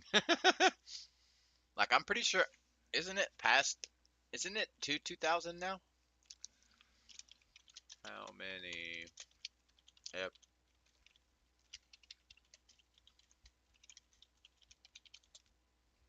Oh, it's just over 1,000. But still, well, Dragon Ball did come to an end, and then it introduced into Dragon Ball Z. Maybe One Piece will introduce into something else, kind of like Naruto introduced into Boruto. I don't know Detective Conan, unless that's case closed. Yeah, it may go into another. But One Piece has been running for a minute, dude. I remember it around the same time I was watching DBZ. Well, yeah, DBZ. I'd already watched Dragon Ball.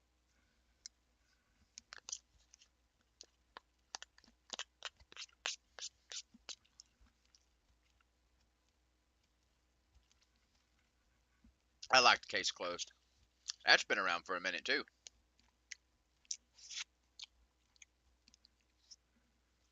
I didn't know it was called Detective Conan.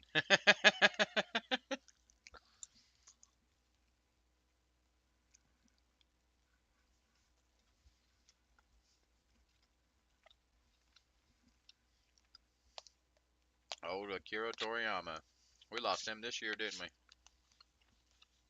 Yeah, it was this year.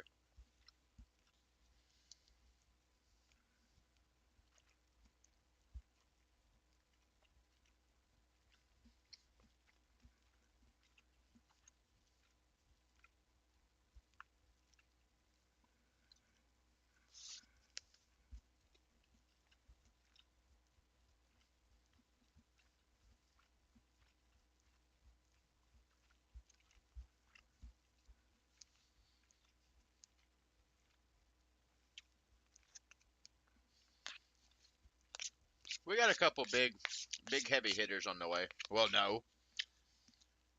Kaiju number eight's already coming to an end. What the heck? That was going to be a big hitter. Like I called it. I called it. Nope, they're canceling it. We got a couple big hitters coming in though. I think if they keep doing the Rise of the Shield hero, it'll probably be a big hitter. It's really good.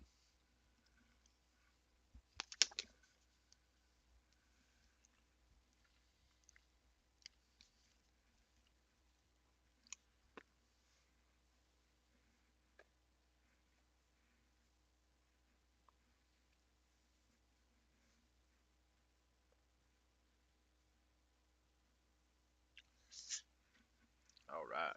Now that I dumped my food on me, I'm gonna eat what I got left, and I'm gonna get up and clean it.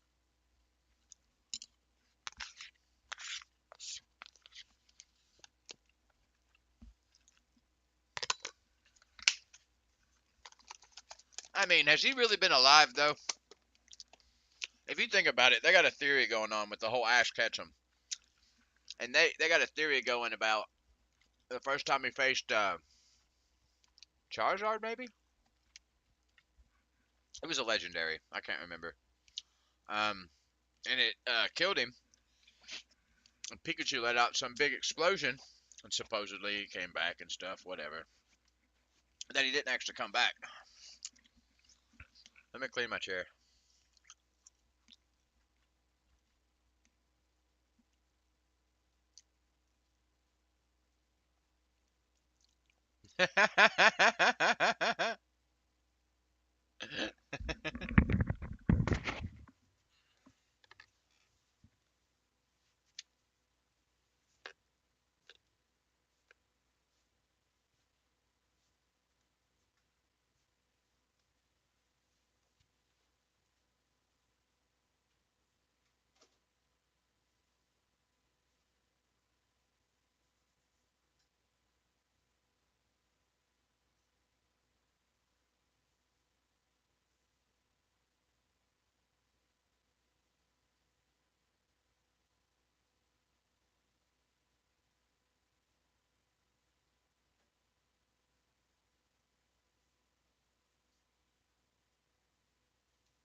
I actually watched that, the Fallout show. I can see why it got 16 Emmys. That's pretty good. Well, I've watched a few parts of it. I don't think I've finished the whole first season yet.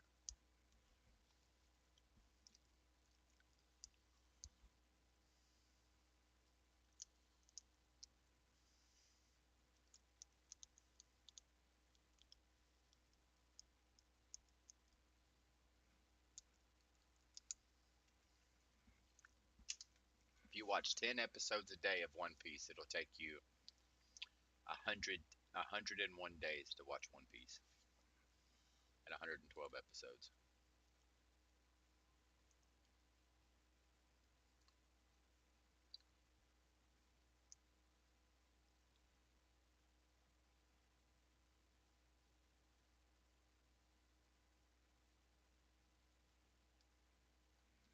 All right, let's watch this and see why I messed this up. How long is this video?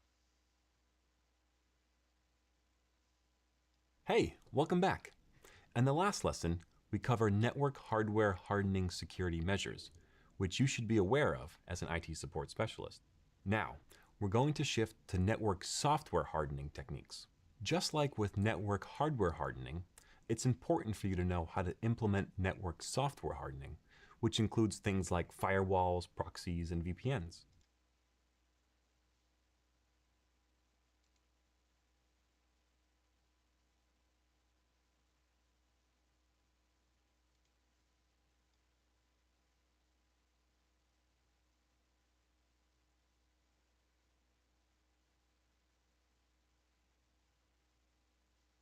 So that's just VPN because it's not a reverse proxy. Let's make sure it's not a reverse proxy. These security software solutions will play an important role in securing networks and their traffic for your organization. Like we mentioned before, firewalls are critical to securing a network. They can be deployed as dedicated network infrastructure devices, which regulate the flow of traffic for a whole network.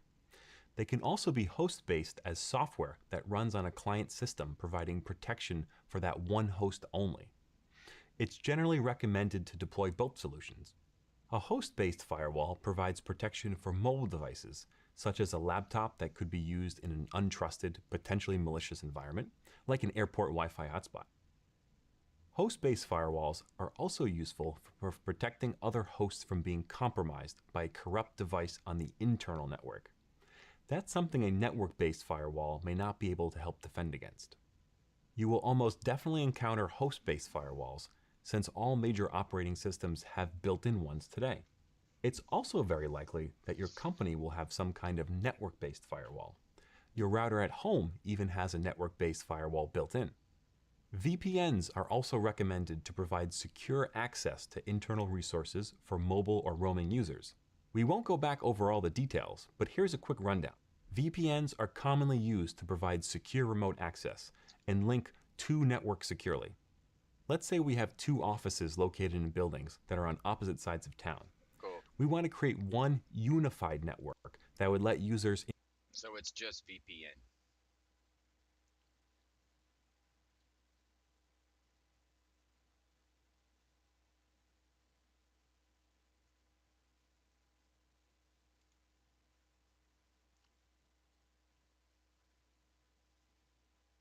The replacement for WEP from the Wi-Fi Alliance was WPA, or Wi-Fi Protected Access.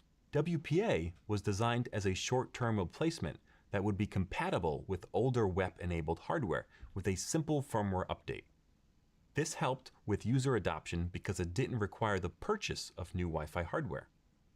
To address the shortcomings of WEP security, a new security protocol was introduced called TKIP, or the Temporal Key Integrity Protocol. TKIP implemented 3 new features that made it more secure than WEP. First, a more secure key derivation method was used to more securely incorporate the IV into the per-packet encryption key. Second, a sequence counter was implemented to prevent replay attacks by rejecting out-of-order packets. Third, a 64-bit MIC or message integrity check was introduced to prevent forging, tampering, or corruption of packets. TKIP still used the RC4 cipher as the underlying encryption algorithm, but it addressed the key generation weaknesses of WEP by using a key mixing function to generate unique encryption keys per packet. It also utilizes 256-bit long keys. This key mixing function incorporates the long-lived Wi-Fi passphrase with the IV. This is different compared to the simplistic concatenation of the shared key and IV. Under WPA, the pre-shared key is the Wi-Fi password you share with people when they come over and want to use your wireless network. This is not directly used to encrypt traffic. It's used as a factor to derive the encryption key. The passphrase is fed into the PBKDF2, or Password-Based Key Derivation Function 2, along with the Wi-Fi network's SSID as a salt. This is then run through the HMAC SHA-1 function 4,096 times to generate a unique encryption key. The SSID salt is incorporated to help defend against rainbow table attacks. The 4,096 rounds of HMAC SHA-1 increase the computational power required for a brute force attack. I should call out that the pre-shared key can be entered using 2 different methods.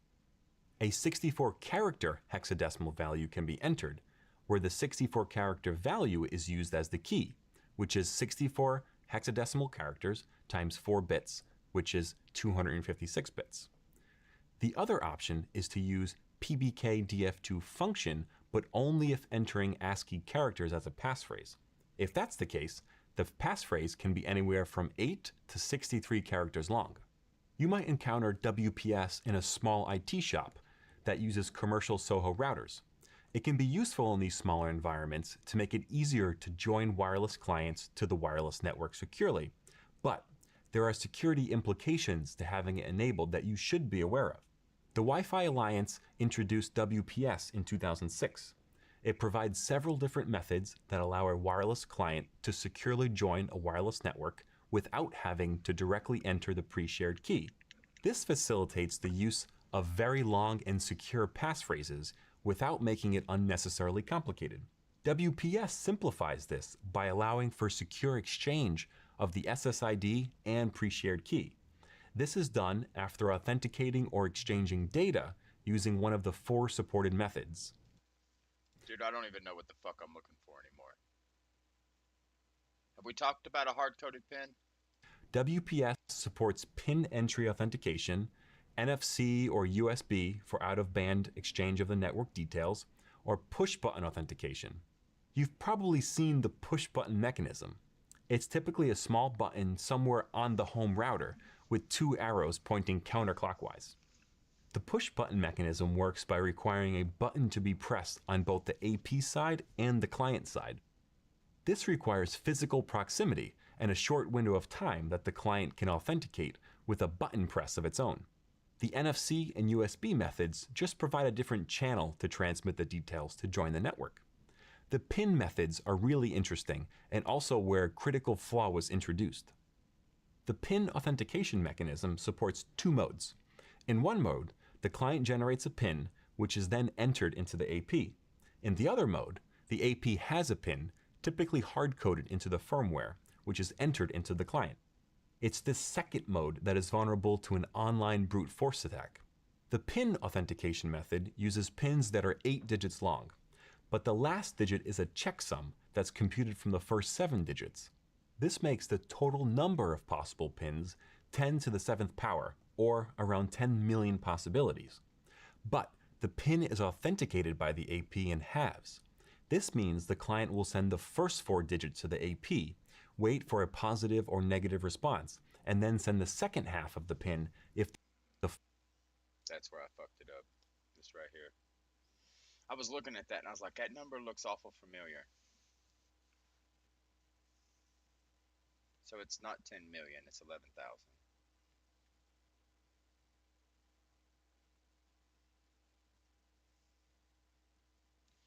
I chose this first, 802.1x with EAP TLS. That was my first choice. Go away. Let's see if I was right. The most secure way to protect a wireless network. Now that we've covered the security options available for protecting wireless networks, what do you think the most secure option would be? In an ideal world, we'd all be protecting our wireless networks using 802.1x with EAP TLS. It Ah, offers fuck. arguably the best. Google made me change that, dude. That was my answer.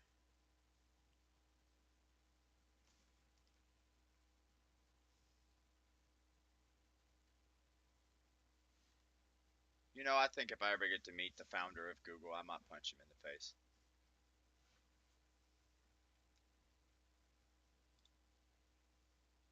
All right, what's this one?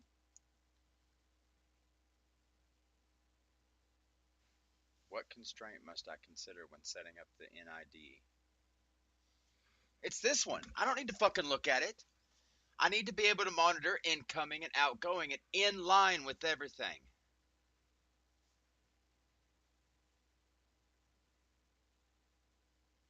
You must be able to monitor and access all traffic, not just the traffic flowing directly through the NIDS device. Yes, because you have to have a monitor device as well as a traffic one. No, a monitor. I can't remember the other one. I'm too mad. I don't even care. This one. It's this answer. Intrusion detection and prevention systems, or IDS IPS.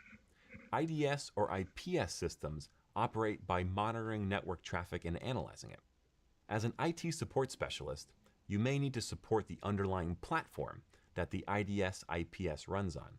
You might also need to maintain the system itself, ensuring that rules are updated, and you may even need to respond to alerts. So, what exactly do IDS and IPS systems do? They look for matching behavior or characteristics that would indicate malicious traffic. The difference between an IDS and an IPS system is that IDS is only a detection system. It won't take action to block or prevent an attack when one is detected. It will only log an alert.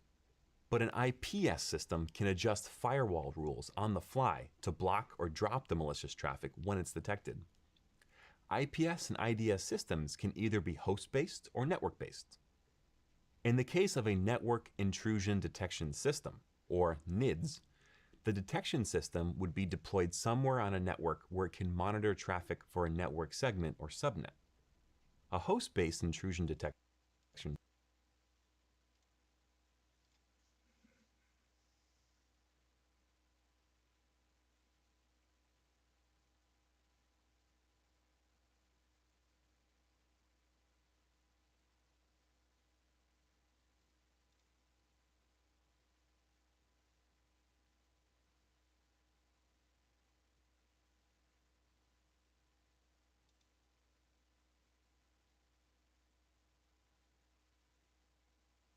I don't think that's the answer either.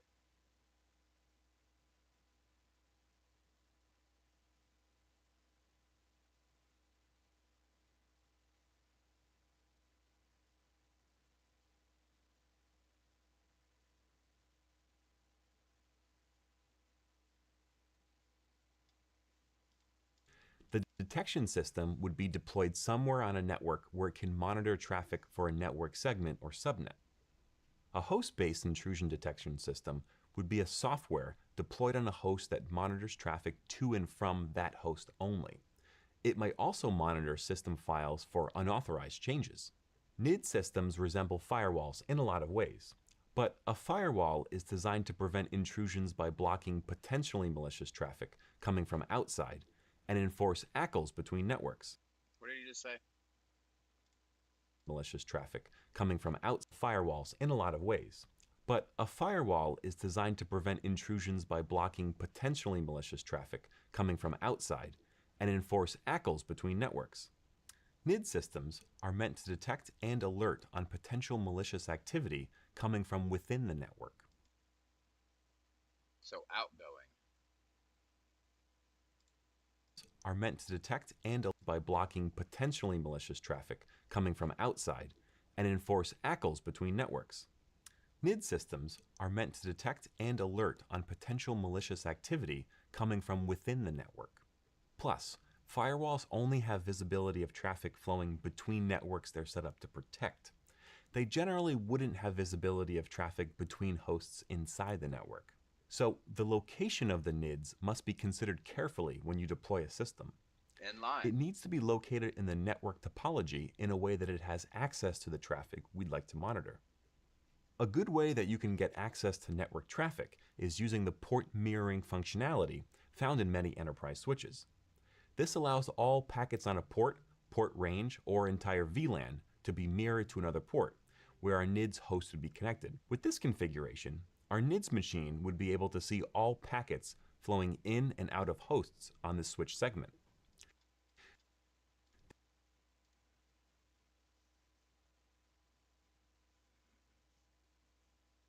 Oh. What's up, leftovers? I didn't think I'd see you again. Yeah, it's kind of like a watchtower. Kinda. It's the IDS is just a detection. It can't do nothing. So it's like the eye of Sauron, just looking at you. Whereas the P, if you replace the D with a P, it allows you to actually monitor and isolate problems. It'll do it on the fly. That's how I'm remembering. The D, detection, is just detecting. That's all it's doing. Whereas the prevention one with the P, it will not only detect, but it'll stop or cease contact with the malicious traffic. So this was right the whole time. This is also one that I thought was correct. And I just straight screwed this one.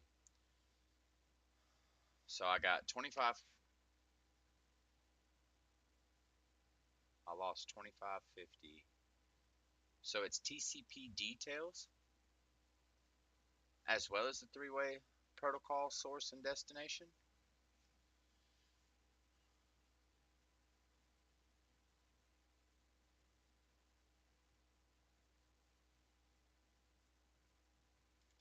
Well, let's check it. This is just a read only, right? It won't take me there because it didn't have anything. It was just a read. Yeah. The TC. Stop it, or I'll throw you.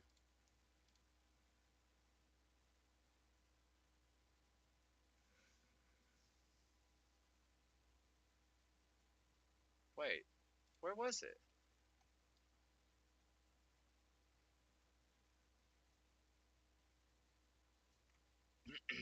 Whatever.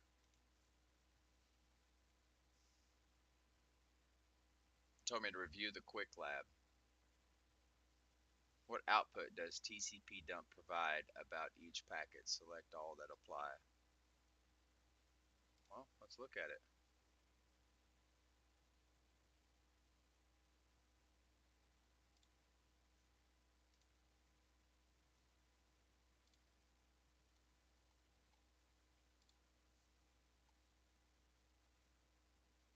I agree. I'm not a robot. Let's launch.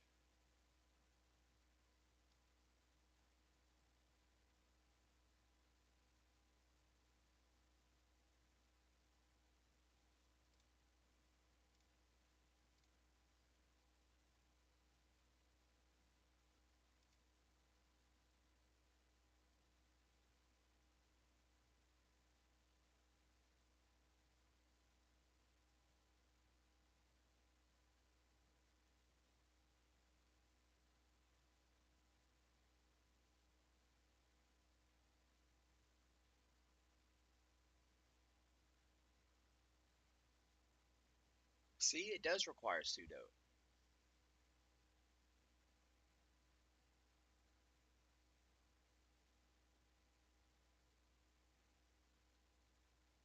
Interference command. So this gives me.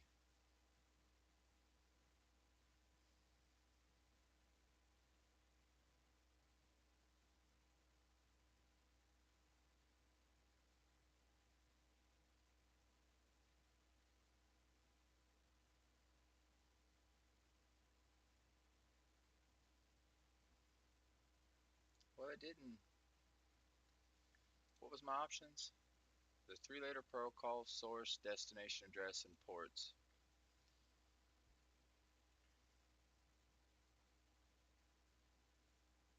What were my other options? These weren't it, so it's got to be TCP details.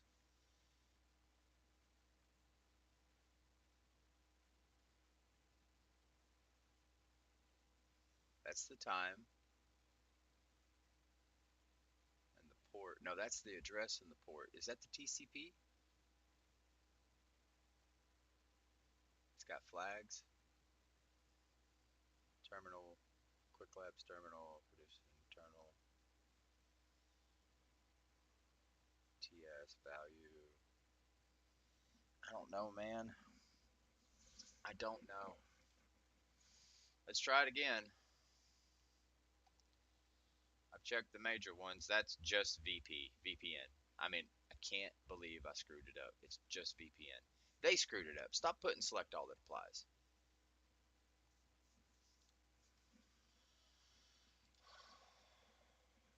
I don't care. Which tenet of securities are flood guards designed to help ensure availability? Which enterprise switch feature protects against layer 2 man-in-the-middle attacks? Select all that apply. IP source guard?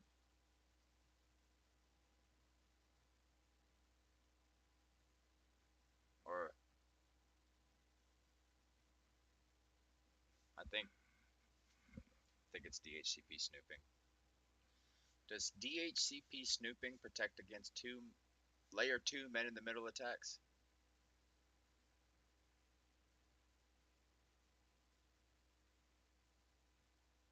No, it protects against DOS spoofing, DHCP server spoofing, and client spoofing. It's not FloodGuard, is it?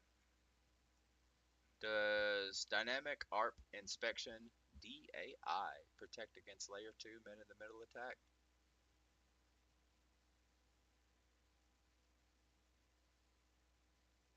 Some man-in-the-middle attacks.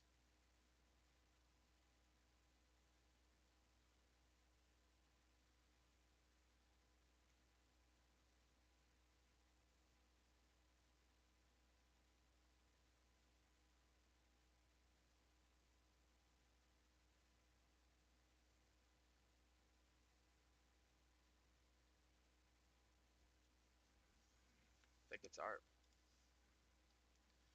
Your company hires remote workers and wants them to be able to securely access company resources from the remote locations. What solutions would you recommend they consider? A VPN. Multiple vulnerabilities in the WEP protocol makes it possible for the encryption key to be recovered by hackers. Which part of the WEP protocol creates this vulnerability?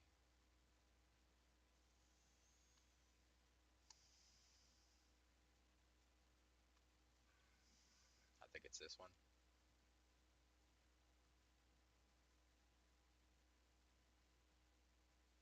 I think it's this one.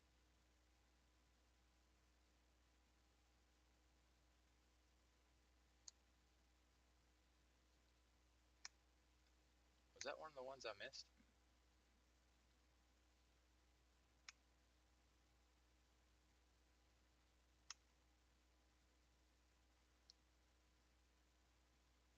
No, it's not Dagnabbit, but it's one I seen.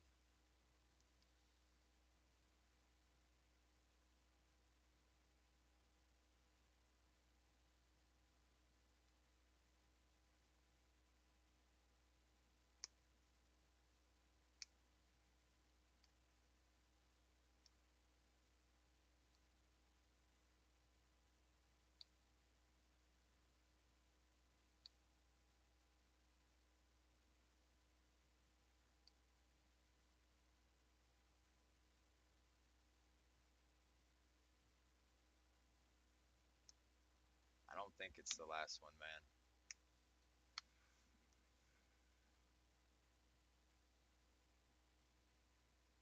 I don't think it's the last one.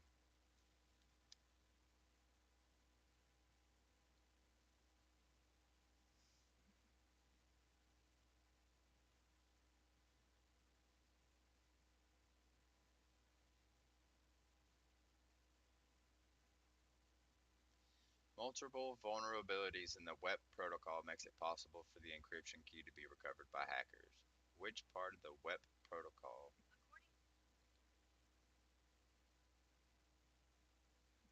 Which part of the WEP protocol creates this vulnerability?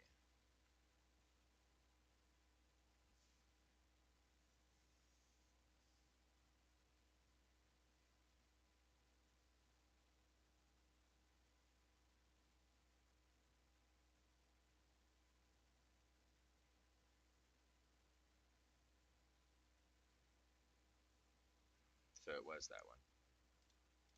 It is that one. What makes the WEP's method of pin entry authentication with a hardcore pin vulnerable to online brute force attacks? This is fun. What tool can you use to ensure that WPS is removed? WPS remover. What feature of enterprise managed switches allows you to take port mirroring? You're an IT support specialist tasked with setting up a NIPS to your company's network traffic from malicious behavior. Which constraint must you consider when setting up the NIPS?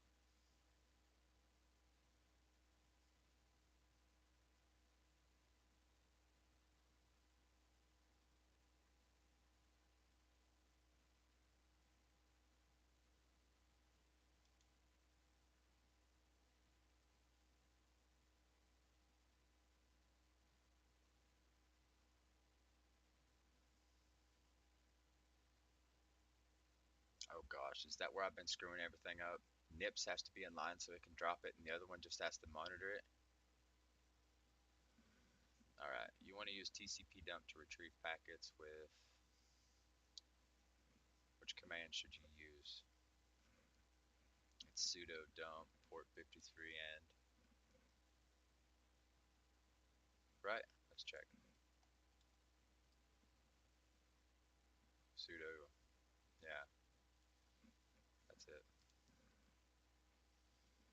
When running the command to sudo TCP dump ethereal, what output does TCP dump provide about each packet? The three-layer protocol and the TCP details. Submit.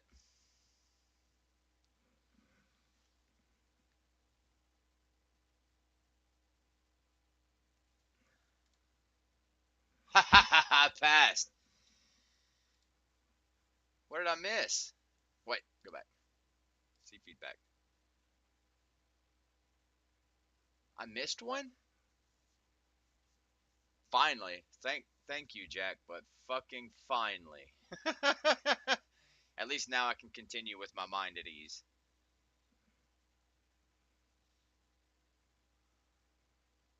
I didn't select all the correct answers. So a man in the middle attack is essentially somebody in between you and the network.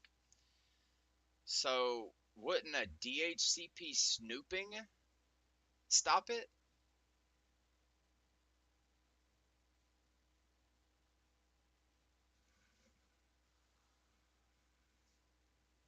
Or is it IP source guard? Does IP source guard protect against layer 2 men in the middle attacks on an enterprise switch?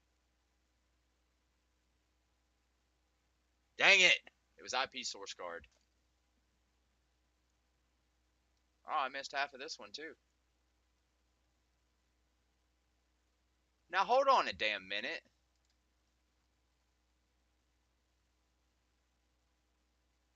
Last time I did DHCP snooping and reverse proxy and host space firewall, and I got all three wrong.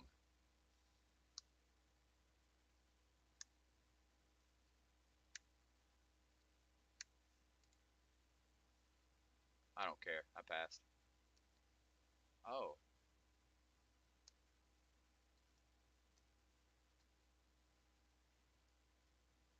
that's okay. I can miss that one. What the fuck?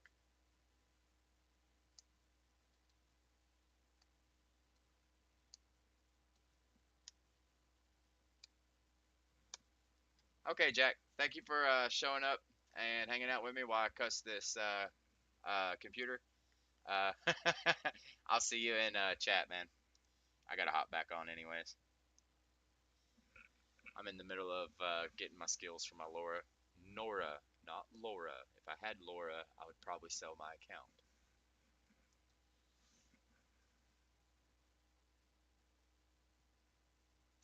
All right, guys.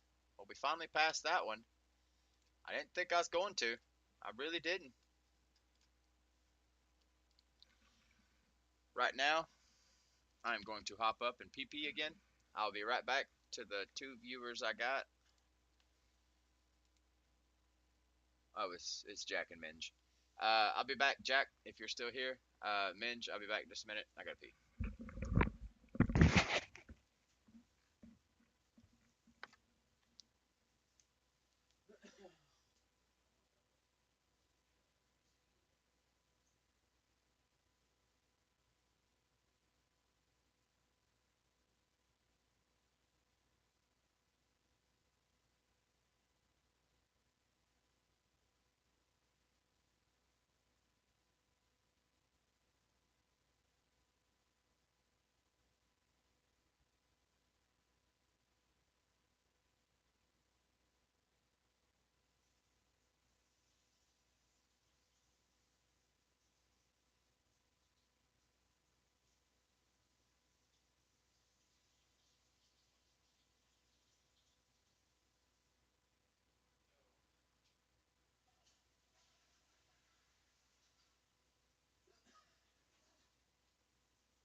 All right, thank goodness. My next one.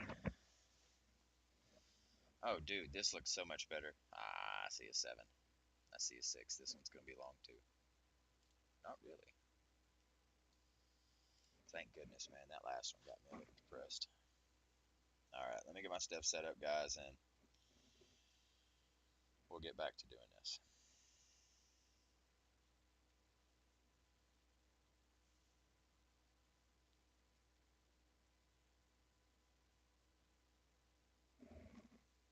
As my game froze. There it goes.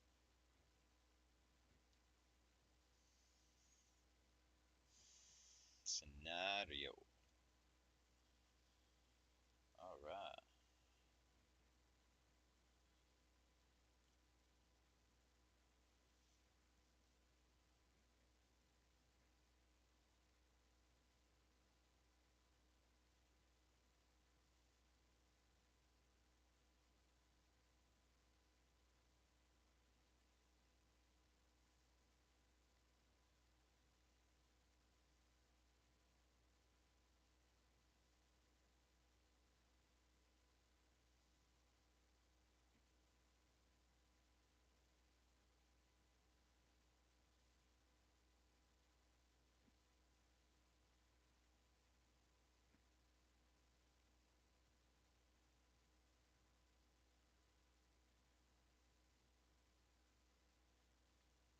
That's in order.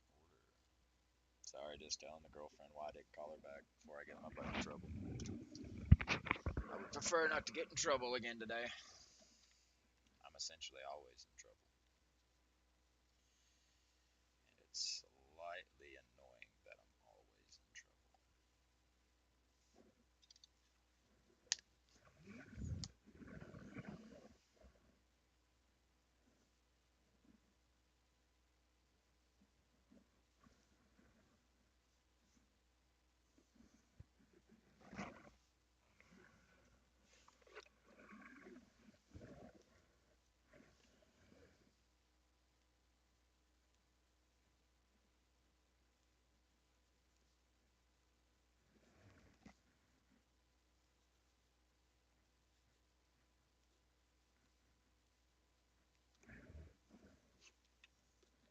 intro to defense in depths.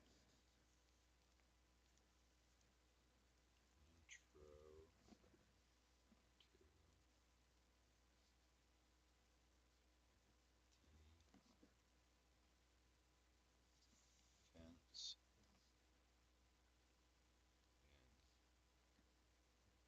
in depth.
Gotta make it colorful to find it.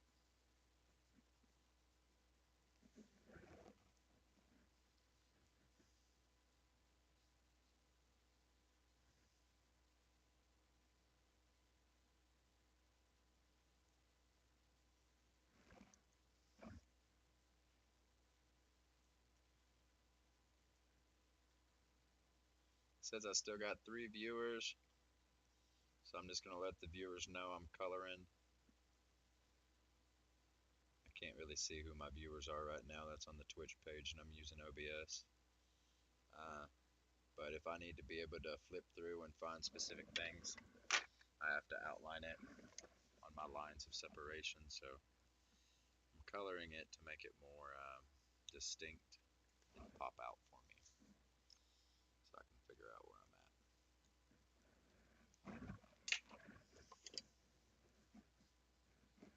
Let's do blue. I guess I'll do blue right here.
Colorful color.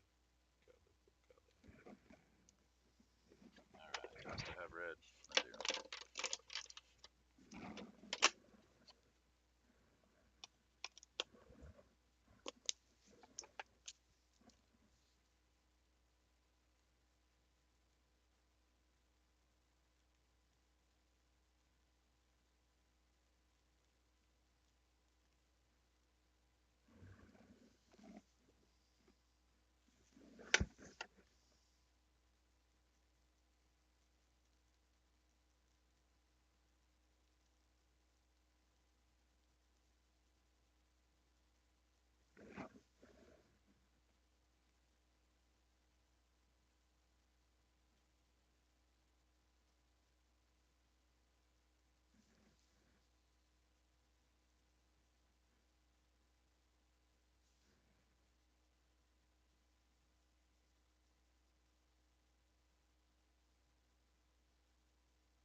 Alright. Coloring completed.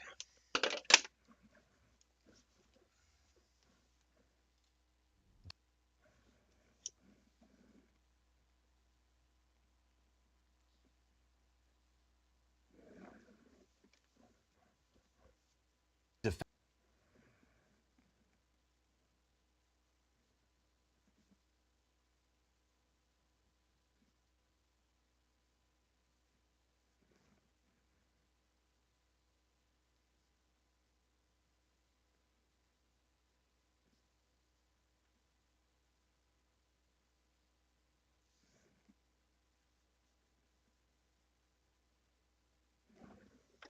concept of having multiple overlapping symptoms. Okay.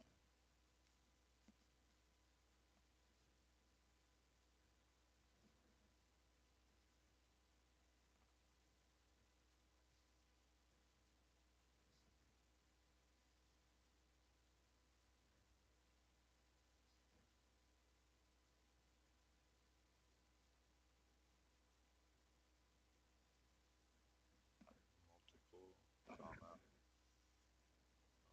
over, one word, lapping.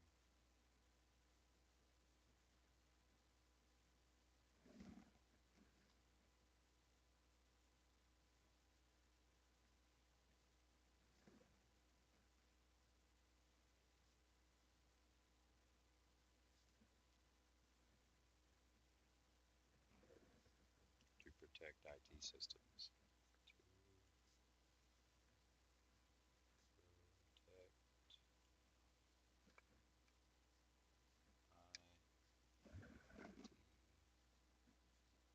So goes with that. Defense in depth is the concept of having multiple, overlapping systems of defense to protect IT systems.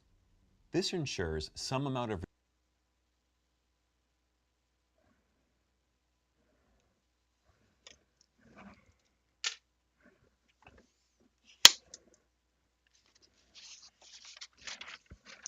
Can I get down to 5 minutes in 2 hours? Maybe. We'll figure it out.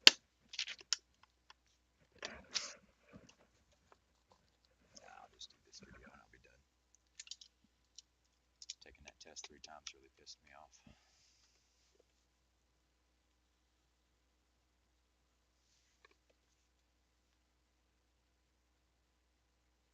Oh. This. Oh crap.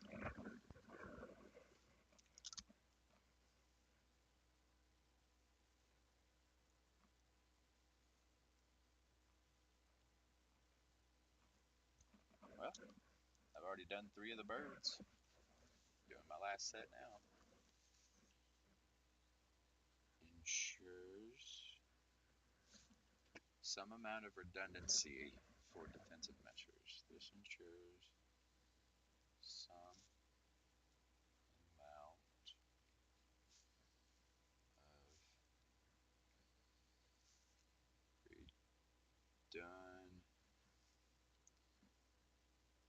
redundancy.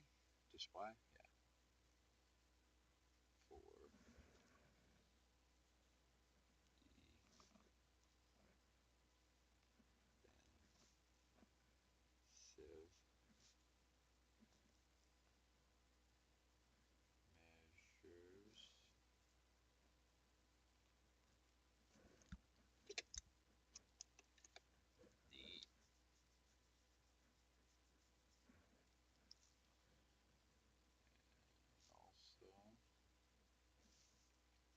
helps avoid a catastrophic.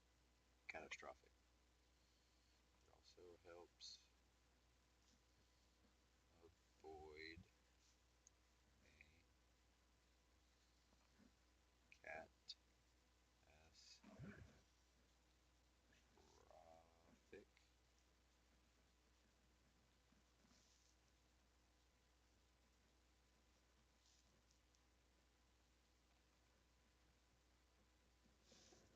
in the event that a single system in the event that a single system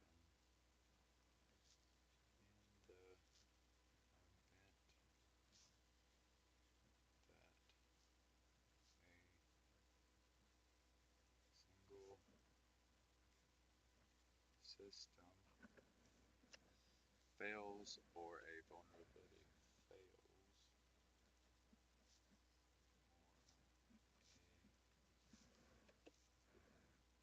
or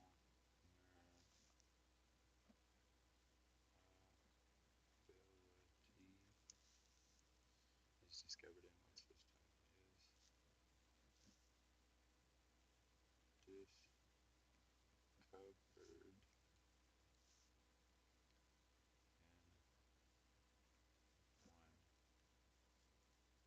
system ensures redundancy, defensive measures,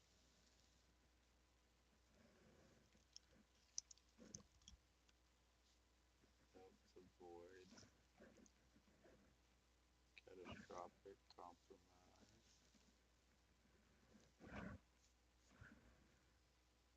the event a single system fails, a vulnerability is discovered in one system. Redundancy for defensive measures. It also helps avoid a catastrophic compromise in the event that a single system fails or a vulnerability is discovered in one system. Think of this as having multiple lines of defense.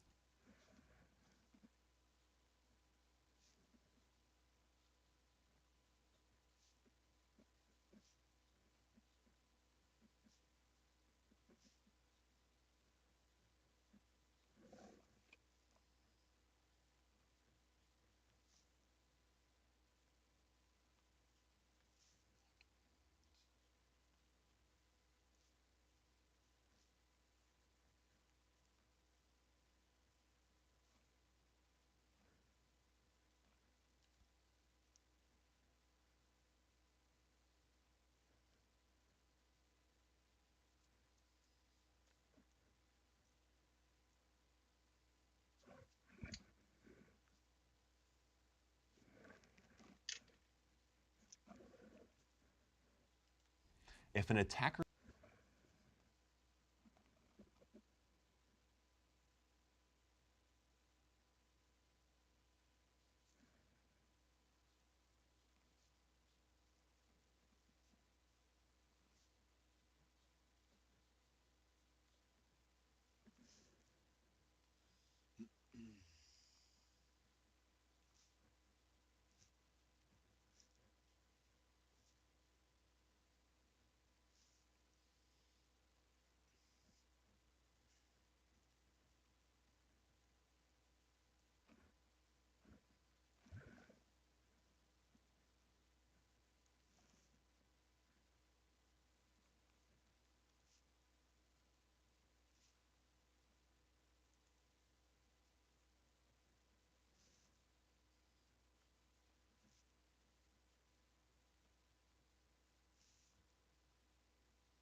attacker manages to bypass your firewall, you're still protected by strong authentication systems within the network. This would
require an attacker to find more vulnerabilities in more systems before real damage can occur.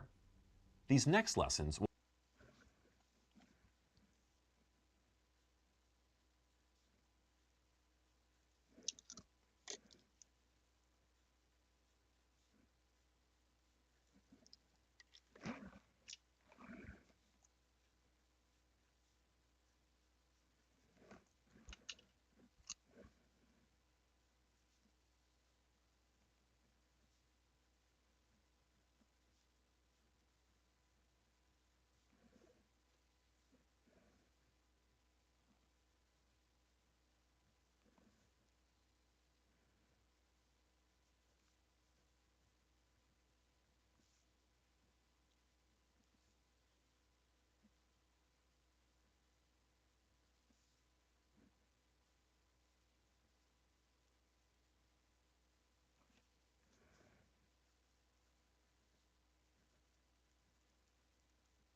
will focus on bringing together the different security systems and measures we've discussed so far into a comprehensive security design.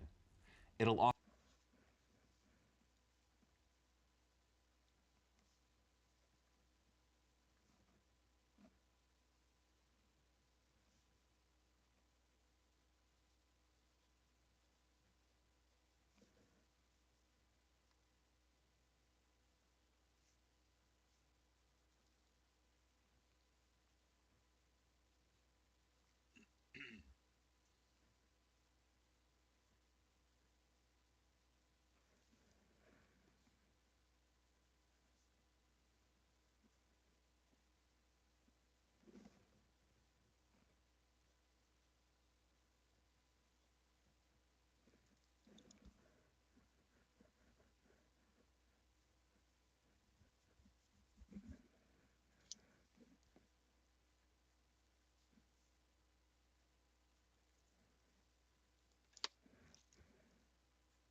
offer defense in depth from a variety of known and unknown threats.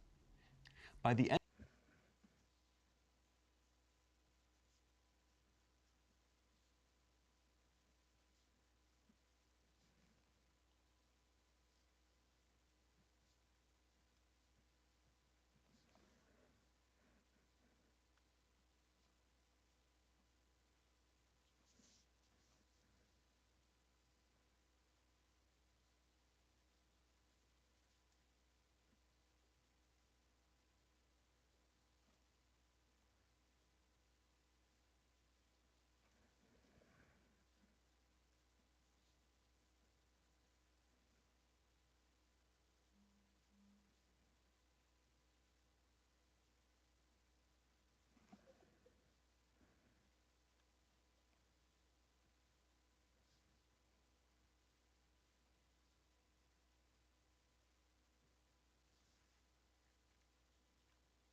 To use for operations system security.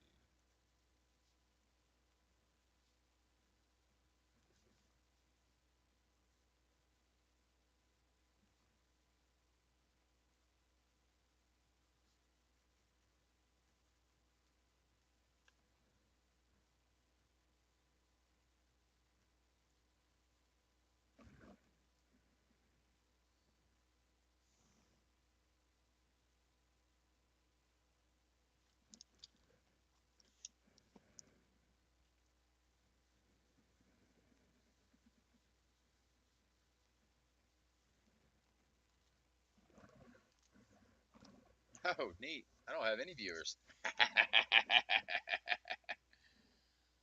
Disabling unnecessary components. I'm losing my vision anyways. I'm about to get off. Disabling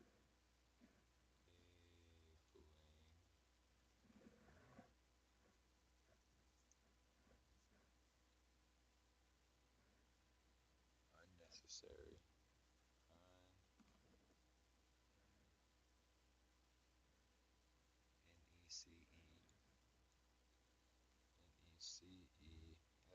NECE.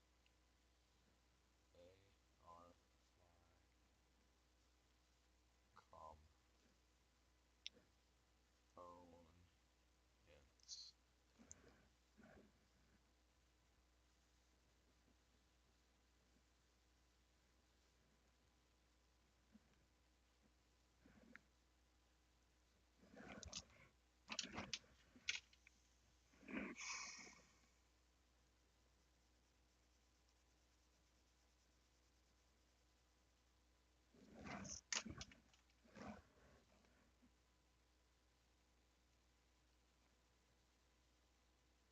All right. I set out with one goal in mind today. I accomplished it. I feel accomplished. I feel angry, but I feel accomplished. This whole section that I just got over, I basically didn't grab any of it. Well, if you watch the video, you'll understand. All right, guys, that's it for me. I think I'm gonna spend the rest of the day just reviewing these videos. end of this course, you'll be able to implement the appropriate methods for system hardening and application hardening. You'll also be able to determine the policies to use for operating system security. All right, let's get started. All right, let's go. Pause. All right, guys, that's it for me. I appreciate everybody that showed up today and chatted with me. To those watching on a replay, this is a hell of a course. If you decide you want to get into IT, you better have a background in it. Otherwise, you'll fry your brain like I do mine every day. Have a great day. Enjoy yourselves.